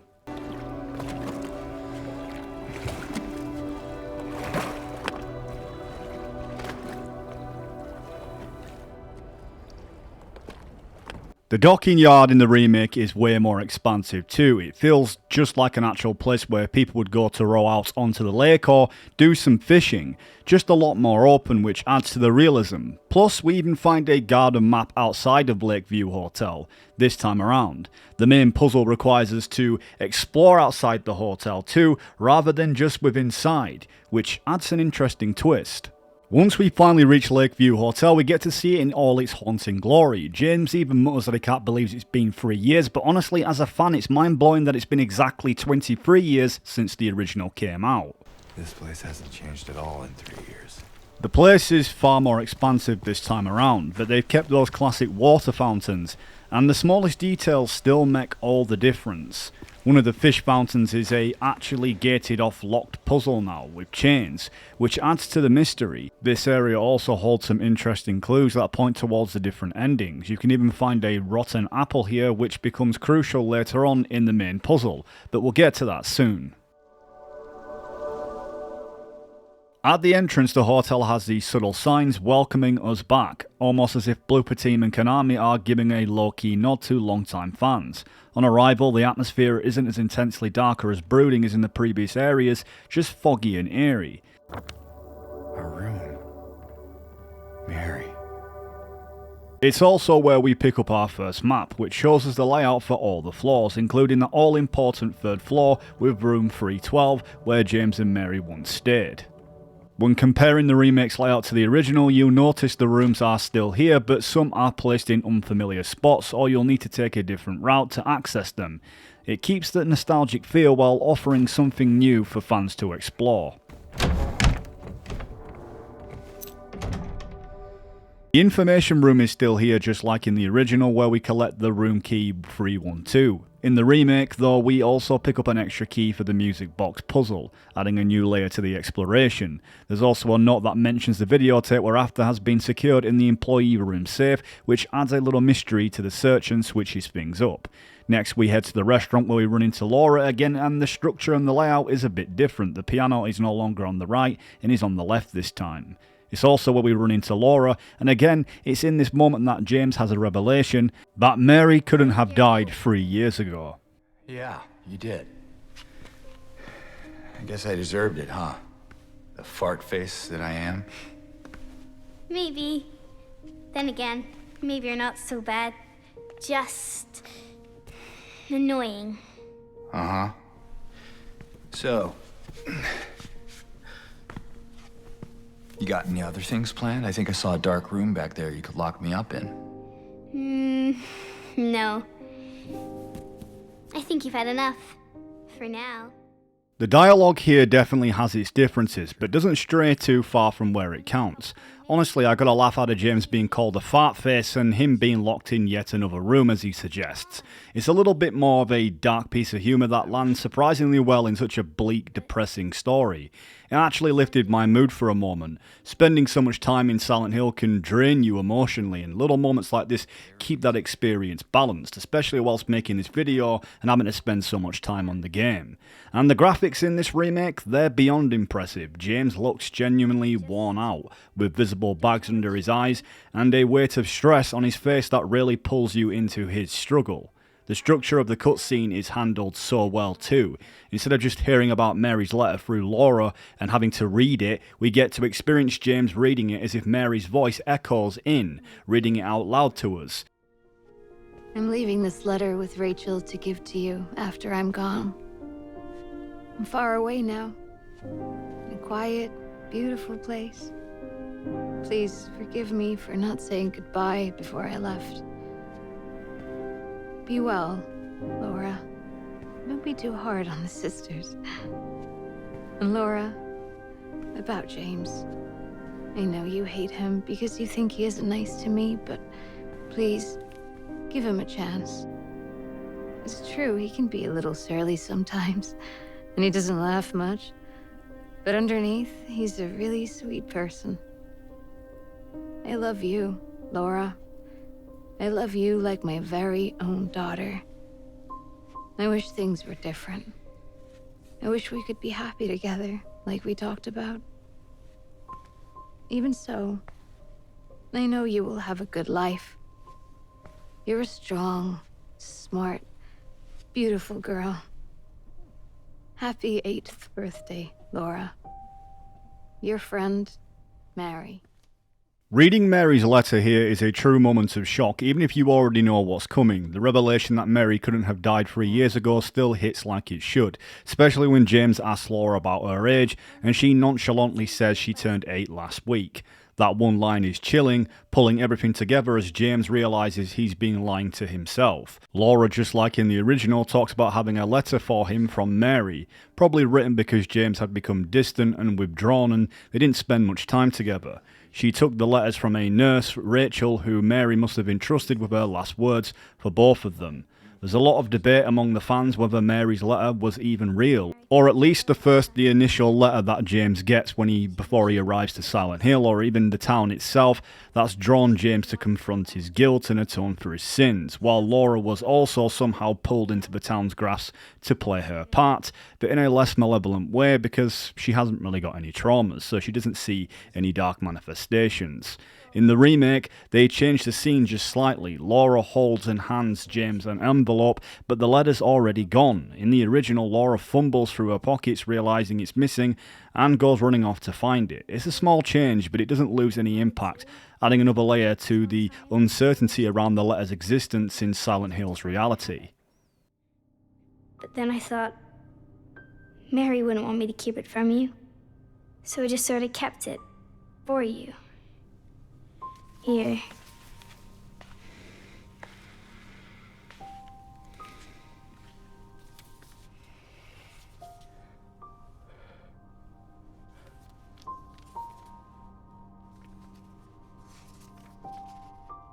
It's empty. Laura, there's nothing in it. What? But I didn't take it. I swear. Well, where is it then? I must have lost it. I gotta find it. Laura! Laura dashes off towards the first floor lobby hotel rooms, leaving us to search through the winding hallways. Once we get through the corridor, she's gone. But something else is there. The sinister manifestations. Noticeably, the remake leaves out the abstract daddy monsters from the hotel basement floor, sticking instead to creatures we've already encountered. Some fans argue that the abstracts shouldn't have even been there anyway, but with Angela in the hotel it makes sense that James might encounter her disturbing manifestations as their otherworlds intertwine. As we start checking each room, 104 and then 103, they don't hold much aside from a memo and some ammo. But room 102 is locked. There's no way of accessing it just yet. This is completely differentiating from what we're usually expecting from the original, which differs a lot differently than the remake. And also room 07 is locked as well, so we enter a utility room and find the hotel sunrise key for the second floor. This key is crucial for progressing, leading us further into a reading room with a new straightforward puzzle. Here we're greeted by a picture depicting a scene with figures that we need to place in their corresponding slots on a bookshelf. Solving it reveals the secret room. Wonder simply collects all the books that are located in that room, place them in the right area, and you're in. In this hidden room, it leads us to a secret area that actually has pictures on the bed that hint at some idea for locations for us to find clues that can actually help us unlock this briefcase. Something to do with the mirror and the light bulb over in the far corner.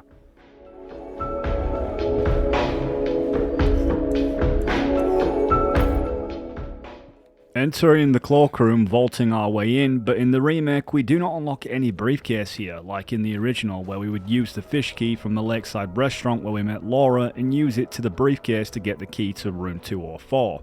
In the remake, we find the key to room 202 in another room just near this cloakroom, but laid out on a red dress. It's epic. And you best know that in this room there is going to be a mannequin hiding somewhere, because the room kind of just points it out with the ridiculous amount of wooden mannequins just hiding around. But it's here where we actually find a perfectly good healthy apple. And this actually plays into a crucial part of the ending, as we'll explain later on as well. The nurse's office in the remake is just loaded with unsettling details, anatomy diagrams, medical notes, and a disturbingly well-placed bubblehead nurse who's clearly ready for a fight. What's really ups the tension is finding a medical record with the initials MS. It's inescapable, nod to Mary Sunderland, raising questions about why it's even here in the hotel. Silent Hill is relentless in its mind games, pushing us to question everything. In my restless nightmares, I see that town, Silent Hill, a place I don't want to go to. Moving up to the second floor in room 212, we stumble upon a broken Cinderella music box. It's a nostalgic callback to the original, where we had to retrieve this item by solving a briefcase puzzle in room 202. In the original, this required paint thinner to reveal a hidden code on the briefcase, a mix of randomly generated four-letter words reflecting James's inner turmoil, a truly clever touch.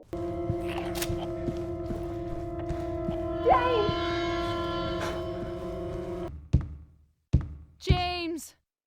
Mary's voice still echoes hauntingly from the third floor, and it's just as chilling as ever. Here in the utility room, players can find bolt cutters meant for the chained fish fountain outside. This floor also offers a shortcut down to room 107, leading out into a garden area with a gazebo where we uncover the fireplace key.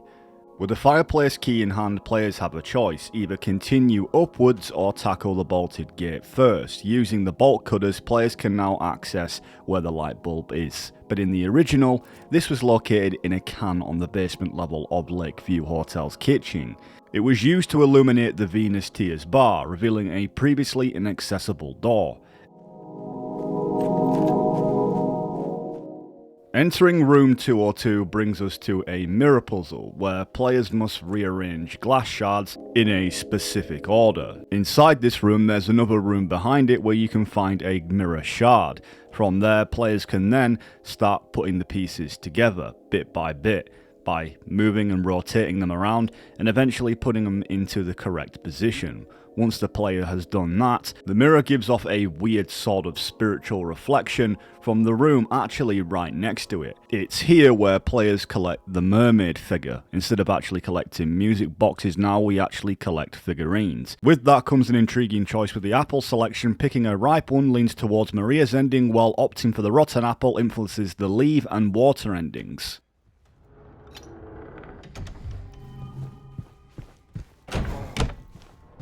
Returning to the third floor, we head into the conference room to unlock the fireplace where we retrieve the Cinderella figurine. Just as we think it's a simple collection, it becomes clear that we're not alone in the room as things start to get a bit unsettling.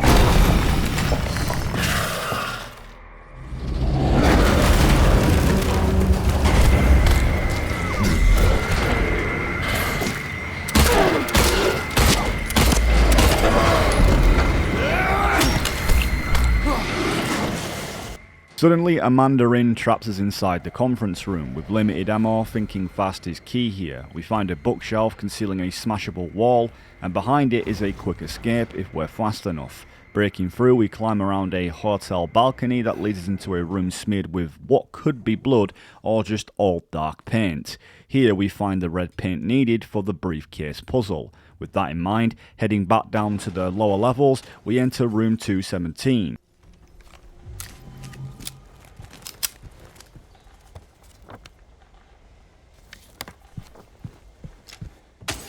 Looking on the roof, we see the book fall through the window, although sometimes the player might have to shoot it through, which leads us to the Lakeview restaurant. This game is very clever and divisive at hinting waypoints that doesn't really hold our hand. Opening it up in the restaurant reveals a hidden can opener. Now armed with this, it's time to head back to the reading room and solve that briefcase code.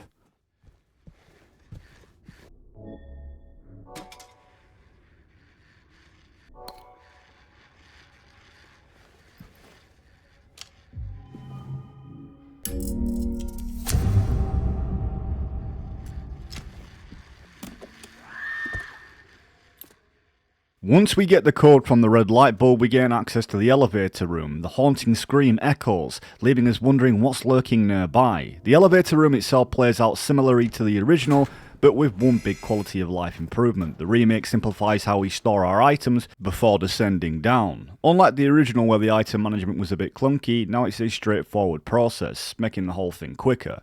As we descend, things take a dark turn. The halls now crawl with mandarins, and there's a new kind of puzzle waiting for us.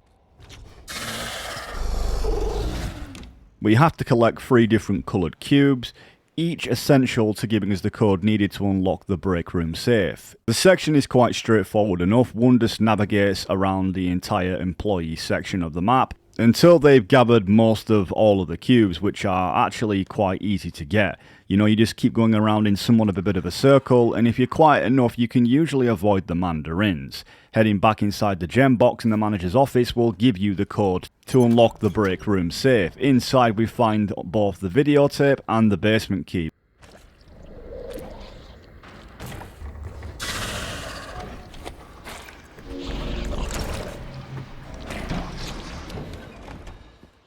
Heading down the basement stairs, we grab a blue valve, which lets us stop the cold gas blocking our path to the boiler room. This is where the Venus bar key is waiting, just like in the original.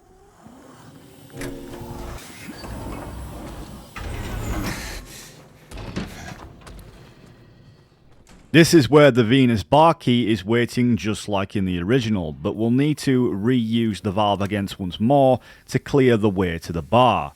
This is when we finally will step inside, and it's still got that hauntingly cozy feel.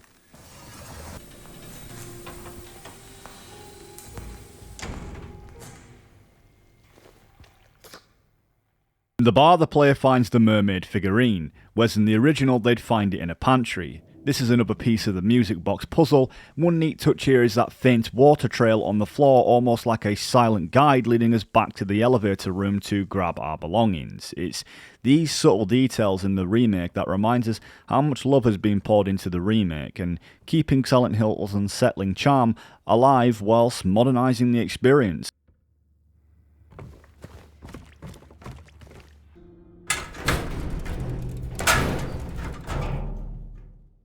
The music box puzzle in the remake definitely steps things up a notch. In the original it was all about placing each figurine into the correct slot, then simply hitting play. This time though, the figurines are each linked to individual paths that crisscross over the puzzle. The player needs to rotate and align these pathways to match the figurines with the correct paths.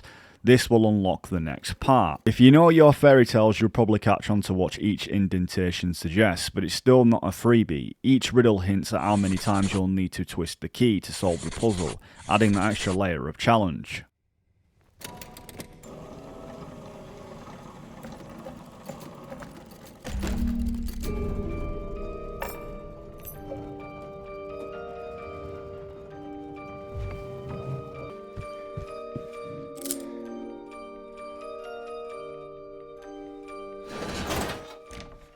Finally, we make our way into the 3rd floor, and to the infamous room 312. Everything in this room feels eerily familiar, preserved just as we remember but now brought to life with sharper, more haunting clarity. The room itself almost feels alive with memories, the atmosphere heavy with James's inner conflict. This is a pivotal moment where, if certain conditions are met, players can reach new endings introduced into the remake, but for now I'm holding off on that and diving into those since I want to give a full breakdown after covering the entire journey first. Approaching the end with everything laid out before us, it's clear how much attention was given to honouring the original game's impact, letting it shine through the reimagined version. Silent Hill 2 in the remake stays true to its roots, drawing us into this powerful nostalgia while testing our understanding of the themes we've carried since the original.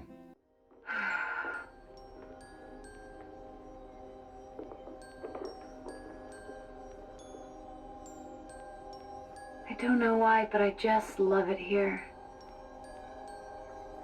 It's so peaceful. You know what I heard? This whole area used to be a sacred place. As usual, the tape cuts off in that distorted, unsettling way, a manifestation of the town revealing the truth that James has been denying all along. He was the one who ended Mary's life, a mercy killing to stop her suffering. But even here, there's ambiguity. Was this truly what Mary wanted? It's something left intentionally vague, and each ending offers its own twist on how James deals with his guilt. In the Leave ending, for instance, it is as though James hears what he needs to hear, to let go of the guilt and move forward, even though we're left questioning if that's what James wants to believe. In the final stretch, James admits the truth to Laura, naturally devastating her. Why Laura chooses to stay with him in the end, especially with the letter she claims to have from Mary never actually appearing, is something left up for interpretation. It's unsettling to realise that James never received a letter at all, and over the course of the game, Mary's letter actually fades from James's inventory and eventually vanishes completely. This suggests that everything, including the letter that first led James to Silent Hill, was just another manifestation of his guilt and his psychological trauma. Perhaps a last attempt from the malevolent town to make him face his truth. Liar. That's a lie. No. It's the truth.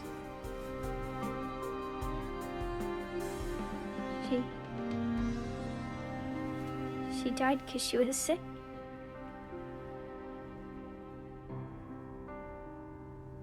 I killed her.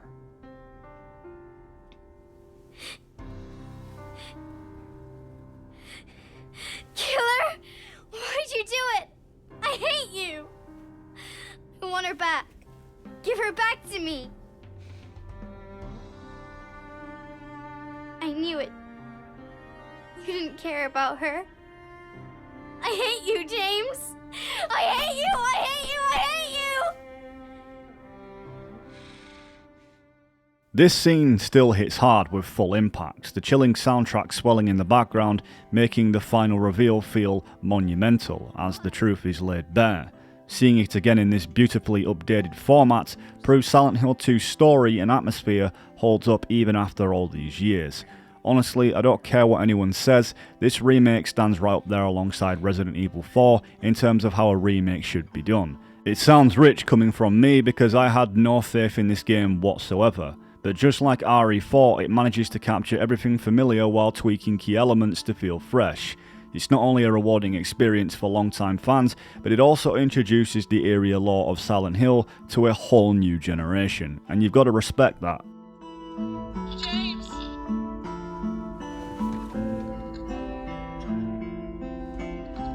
Mary? James! Where are you? I've been waiting. I'm waiting for you. Please, come to me.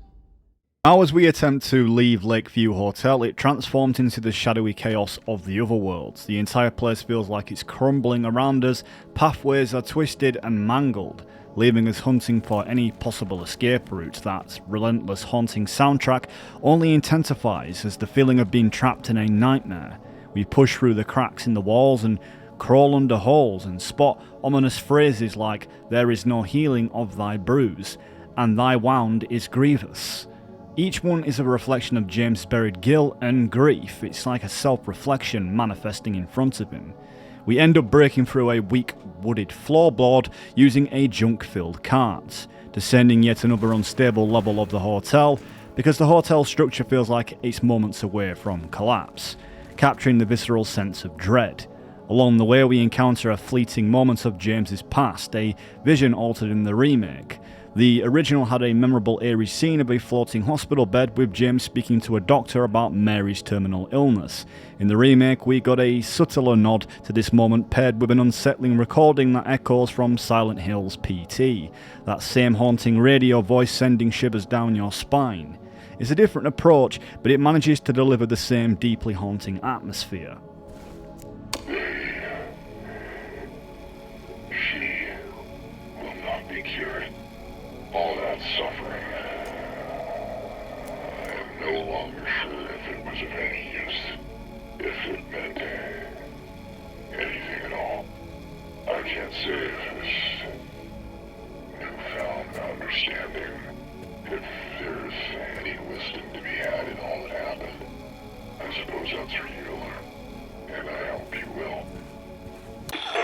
Several days before the murder, look behind you. I said, look behind you.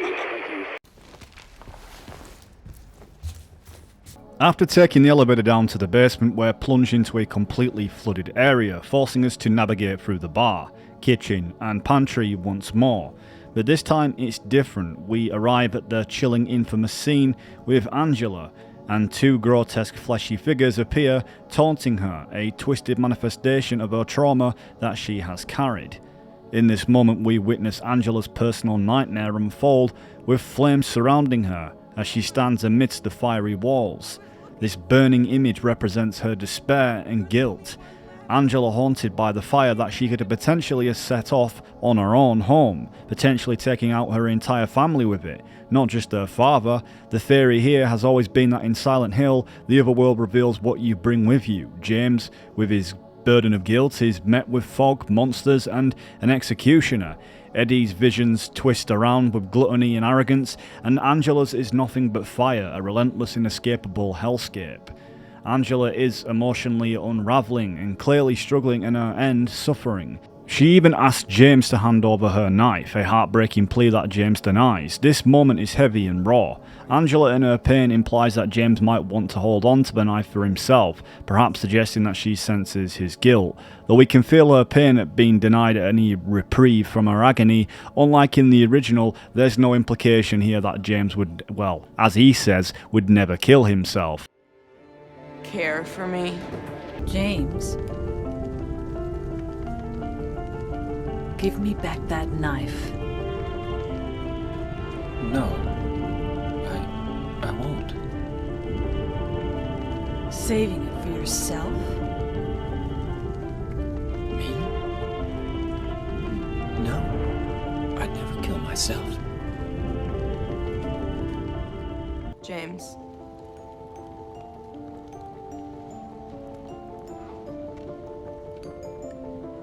Give me back the knife. No, I won't. Saving it for yourself.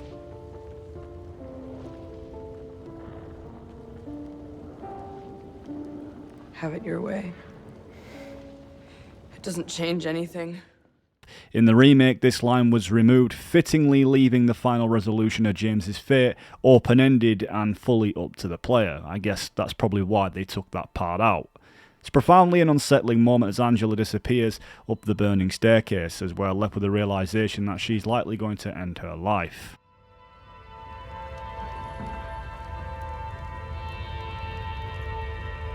You see it too?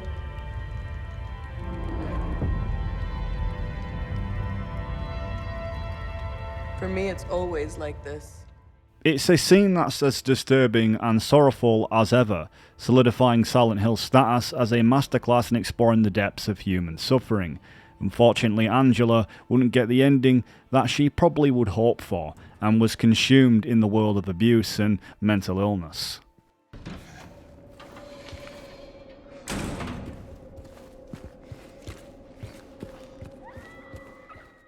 Climbing another set of stairs, we hear a chilling scream echo in the distance. It's most likely Maria, like the town itself is closing in on us now. As we navigate further, we come across a letter stating that room 312 is to be cleared out, with a haunting implication: no one is returning. It's almost like the town itself is telling James that what he already knows deep down inside. Mary is gone and his mind is made up, even if he fully can't accept it. At least that's one way to look at it if we're looking at different endings. This is also where we stumble into the iconic save room with more than one red square on the wall, but there's something new in the remake, a small but powerful touch. James, instead of looking directly at us, avoids eye contact this time. Entirely gazing off to the side though, he's unwilling to face either us or himself. It's almost like he's aware of the judgment coming, the burden of the truth weighing him down. And that judgment arrives swiftly in the next scene, as we face the brutal reality James has long been avoiding. Maria once again is suspended, lifeless, killed right before him. This representation of her death feels as chilling as ever, hammering in the dark realization James can no longer hide from. It's time for him to confront the truth, to face the judgment, and to accept the grim reality of what he has done, to finally escape Silent Hill. That's if the player decides that, because truth be told, it's really all up to you.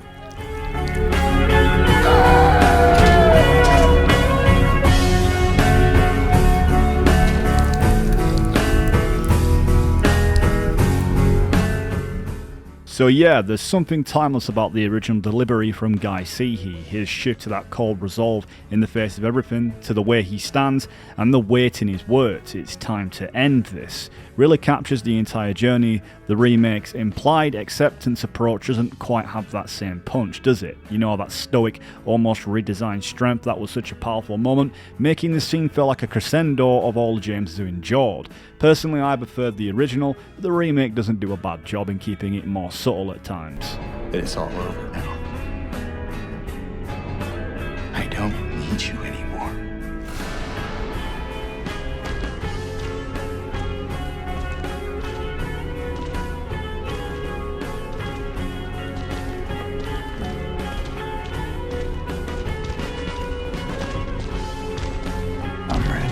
That's all over now. I know the truth. Now it's time to end this.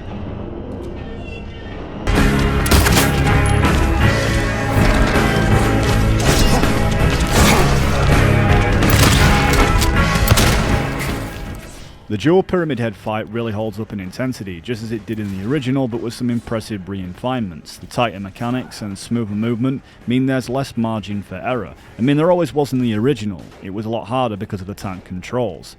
But in the remake, especially when you're boxed in like this, when they're closing in with those massive spears, picking your shots is key, because those things have some serious range, and when they hurl them at you this time round, it's like almost facing a Dark Souls boss, just minus the whole sword and shield bit. But the added elements keep you on your toes and definitely make the encounter feel fresh. As I said, they literally throw spears at you this time around. But the movement is definitely key, as it was before, using the dodging mechanics this time around.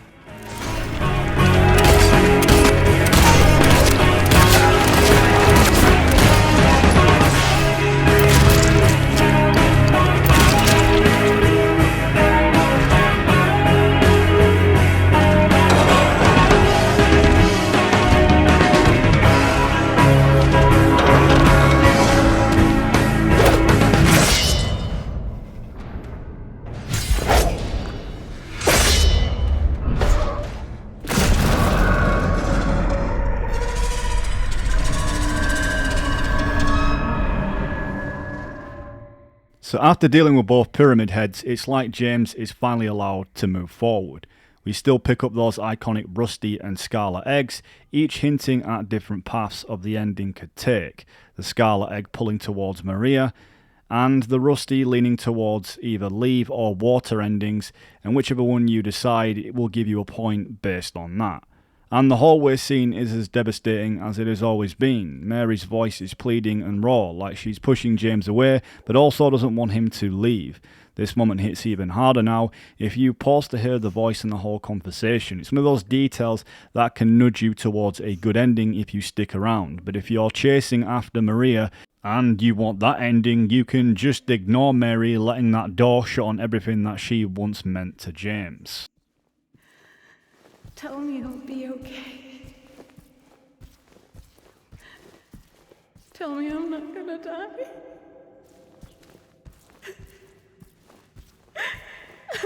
Help me. Now at the final stretch of the game, we're back to that long winding metal staircase, only this time in the remake it's pitch black and pouring rain, adding this extra layer of dread. Scattered ammo hints that we're in for a climactic showdown facing an abstracted, twisted version of Mary or Maria. The environment here still does stray away from the original a bit, which had a fully lit staircase leading you up to the whole way, but this darker rain-soaked version in the remake really amps up the tension, making the final confrontation feel all that more ominous, like something terrible is just definitely waiting for us at the top. But as we make it up top in the remake, the transition between the dark skies elevate towards a more lightful area and is a lot brighter.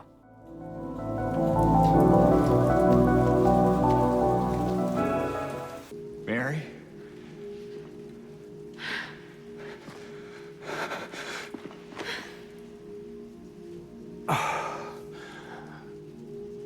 I have missed you so much. I've missed you too. We can finally be together. Forever. When James finally comes face to face with Mary, he's at a point of clarity, no longer letting the town manipulate him into denying the truth. He's fully aware now that Mary is gone, and Maria is just a shadow, a cruel imitation of what he has lost. This dialogue is a powerful moment, making it clear that James is done from running from his guilt and his past actions. The remake really captures this essence once again. One detail that really stood out in this remake version is how Mary's eyes appear to change at some point, turning blue before she transforms. It's as if the remnants of her illness and anguish physically manifest, with her shifting between the frail, sickly Mary James remembers, and this sinister, twisted, nun-like figure culminating in her final monstrous form.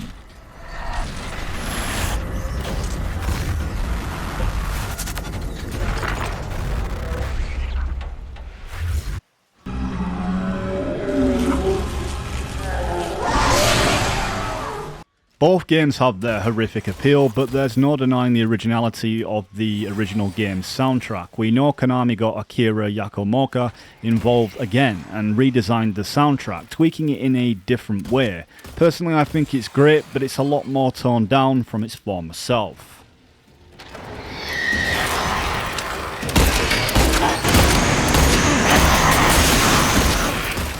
Fighting the Mary boss is a lot easier than before. She doesn't just send hordes of moths at you as much in the original. Mary has multiple attacks. One of her attacks involves spewing a fourth of these moths from her mouth, which can injure and delay James since the insects are flesh eaters. But in the original, it seemed a lot more harder to avoid them. But anyway, however, she tends to use this attack only when James is far away from her. After breaking the abstract of Mary out of her bed frame, the landscape shifts into a different form, and Mary herself breaks out of her bed frame into a spider-like form, which I think is a very new, cool concept. As the floor breaks beneath us, it causes us to fight her in the dark. Unlike the original, this battle isn't confined to just one space, and of course it's a lot easier without those tank controls this time, but it's definitely a great final boss. In the second section of the fight, she amps up her attack, surprising you from above in the dark space before breaking the walls again, and taking us back to where it seemed like we were originally.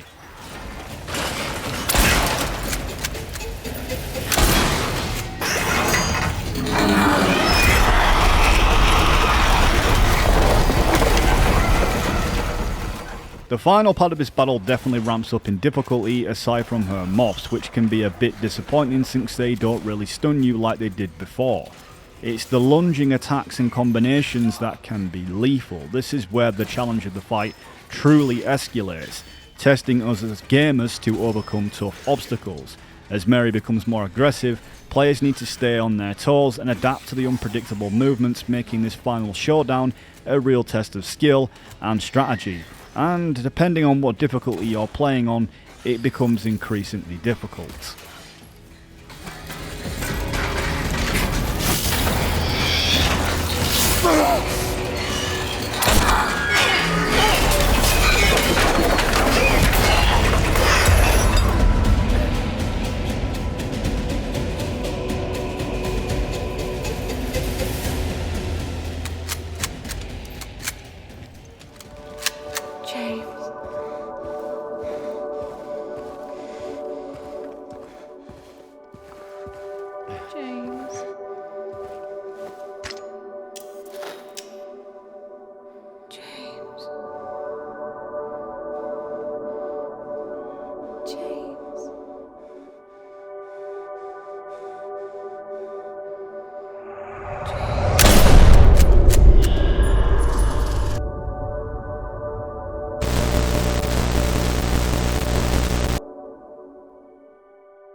So I'm not going to go into much depth about the endings and the meanings behind them in this video because I've already covered it in one of my videos previously about playing Silent Hill and going into the themes of the game. But I just wanted to say that there are 8 total endings in the Silent Hill 2 remake, with 2 new ones added to the 6 previously available across various releases. This includes the 4 original endings and the 2 infamous joke endings. But of course, now with the remake, things are a little different. Leave ending is the ending that players are more likely to achieve, and it's considered the good ending if any ending in Silent Hill 2 can truly be labelled as good.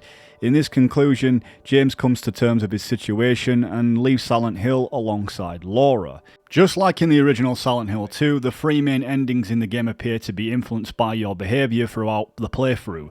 The exact requirements for leave ending might be a bit vague, but they generally revolve around James showing dedication to Mary over Maria. To increase your chances of getting this ending, it's wise to spend a little time with Maria as possible, avoid visiting her repeatedly, and don't show any excessive concern for her when she's in danger. Additionally, keeping James in full health whenever you can be beneficial, and it does help when you inspect Mary's photo in your inventory a few times during your playthrough. Following these guidelines will guide players towards the leave ending, offering a sense of closure amidst the haunting atmosphere of Silent Hill. And it's definitely bittersweet, but this ending, no doubt, is definitely the best. I want you to go on. I want you to live. For yourself. And for others. Like you did for me. James. You made me happy.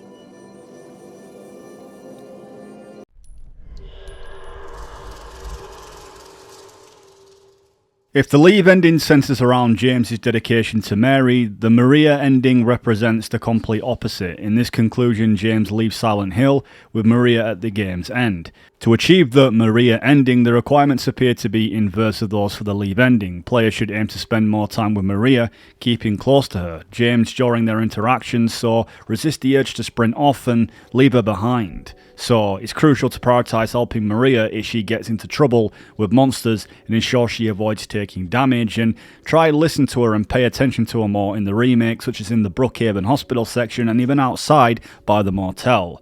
Additionally, players should steer clear of looking at Mary's photo when Maria suggests actions such as leading James towards Laura when she heads to Brookhaven Hospital.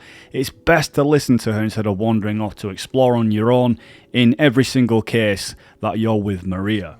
For extra emphasis on this ending, make sure to use the ripe apple during the mirror puzzle and collect the scarlet egg at the end of the game. Following these steps will guide the player towards the Maria ending, highlighting James's shift in focus from Mary to the new relationship he forms with Maria, which some think is a lot toned down since the original game, but I'll let you be the judge on that one.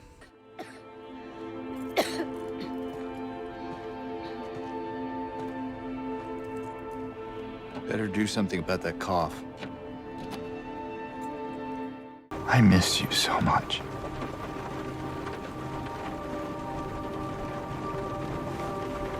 I tried. I really did, but I can't.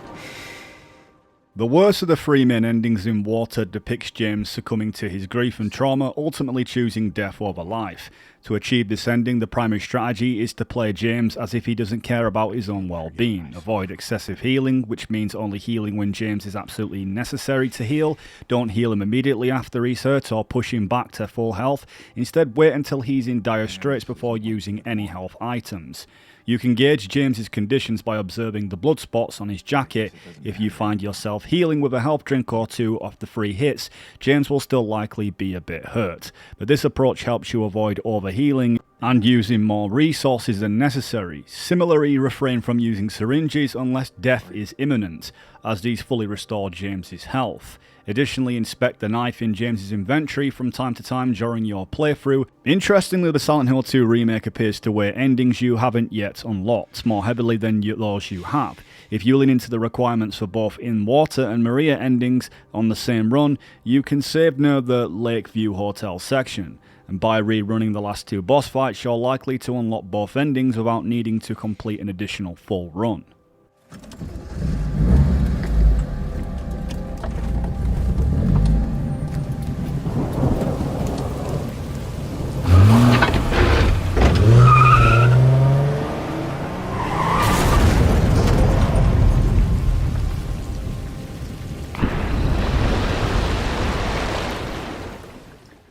ritual ending becomes available only after you've beaten the game once, unlocking the new Game Plus mode, which introduces several additional items throughout the game. In this paranormal ending, James rolls out to a sacred spot on the island in Toluca Lake and attempts to resurrect Mary with an occult ritual.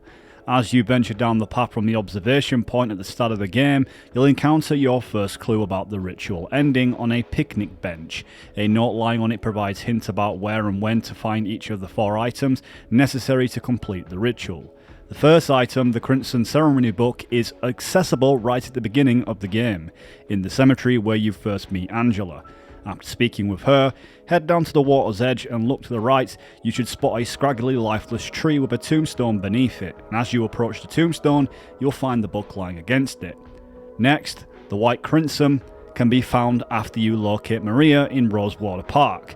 After passing through Jack's Inn, look for Baldwin Mansion on the street just beyond, go through the gate and grab the bottle sitting on the table next to the front door.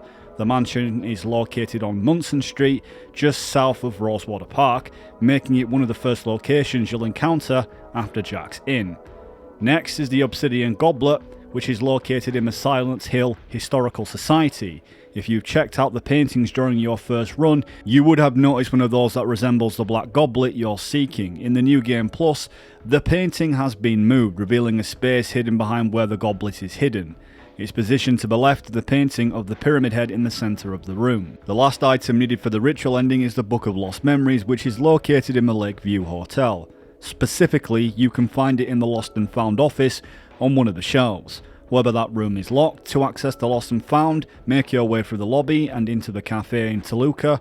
Head back to the cafe to find a wall that you can smash through. Once you've broken through it, you're able to retrieve the Book of Lost Memories. Once you have found all 4 items in your inventory, the Crimson Ceremony book, the White Chrism, the Obsidian Goblet, and the Book of Lost Memories, the ritual ending will trigger when you finish the final boss fight. It's important to note that while you can still trigger other endings that terminate earlier, such as the UFO, Dog and Stillness and Bliss endings, the presence of the ritual items will override the Maria in water and leave endings automatically. Those who venerate them.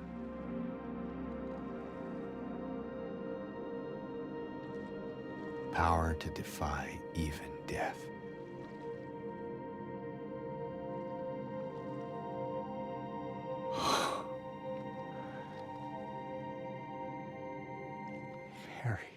Silent Hill 2 also features 2 joke endings that propose alternative culprits behind the events of the game and James's torment. We won't dwell too deeply into the dog ending, but here's how to unlock it.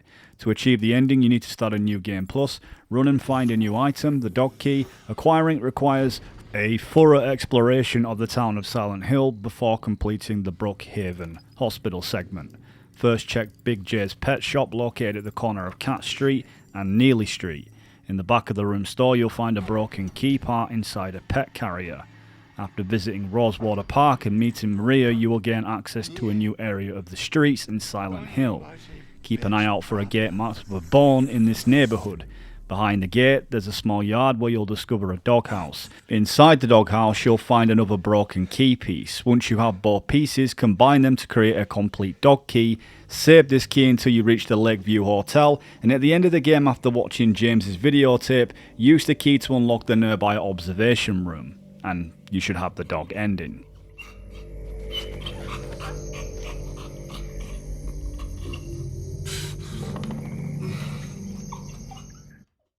The UFO ending is another peculiar one that requires players to engage in multiple steps, suggesting that some other intelligence is at work behind the scenes in Silent Hill.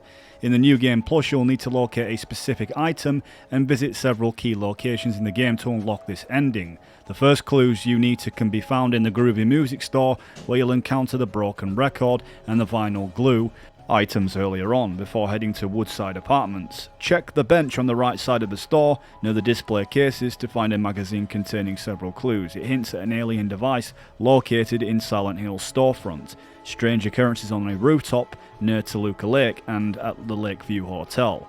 First, you'll need the alien device, the blue gem. To get this, smash the window of the storefront just north of Big J's on Neely Street, and you'll find it inside a jewellery box. This key item will stay in your inventory for the remainder of the game.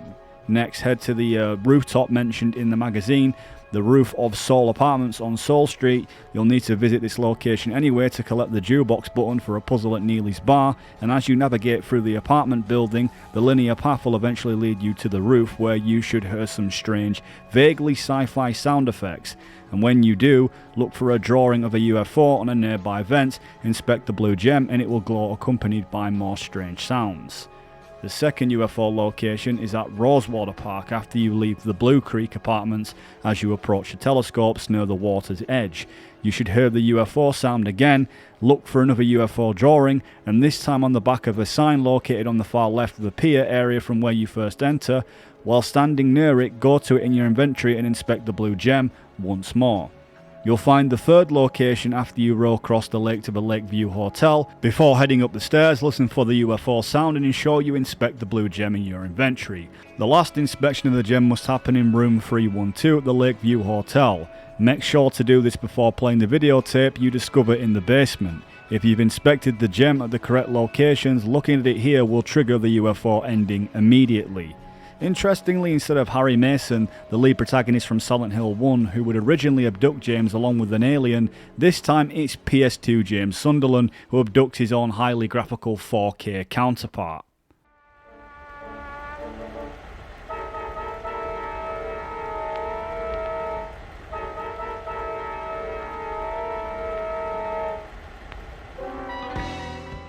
The Bliss ending introduces another path for James, total denial. Instead of escaping Silent Hill, he chooses to remain within it, trapping himself in what seems to be a fantasy forever. The ending fittingly takes you to Pete's Bolorama, a location that held significance in the original release of the game, but isn't essential in the remake, echoing with the past. You must be in a New Game Plus mode to access this ending, as it introduces new items into the game. You can visit Pete's Bolorama either with Maria right after meeting her at Rosewater Park, taking the street rather than going through the motel, or after leaving Brookhaven Hospital. On your way to the Silent Hill Historical Society, if you bring Maria, you'll trigger additional dialogue between her and James that adds depth to the story. Before heading to the bowling alley, go all the way down the street past the Historical Society to the end of the road. There you'll find a body with a note you'll need. With the note in hand, return to the bowling alley. Inside you can find another note in the back room. Discovering a cloth crammed in the bowl, return to lane 3. This cloth used to hang down from the shoe shelf behind the counter. Now that is out of the way, you can access a safe on that shelf. The code to open the safe found on the note you just picked up from the body is 1887. Inside the safe you won't find the first note's writer's name wanted, but instead you'll find a key and another note. The second note directs you to a place of care to discover what you're looking for, leading you to an island of respite in the Sea of Suffering. A place of care refers to Brookhaven Hospital, so the next item you need is located there. Exploring Brookhaven will eventually take you outside into the hospital's exterior garden, and in this garden is a gazebo, which you can only access by crawling through a hole in the back, and it's surrounded by enemies. An island of the Sea of Suffering indeed.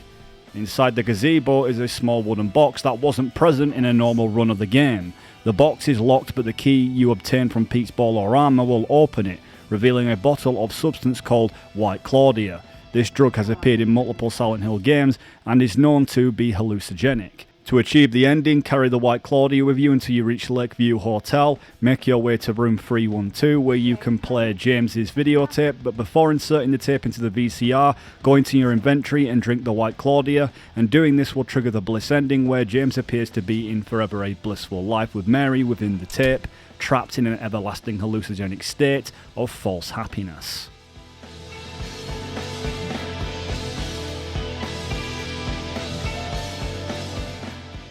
The Stillness ending dwells deeper into James's sorrow, expanding on the in-water ending like the Bliss ending. This one is only accessible in New Game Plus mode. To achieve the Stillness ending, you first need to unlock the in-water ending, completing the rest of the steps that is required.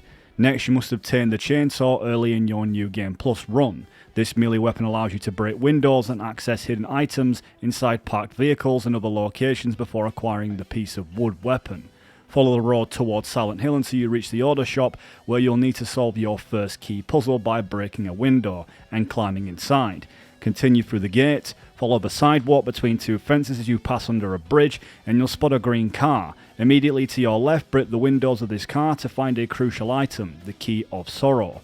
Once you have the key, play through the game until you reach the Lakeview Hotel, and after playing the videotape in room 312 and transitioning to the otherworld, make your way down to the first floor, heading towards the manager's office, one of the last areas you can check.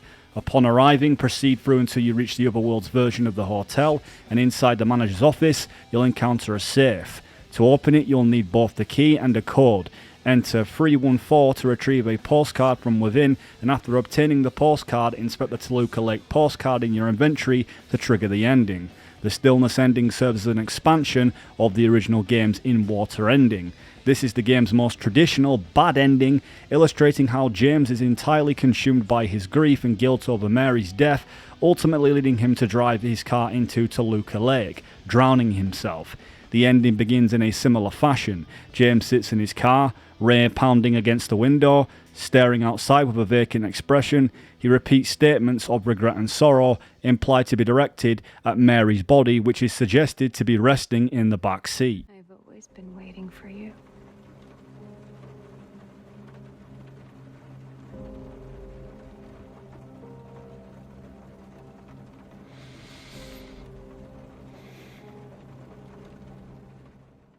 It's worth noting that Mary's body is indeed in the backseat of James's car from the very start. For anyone curious, if you find a FreeCam mod for the game, you can actually see Mary's covered in a blanket back there. This detail adds an extra layer to the depth of the narrative. In an interview a couple of years ago, the original development team revealed that James killed Mary 1 to 2 days before the game begins. He places her in the back seat, wrapped in a blanket, and when James mentions that she died 3 years ago, it reflects the time she spent sick and in the emotional distance he felt in his mind. You can also see James' hands shaking in the bathroom at the start, a clear sign of the memory of killing her is still fresh in his mind. This trauma is further emphasised by the wedding band mark on his finger, a constant reminder of his actions. Another interesting detail is that all the clocks in the game show the same time from the moment of Mary's death.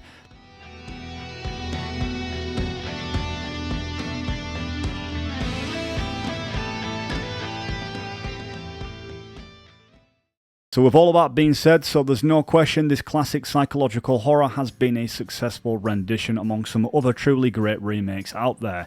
It breathes new life into a legendary game that's been haunting us for 23 years, and it finds intuitive ways to let both longtime fans and newcomers experience the world of Silent Hill 2 in a whole new way. Yet it never loses the sight of what made the original so iconic in the first place.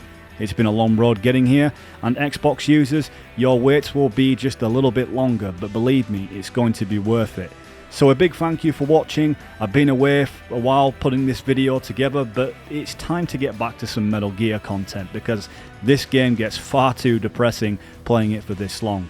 If you've enjoyed the breakdown, please hit the subscribe button, give me a like, and leave a comment below with all your thoughts on the Silent Hill 2 remake. I'm your host, The VoiceBox, and until we meet again.